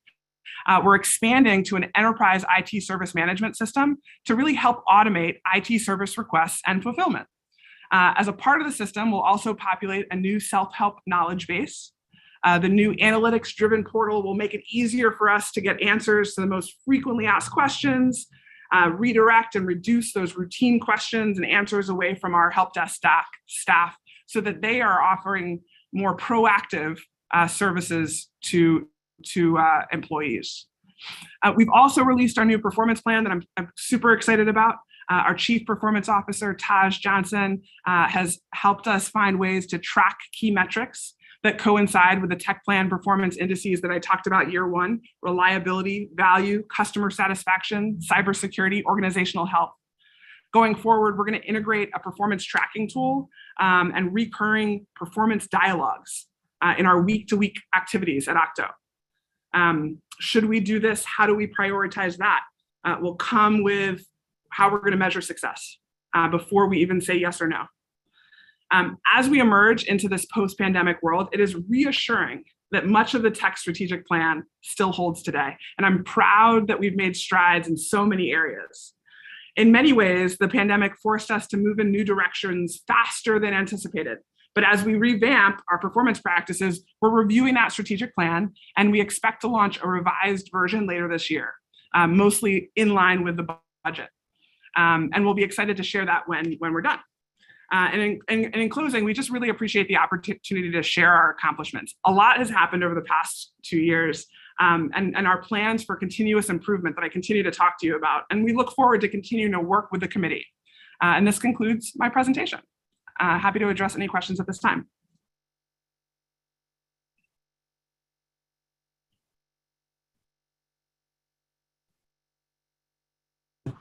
Thank you very much. I guess I don't have any questions, so we are good. So most of my questions are things not addressed in your testimony. Let me just start by thanking you and your team for everything that you all are doing, everything that you've done over the past year, over the past 2 years. Been a lot of challenges, as you mentioned in your testimony. Some of them didn't have pretty starts, and that's just how things go sometimes. The important thing is that we figure it out and improve, and we've all been trying to sort of figure it out as we go, you all more than most. So I really appreciate that, and I appreciate how much work and commitment that is required from you and your team. Super motivating for the team morale to hear that. So we really appreciate it. Absolutely. So the chair of the Committee on Human Services, Councilmember Nadeau, asked the same question to the Office of Disability Rights, whether the district government websites are compatible with screen reading technology. The response suggested that Octo helps navigate accessibility limitations upon request, they said. Do you know if screen reader accessibility features such as uploading PDFs in a readable format are built into Octo's website designs? Oh, you're on mute, sorry. Sorry, they are, but this kind of gets to the point that I was trying to make earlier. Websites are not web applications. And so while I can tell you what's going on with a particular agency's website, because we've built it for them, and when I say built it, we've allowed them to utilize the platform they populate with their information and the layout that they want to express to the members of the public that they need to interface with. But we help them get there. And we have a tool now that assesses accessibility on our website. So we've actually been able to move the needle on accessibility quite substantially. I can get you some of those details kind of following up on the hearing. But the issue is that if you've got a legacy application, and I'm not going to name names because that's not fair to the agencies, right? It's we can't make every single application in Washington, D.C. government magically modernize overnight. It doesn't make any sense, and we actually can't wouldn't appease the stakeholder concerns because it would just be done too fast. And so the actual applications that might be developed by Octo, I can kind of name those. And there's hundreds that are not developed by Octo. Some of them are developed by in-house CIO teams at other agencies, and some of them are developed by third-party vendors. And kind of as a result, they're all different. They're on different platforms. They took into account different user journeys whenever they were created, sometimes as 10 years ago, 15 years ago. And those application pages, we can't do anything about the accessibility on those pages. And so that's sometimes where there's like a little bit of a disconnect. Okay. That makes some sense. Yeah, it does. So you all have a tool, but I think Office of Disability Rights is doing an accessibility audit to help assess district government websites. Is there maybe some overlap between what you all are doing, which isn't necessarily a bad thing? So we have a tool that looks at our Drupal platform, the websites that you know and want to see improved, the sort of front door of an agency website. But for anybody to say that they could evaluate all public-facing websites. So if you think about an application like the UI system, that application has, I don't know anymore, 5,000 different sites, right? Pages that you might see. Okay. And so there's no way that it's going to be largely impossible to evaluate the accessibility on each of those pages. That makes sense. That makes sense. Okay. I mean, I think we'll continue to get feedback from disability rights advocates, the ODR, the work that you all are doing, and we'll improve step by step. Obviously, we are all really hoping that this won't happen, but have you prepared for the possibility that DC school children might need to go back to remote learning in large numbers? I think as you kind of saw through the testimony, we are in a position now, probably positioned better than ever to deal with sort of whatever environment we need to help enable. Mm-hmm. The devices, do you know the devices that we gave to students in the 2020 school year, 2020, 2021, would we be able to reuse those devices? Did we sort of collect those back, or did we have students keep those? Do you know? So Octo, we don't, we have an interesting division of labor. I think I've kind of gone through that with you a few times. It's still, it's a learning process even for me as we kind of figure out who's responsible for what. But DCPS is responsible for asset management, and so they're the ones that would be able to answer that question. Okay. So like the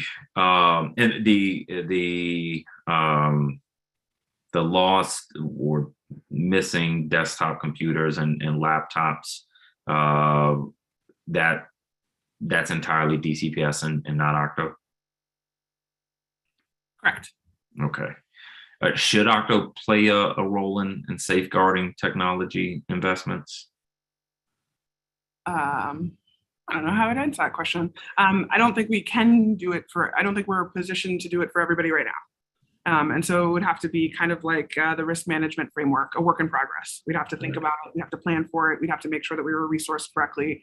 We'd want to think about how that customer, is it DCPS? Is it another agency actually wants to be served, right? We don't have all the sort of direct, we don't have the direct connections with the people that are, for instance, planning a new curriculum. Yeah. And so to make that move, you've got to really think about those processes and make sure that kind of everybody is coordinating, collaborating in order to make that work.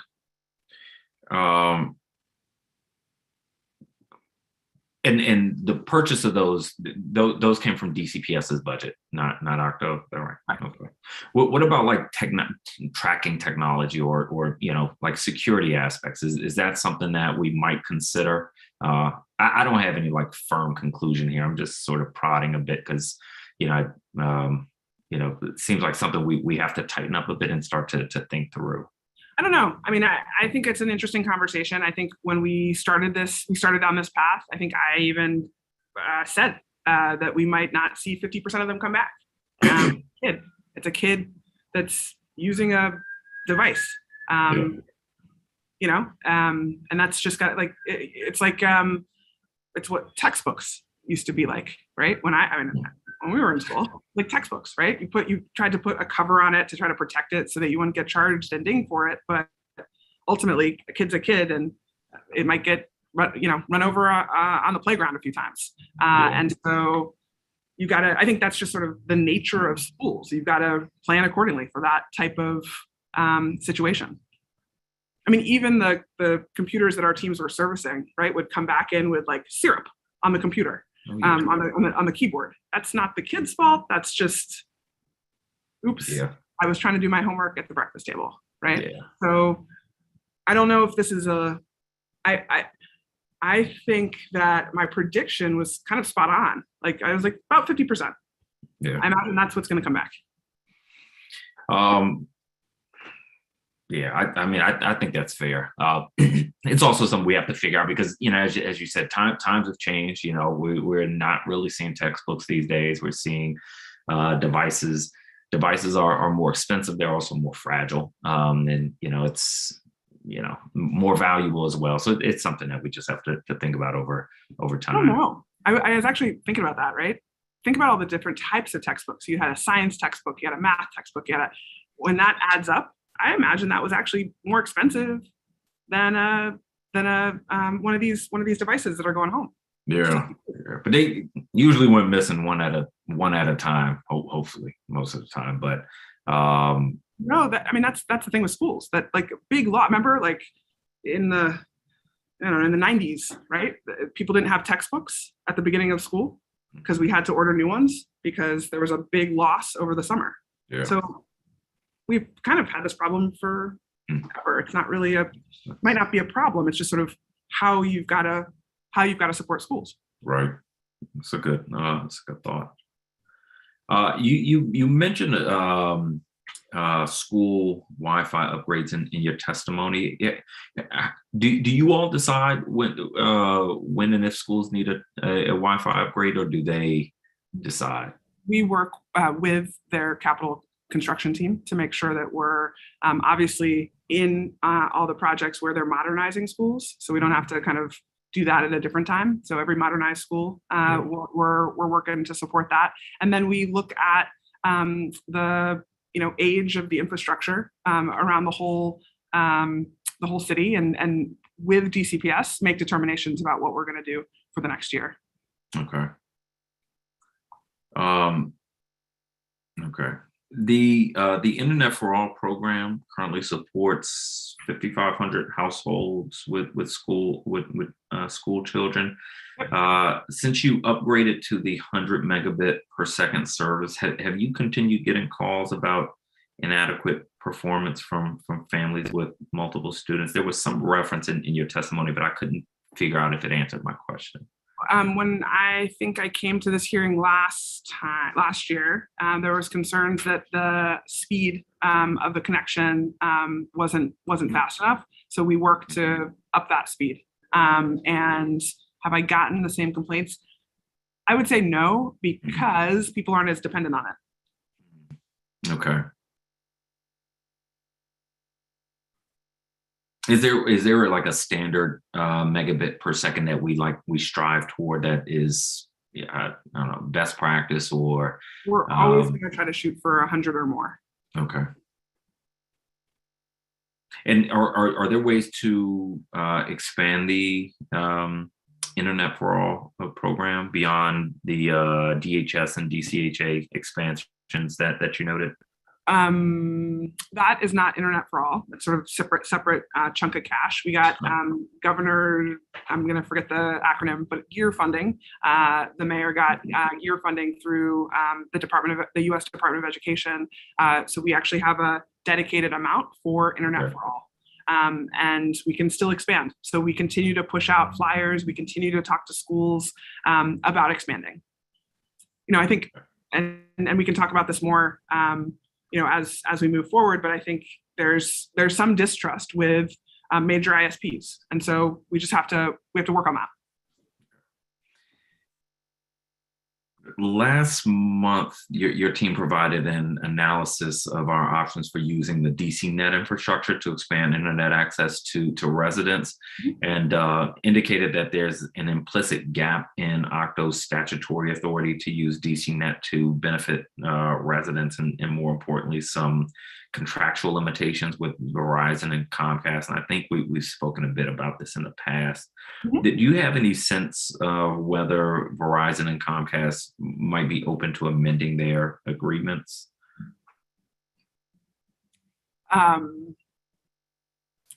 You could ask. You should ask them.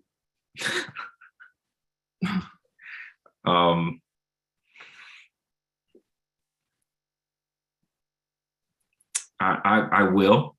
I will. Trying to interpret that. I mean, I can interpret it, but let me move on. The digital literacy training and in-home internet that you all are providing for families in Potomac Gardens and Hopkins Apartments. You mentioned this in your testimony. Are there any practical barriers to expanding that program to all public housing residents? Practical barriers, always, but I want to learn from this. So let's see how it goes. Let's see how receptive people are. I want to make sure that we're doing everything that we possibly can to figure out how there's no element of mistrust of government that kind of coincides with that device. So trying to figure out the right way to get that device out, right? It's not coming from DC Housing Authority, probably, ought not come from DC government. So what's the right approach and what's the right conversation to have to make sure people understand? And, this goes back to your kind of tracking point in regards to those school DCPS devices. I want to make sure that we are not tracking anyone. Right. The commitment for me, if you're getting a free device from DC government, it's not being tracked by anybody in government.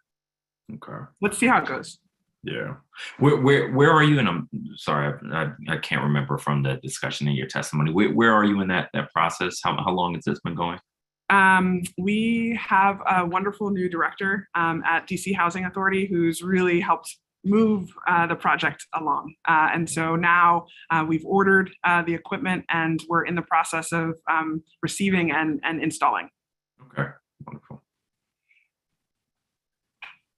Last year, the committee recommended a digital literacy survey to help assess residents' needs, and your team agreed to take it under advisement. Are you considering this in preparing the FY23 budget proposal? I apologize, Councilmember. Can you ask me that question one more time? Yes, the digital literacy survey. We had we talked about recommended this last year. You were taking it under advisement. Want to know if this is something you are considering. What I'd like to do is I've asked actually a few other cities that have tried for feedback, and I'd like to make sure that I'm getting you what we learned. It's not easy. Yeah. And is the juice worth the squeeze is sort of my question on that. It would be expensive, and I want to make sure that we're thinking it through. So I'll share some of the kind of feedback that we've received from other places. I appreciate it. Expensive, also important in this day and age. But I hear you. We could spend a lot of money and not get a lot of information. So I appreciate and look forward to your feedback on that. One of your priorities for this fiscal year is to create equitable tech education and opportunities to develop tech skills. What are some of the the biggest training gaps that you're working to close on, developing tech skills? Are we talking about DC government employees, or are we talking about the public? DC government employees. Oh, we're all over the place, which is great, right? The diversity of our workforce is what makes DC government, in my opinion, the best place to work, which is why I've spent more than a decade of my career here. It's why I get up in the morning and come to work. The challenge is real. We have a spectrum of users that have started in DC government at different times with different managers, with different tools, with different systems, and people are busy. And getting people to adopt new processes, adopt new ways of working is a challenge. And it's a challenge that will I argue, we have just seen one of the biggest challenges that managers in workplaces all over the country and the world have ever faced, which is the past 2 years. But the next challenge is going to be, how do we make sure that we're taking all the different generations that we have to work with along for the ride of being even more digitally enabled. So the enablement team that I mentioned as something that we're thinking about, that we're standing up right now, recruiting for today, that's going to get us a good way there, but there's still more work to do. So we'll also have a knowledge center where we're going to try to have different ways that we're communicating how-tos, not just assuming that somebody's going to sit there and read a 95-page how-to guide. That's not realistic anymore. So how do we create training tools that work for a very diverse set of learners and set of employees? And we're going to learn along the way. So we've already tried over COVID. We've tried different videos. We've tried screenshots, emails, right, to see what works for what type of worker. We've learned a lot, and we're going to continue to learn more. Okay. We discussed in the past the FCC opened up a new spectrum of citizen broadband radio service frequencies to municipalities a few years ago. The committee had asked for a pilot plan to use the spectrum. You had indicated that the upload and download speeds don't meet federal standard. No, not federal standard, what we want. Okay. Just won't be a service that people will be. I want to make sure that whatever we're doing, and we have an opportunity to do something really cool here in Washington, D.C., where we've got 800 miles of fiber. We've got a smaller geographical area than most others that are trying to solve for the same thing. So we've got a lot of great assets, but what I don't want to do is stand up something that the new internet user is going to be frustrated by, because that is not the way to learn how to use an internet-enabled device, right? Being kicked off every 5 seconds when you're trying to watch something on Netflix or whatever you're trying to do, YouTube. So are you suggesting our density is one of the reasons that it's less useful, or just the technology? The technology itself, I was excited about because I saw it in sort of kind of very small pilots. Mm-hmm. And in truth, when you're trying to do something as kind of transformative as what we're envisioning, it's just not going to be. That's not it. So that's okay. There's still other things out there. So we're gonna keep pushing. Okay. Because we really need to come up with basically the next generation of public Wi-Fi. Yeah. What's the status of the Building Blocks DC gun violence prevention database? It's a good question. Anytime we are building out something new, the entity that you're working with has got to have all of their processes thought through, all of their stakeholders engaged, and really kind of understanding the user journey that you're going to try to use in that new tool. Turns out we're working hard with a number of different agencies on gun violence prevention, and we're still building those processes, right? And making sure that we understand the connections that we need to be made. So it's coming along, but it's not, I don't have a substantial update right now. Okay. Do you have enough information to have like a rough estimate? Like, I'm not going to hold you to it, but. No, based on the diversity of the workforce that would need to utilize the system, this has to be a very, to your point about how we're going to make sure that we're thinking about a digitally enabled workforce of the future. I mean, this is a really tough problem that deals with, if you think about it, agencies that use technology today in very different ways. And so if we're building a tool that they all need to kind of engage with, we've got to be pretty thoughtful about it. This isn't something that you just get out of the box. It's not the tool that you got to buy your brown shoes on. Unfortunately, it's very nuanced, and there's nothing that's sitting out there that one of the big tech guys have already built. It's not something that we can just say, hey, slap it in, get it. It's not. It makes sense. Okay. So congratulations on completing the migration to the new data center. That's exciting and certainly a lot of work. What new opportunities will that infrastructure open up for the district government? Like, what does that mean to the city? That's a good question. The way that we did it was thoughtful. So for the first time in a very long time, given the fact that the people that originally built that data center, a number of them are still here, but not everybody. And maybe documentation wasn't as robust when we stood it up the first time. Now we have a clear sense. I talked about 3,600 connections. We have a clear sense of what they do, where they go to, and what they impact. That helps us be a lot smarter about how we respond to incidents, how we respond to something that goes down. We can be a lot more thoughtful and strategic about making sure that we're keeping things up.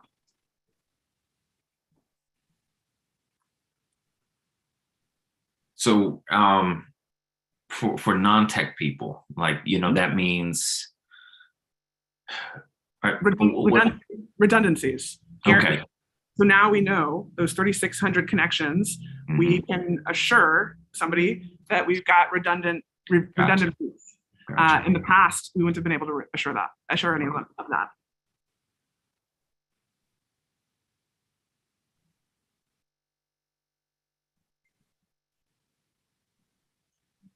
I want to make sure I'm clear on your testimony regarding the cybersecurity risk assessment noted in the ACFR. So you all now have a plan that's going to take time to implement, or you are sort of creating the plan now? So the risk management plan is, the risk management framework is there. It exists. And now we work on implementation. So you can't just put it out there and assume everybody's going to read it.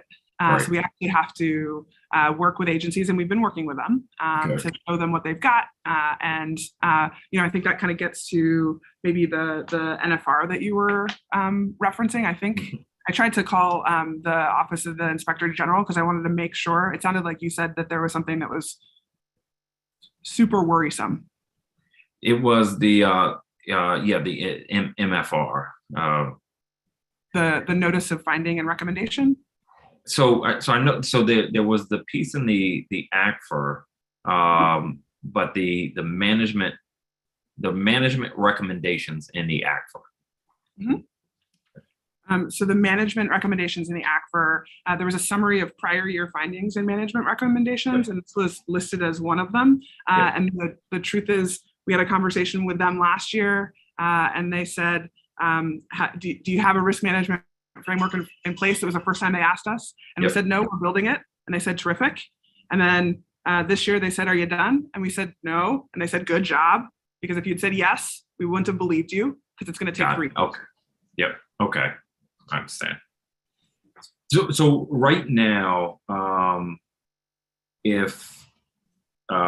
do agencies report potential vulnerabilities to Octo cybersecurity vulnerabilities? Yeah, so this is that's in reference to the notice of finding and recommendation, I think is what so it's a separate part of the ACFR.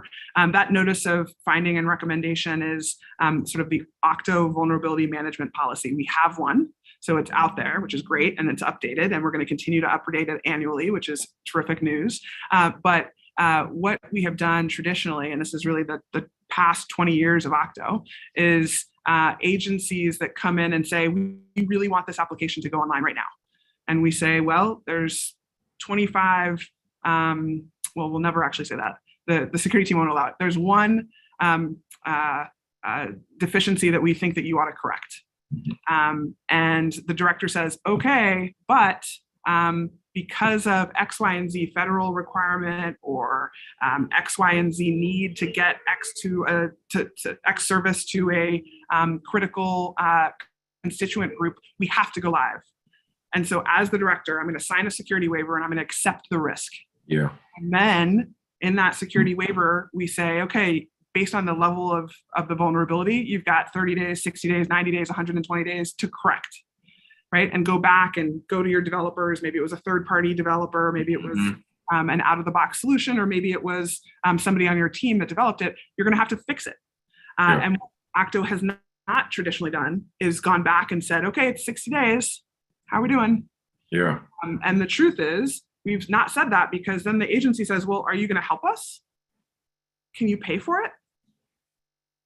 And we are like, no, because we didn't know you were doing it. And you built it and you didn't maybe do it the right way, or you didn't talk to us. We didn't test it. So we don't actually have the ability to go in and fix it.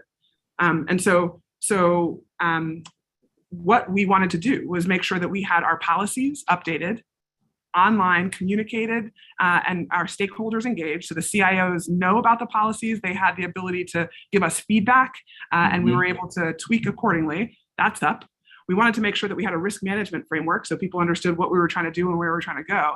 And now I'm very excited that we got listed in the ACFR, because now I can go around and I have a little bit of a stick, right? So before I just had to be like, hey, 60 days, member, can you fix it? I can't give you any money. I can't help you, but can you fix it?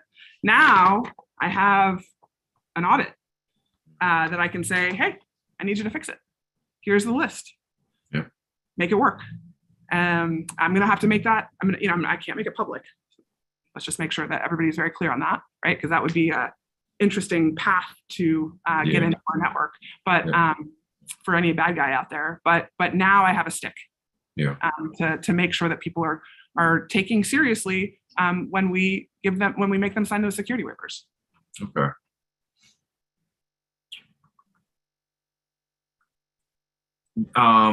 There were very different issue. There were 3 Octo vehicles involved in separate rear end collisions in just over a month last fall. Was this sort of an isolated outlier? I'm not even sure if it's on your radar. I recognize it's a little, but yeah, I'm trying to figure out if this was an isolated outlier. Yeah, it was in our. It was in our pre-hearing responses. Yeah. So I think there was. Yeah. I mean, we have, as you see in the pre-hearing responses, a lot of vehicles, and our teams are constantly, like, if there's a vehicle going out, there's usually something wrong, right? And so people are trying to get where they're going. So I imagine, is this up or down? I don't actually know, but I'll look into it. It's down. It's way down. It was 10 last year. Yeah. So we're trying. We all took Vision Zero training. All right. Yeah, I'll sort of look at that as well. I mean, if it's down, I don't remember offhand how many vehicles you all have. So, I'm not going to ask you to. We have 43 vehicles. Okay. 3 is a lot out of 43, maybe. But anyhow. 4 accidents in the course of the year? Well, over a month. There were 3 in over a month, and that's what was concerning. Oh, October 21, November 19th, November 23rd. Okay. I'll check it out. I don't know if there's any causation or correlation there. Okay. There aren't too many of these deep in the weed questions, but this one is from pre-hearing response 16. This is on salaries. There's an employee whose salary is less than $70,000, but has already earned over $27,000 in overtime since October 1st. And I'm just trying to figure out how you evaluate sort of outlier overtime amounts. So that was, I think it's the second line in our responses. Am I right? That's that second line individual. Yes. Yeah, so that was a question that I had as well. And we looked into it and and what I'll do is I'll make sure that I give you a written response in regards to what we found. Okay, I appreciate it. Yep. It's just personnel issues. I don't know. I don't want to put it on blast. Everybody's watching from Octo. So, okay. That's fair. You have 388 funded FTEs and 327 actual employees, which would mean there are 61 vacancies. A lot of agencies, maybe most all, have had some resignations and retirements. That's happening sort of across the board. Do you have thoughts, and I know this is early in the, what folks are calling the Great Resignation, and there's sort of, the staffing problem is everywhere. Do you have thoughts on sort of staffing up and retention, or, yeah, I think we have a great story to tell. Yeah, I mean, the Great Resignation is not a I don't know, fabrication. It is real. 42% of the workforce in the country has chosen to choose a different job, and in the tech sphere, as you know, even more even more opportunities are coming online right now, right? The jobs of the future are now, and a lot of them are tech enabled. And a lot of people over the past 2 years got some tremendous experience doing things really quickly with new tools and new solutions and new ways of working. And so the folks that work at Octo are hot commodities. Don't tell them. No, just kidding. I want those hot commodities to stay here, but I also want to make sure that they've got successful careers going to agencies, going to Amazon, right? Going to any tech player in the region, small or large. It's great because maybe one day they come back, or they talk to their colleague and say, have you checked out DC government? You get to do a lot really fast, even in the first few years of you working there. It doesn't really matter what field you're in or what kind of level you're in at Octo. You get to work on some really interesting stuff that I think in the private sector, you just might not be able to. And that's the story that I'm going to continue to tell. And I think I've been very excited about the candidates that we're seeing for some of these enablement team positions, our digital services positions, the product managers, the technologists that are interested in thinking about civic tech. There's a lot of them right now. And I think a lot of that has had to do with sort of what people have seen over the past 2 years. I think across the country, governments need help with sort of where our technology is going as it supports government services. I think I heard Fritz talking about GSA looking at websites and doing a very good job of it. I think that's interesting. What I learned the past few years is like the federal government doesn't necessarily have it right either. And so we're all kind of trying to get better, and government is inherently set up to not be quick and nimble. We're working on it, but especially because of the fact that we've got to be more reliable than our private sector. Anybody in the same space in the private sector, we've got to be more secure because it's all about trust here.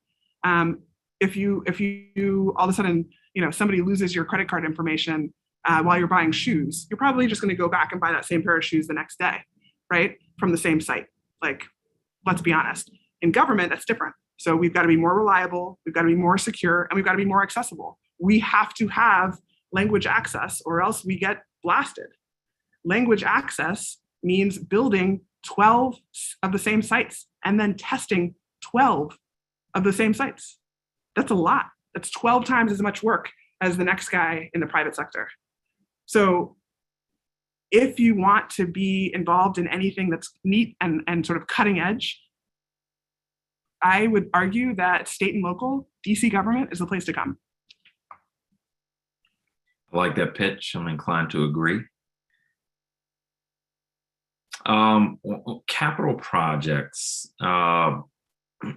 most items, most projects are listed on schedule, but the DCPS IT infrastructure upgrade is listed as ongoing.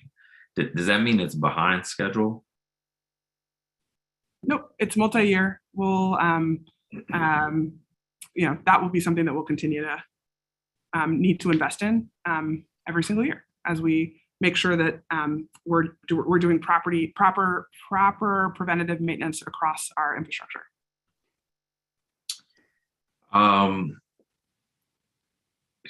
So back to agency websites, many agencies across our portfolio have bare bones websites that are not useful for residents. The agencies themselves report challenges in working to get even basic functions like calendar or videos on their websites. Have you heard those concerns? And how do we fix that? I'd love to know more specifics. And I also, because then let's drill into those specifics. I think that's, yeah. Our team is not responsible for the content on the website, right? That's left up to the agency. The agency comes up with that content. Mm-hmm. We help make sure that it looks great and presentable, and we teach them how to do it themselves. Okay. I don't intend to embarrass or put any agency on blast. So we'll share with you and sort of get feedback on what's going on so we can help resolve it. Earlier this week, DC Health rolled out and then had to take down a new COVID-19 vaccine portal. It was appeared to be randomly distributing personal information in some cases and private health data to unrelated individuals. What was Octo's role in that process? Yep. So there are, and I think I talked about this with you maybe last year. I don't remember. All the dates run together these days. But as you know, and I continue to say it, Octo is involved in some major builds. Some agencies have their own IT shops that lead those builds, and then some utilize third parties to do those builds. In this case, it was a third party, and DC Health has the lead on that. Well, why do some agencies decide to use third parties? Sometimes we use third parties. Okay. As well. So it just depends on the project, the scope, the timing, how quickly you have to do it, what is needed, how many people are going to use it. So are there cases where agencies come to Octo and you say, no, you should sort of go out and do this yourself? Yeah. And that's really the STAR contract that I was talking about before. Mm-hmm. That's why we put in place the STAR contract. So people can go out, we can help them come up with their scope. They can go out and they can get a team on quickly from an existing contract to come up with a deliverable based approach. So we need to build X in this amount of time. Can you do it? And then the team jumps on from that contract vehicle and says, yes, we can, or no, we can't. And then the agency is able to utilize it. Okay.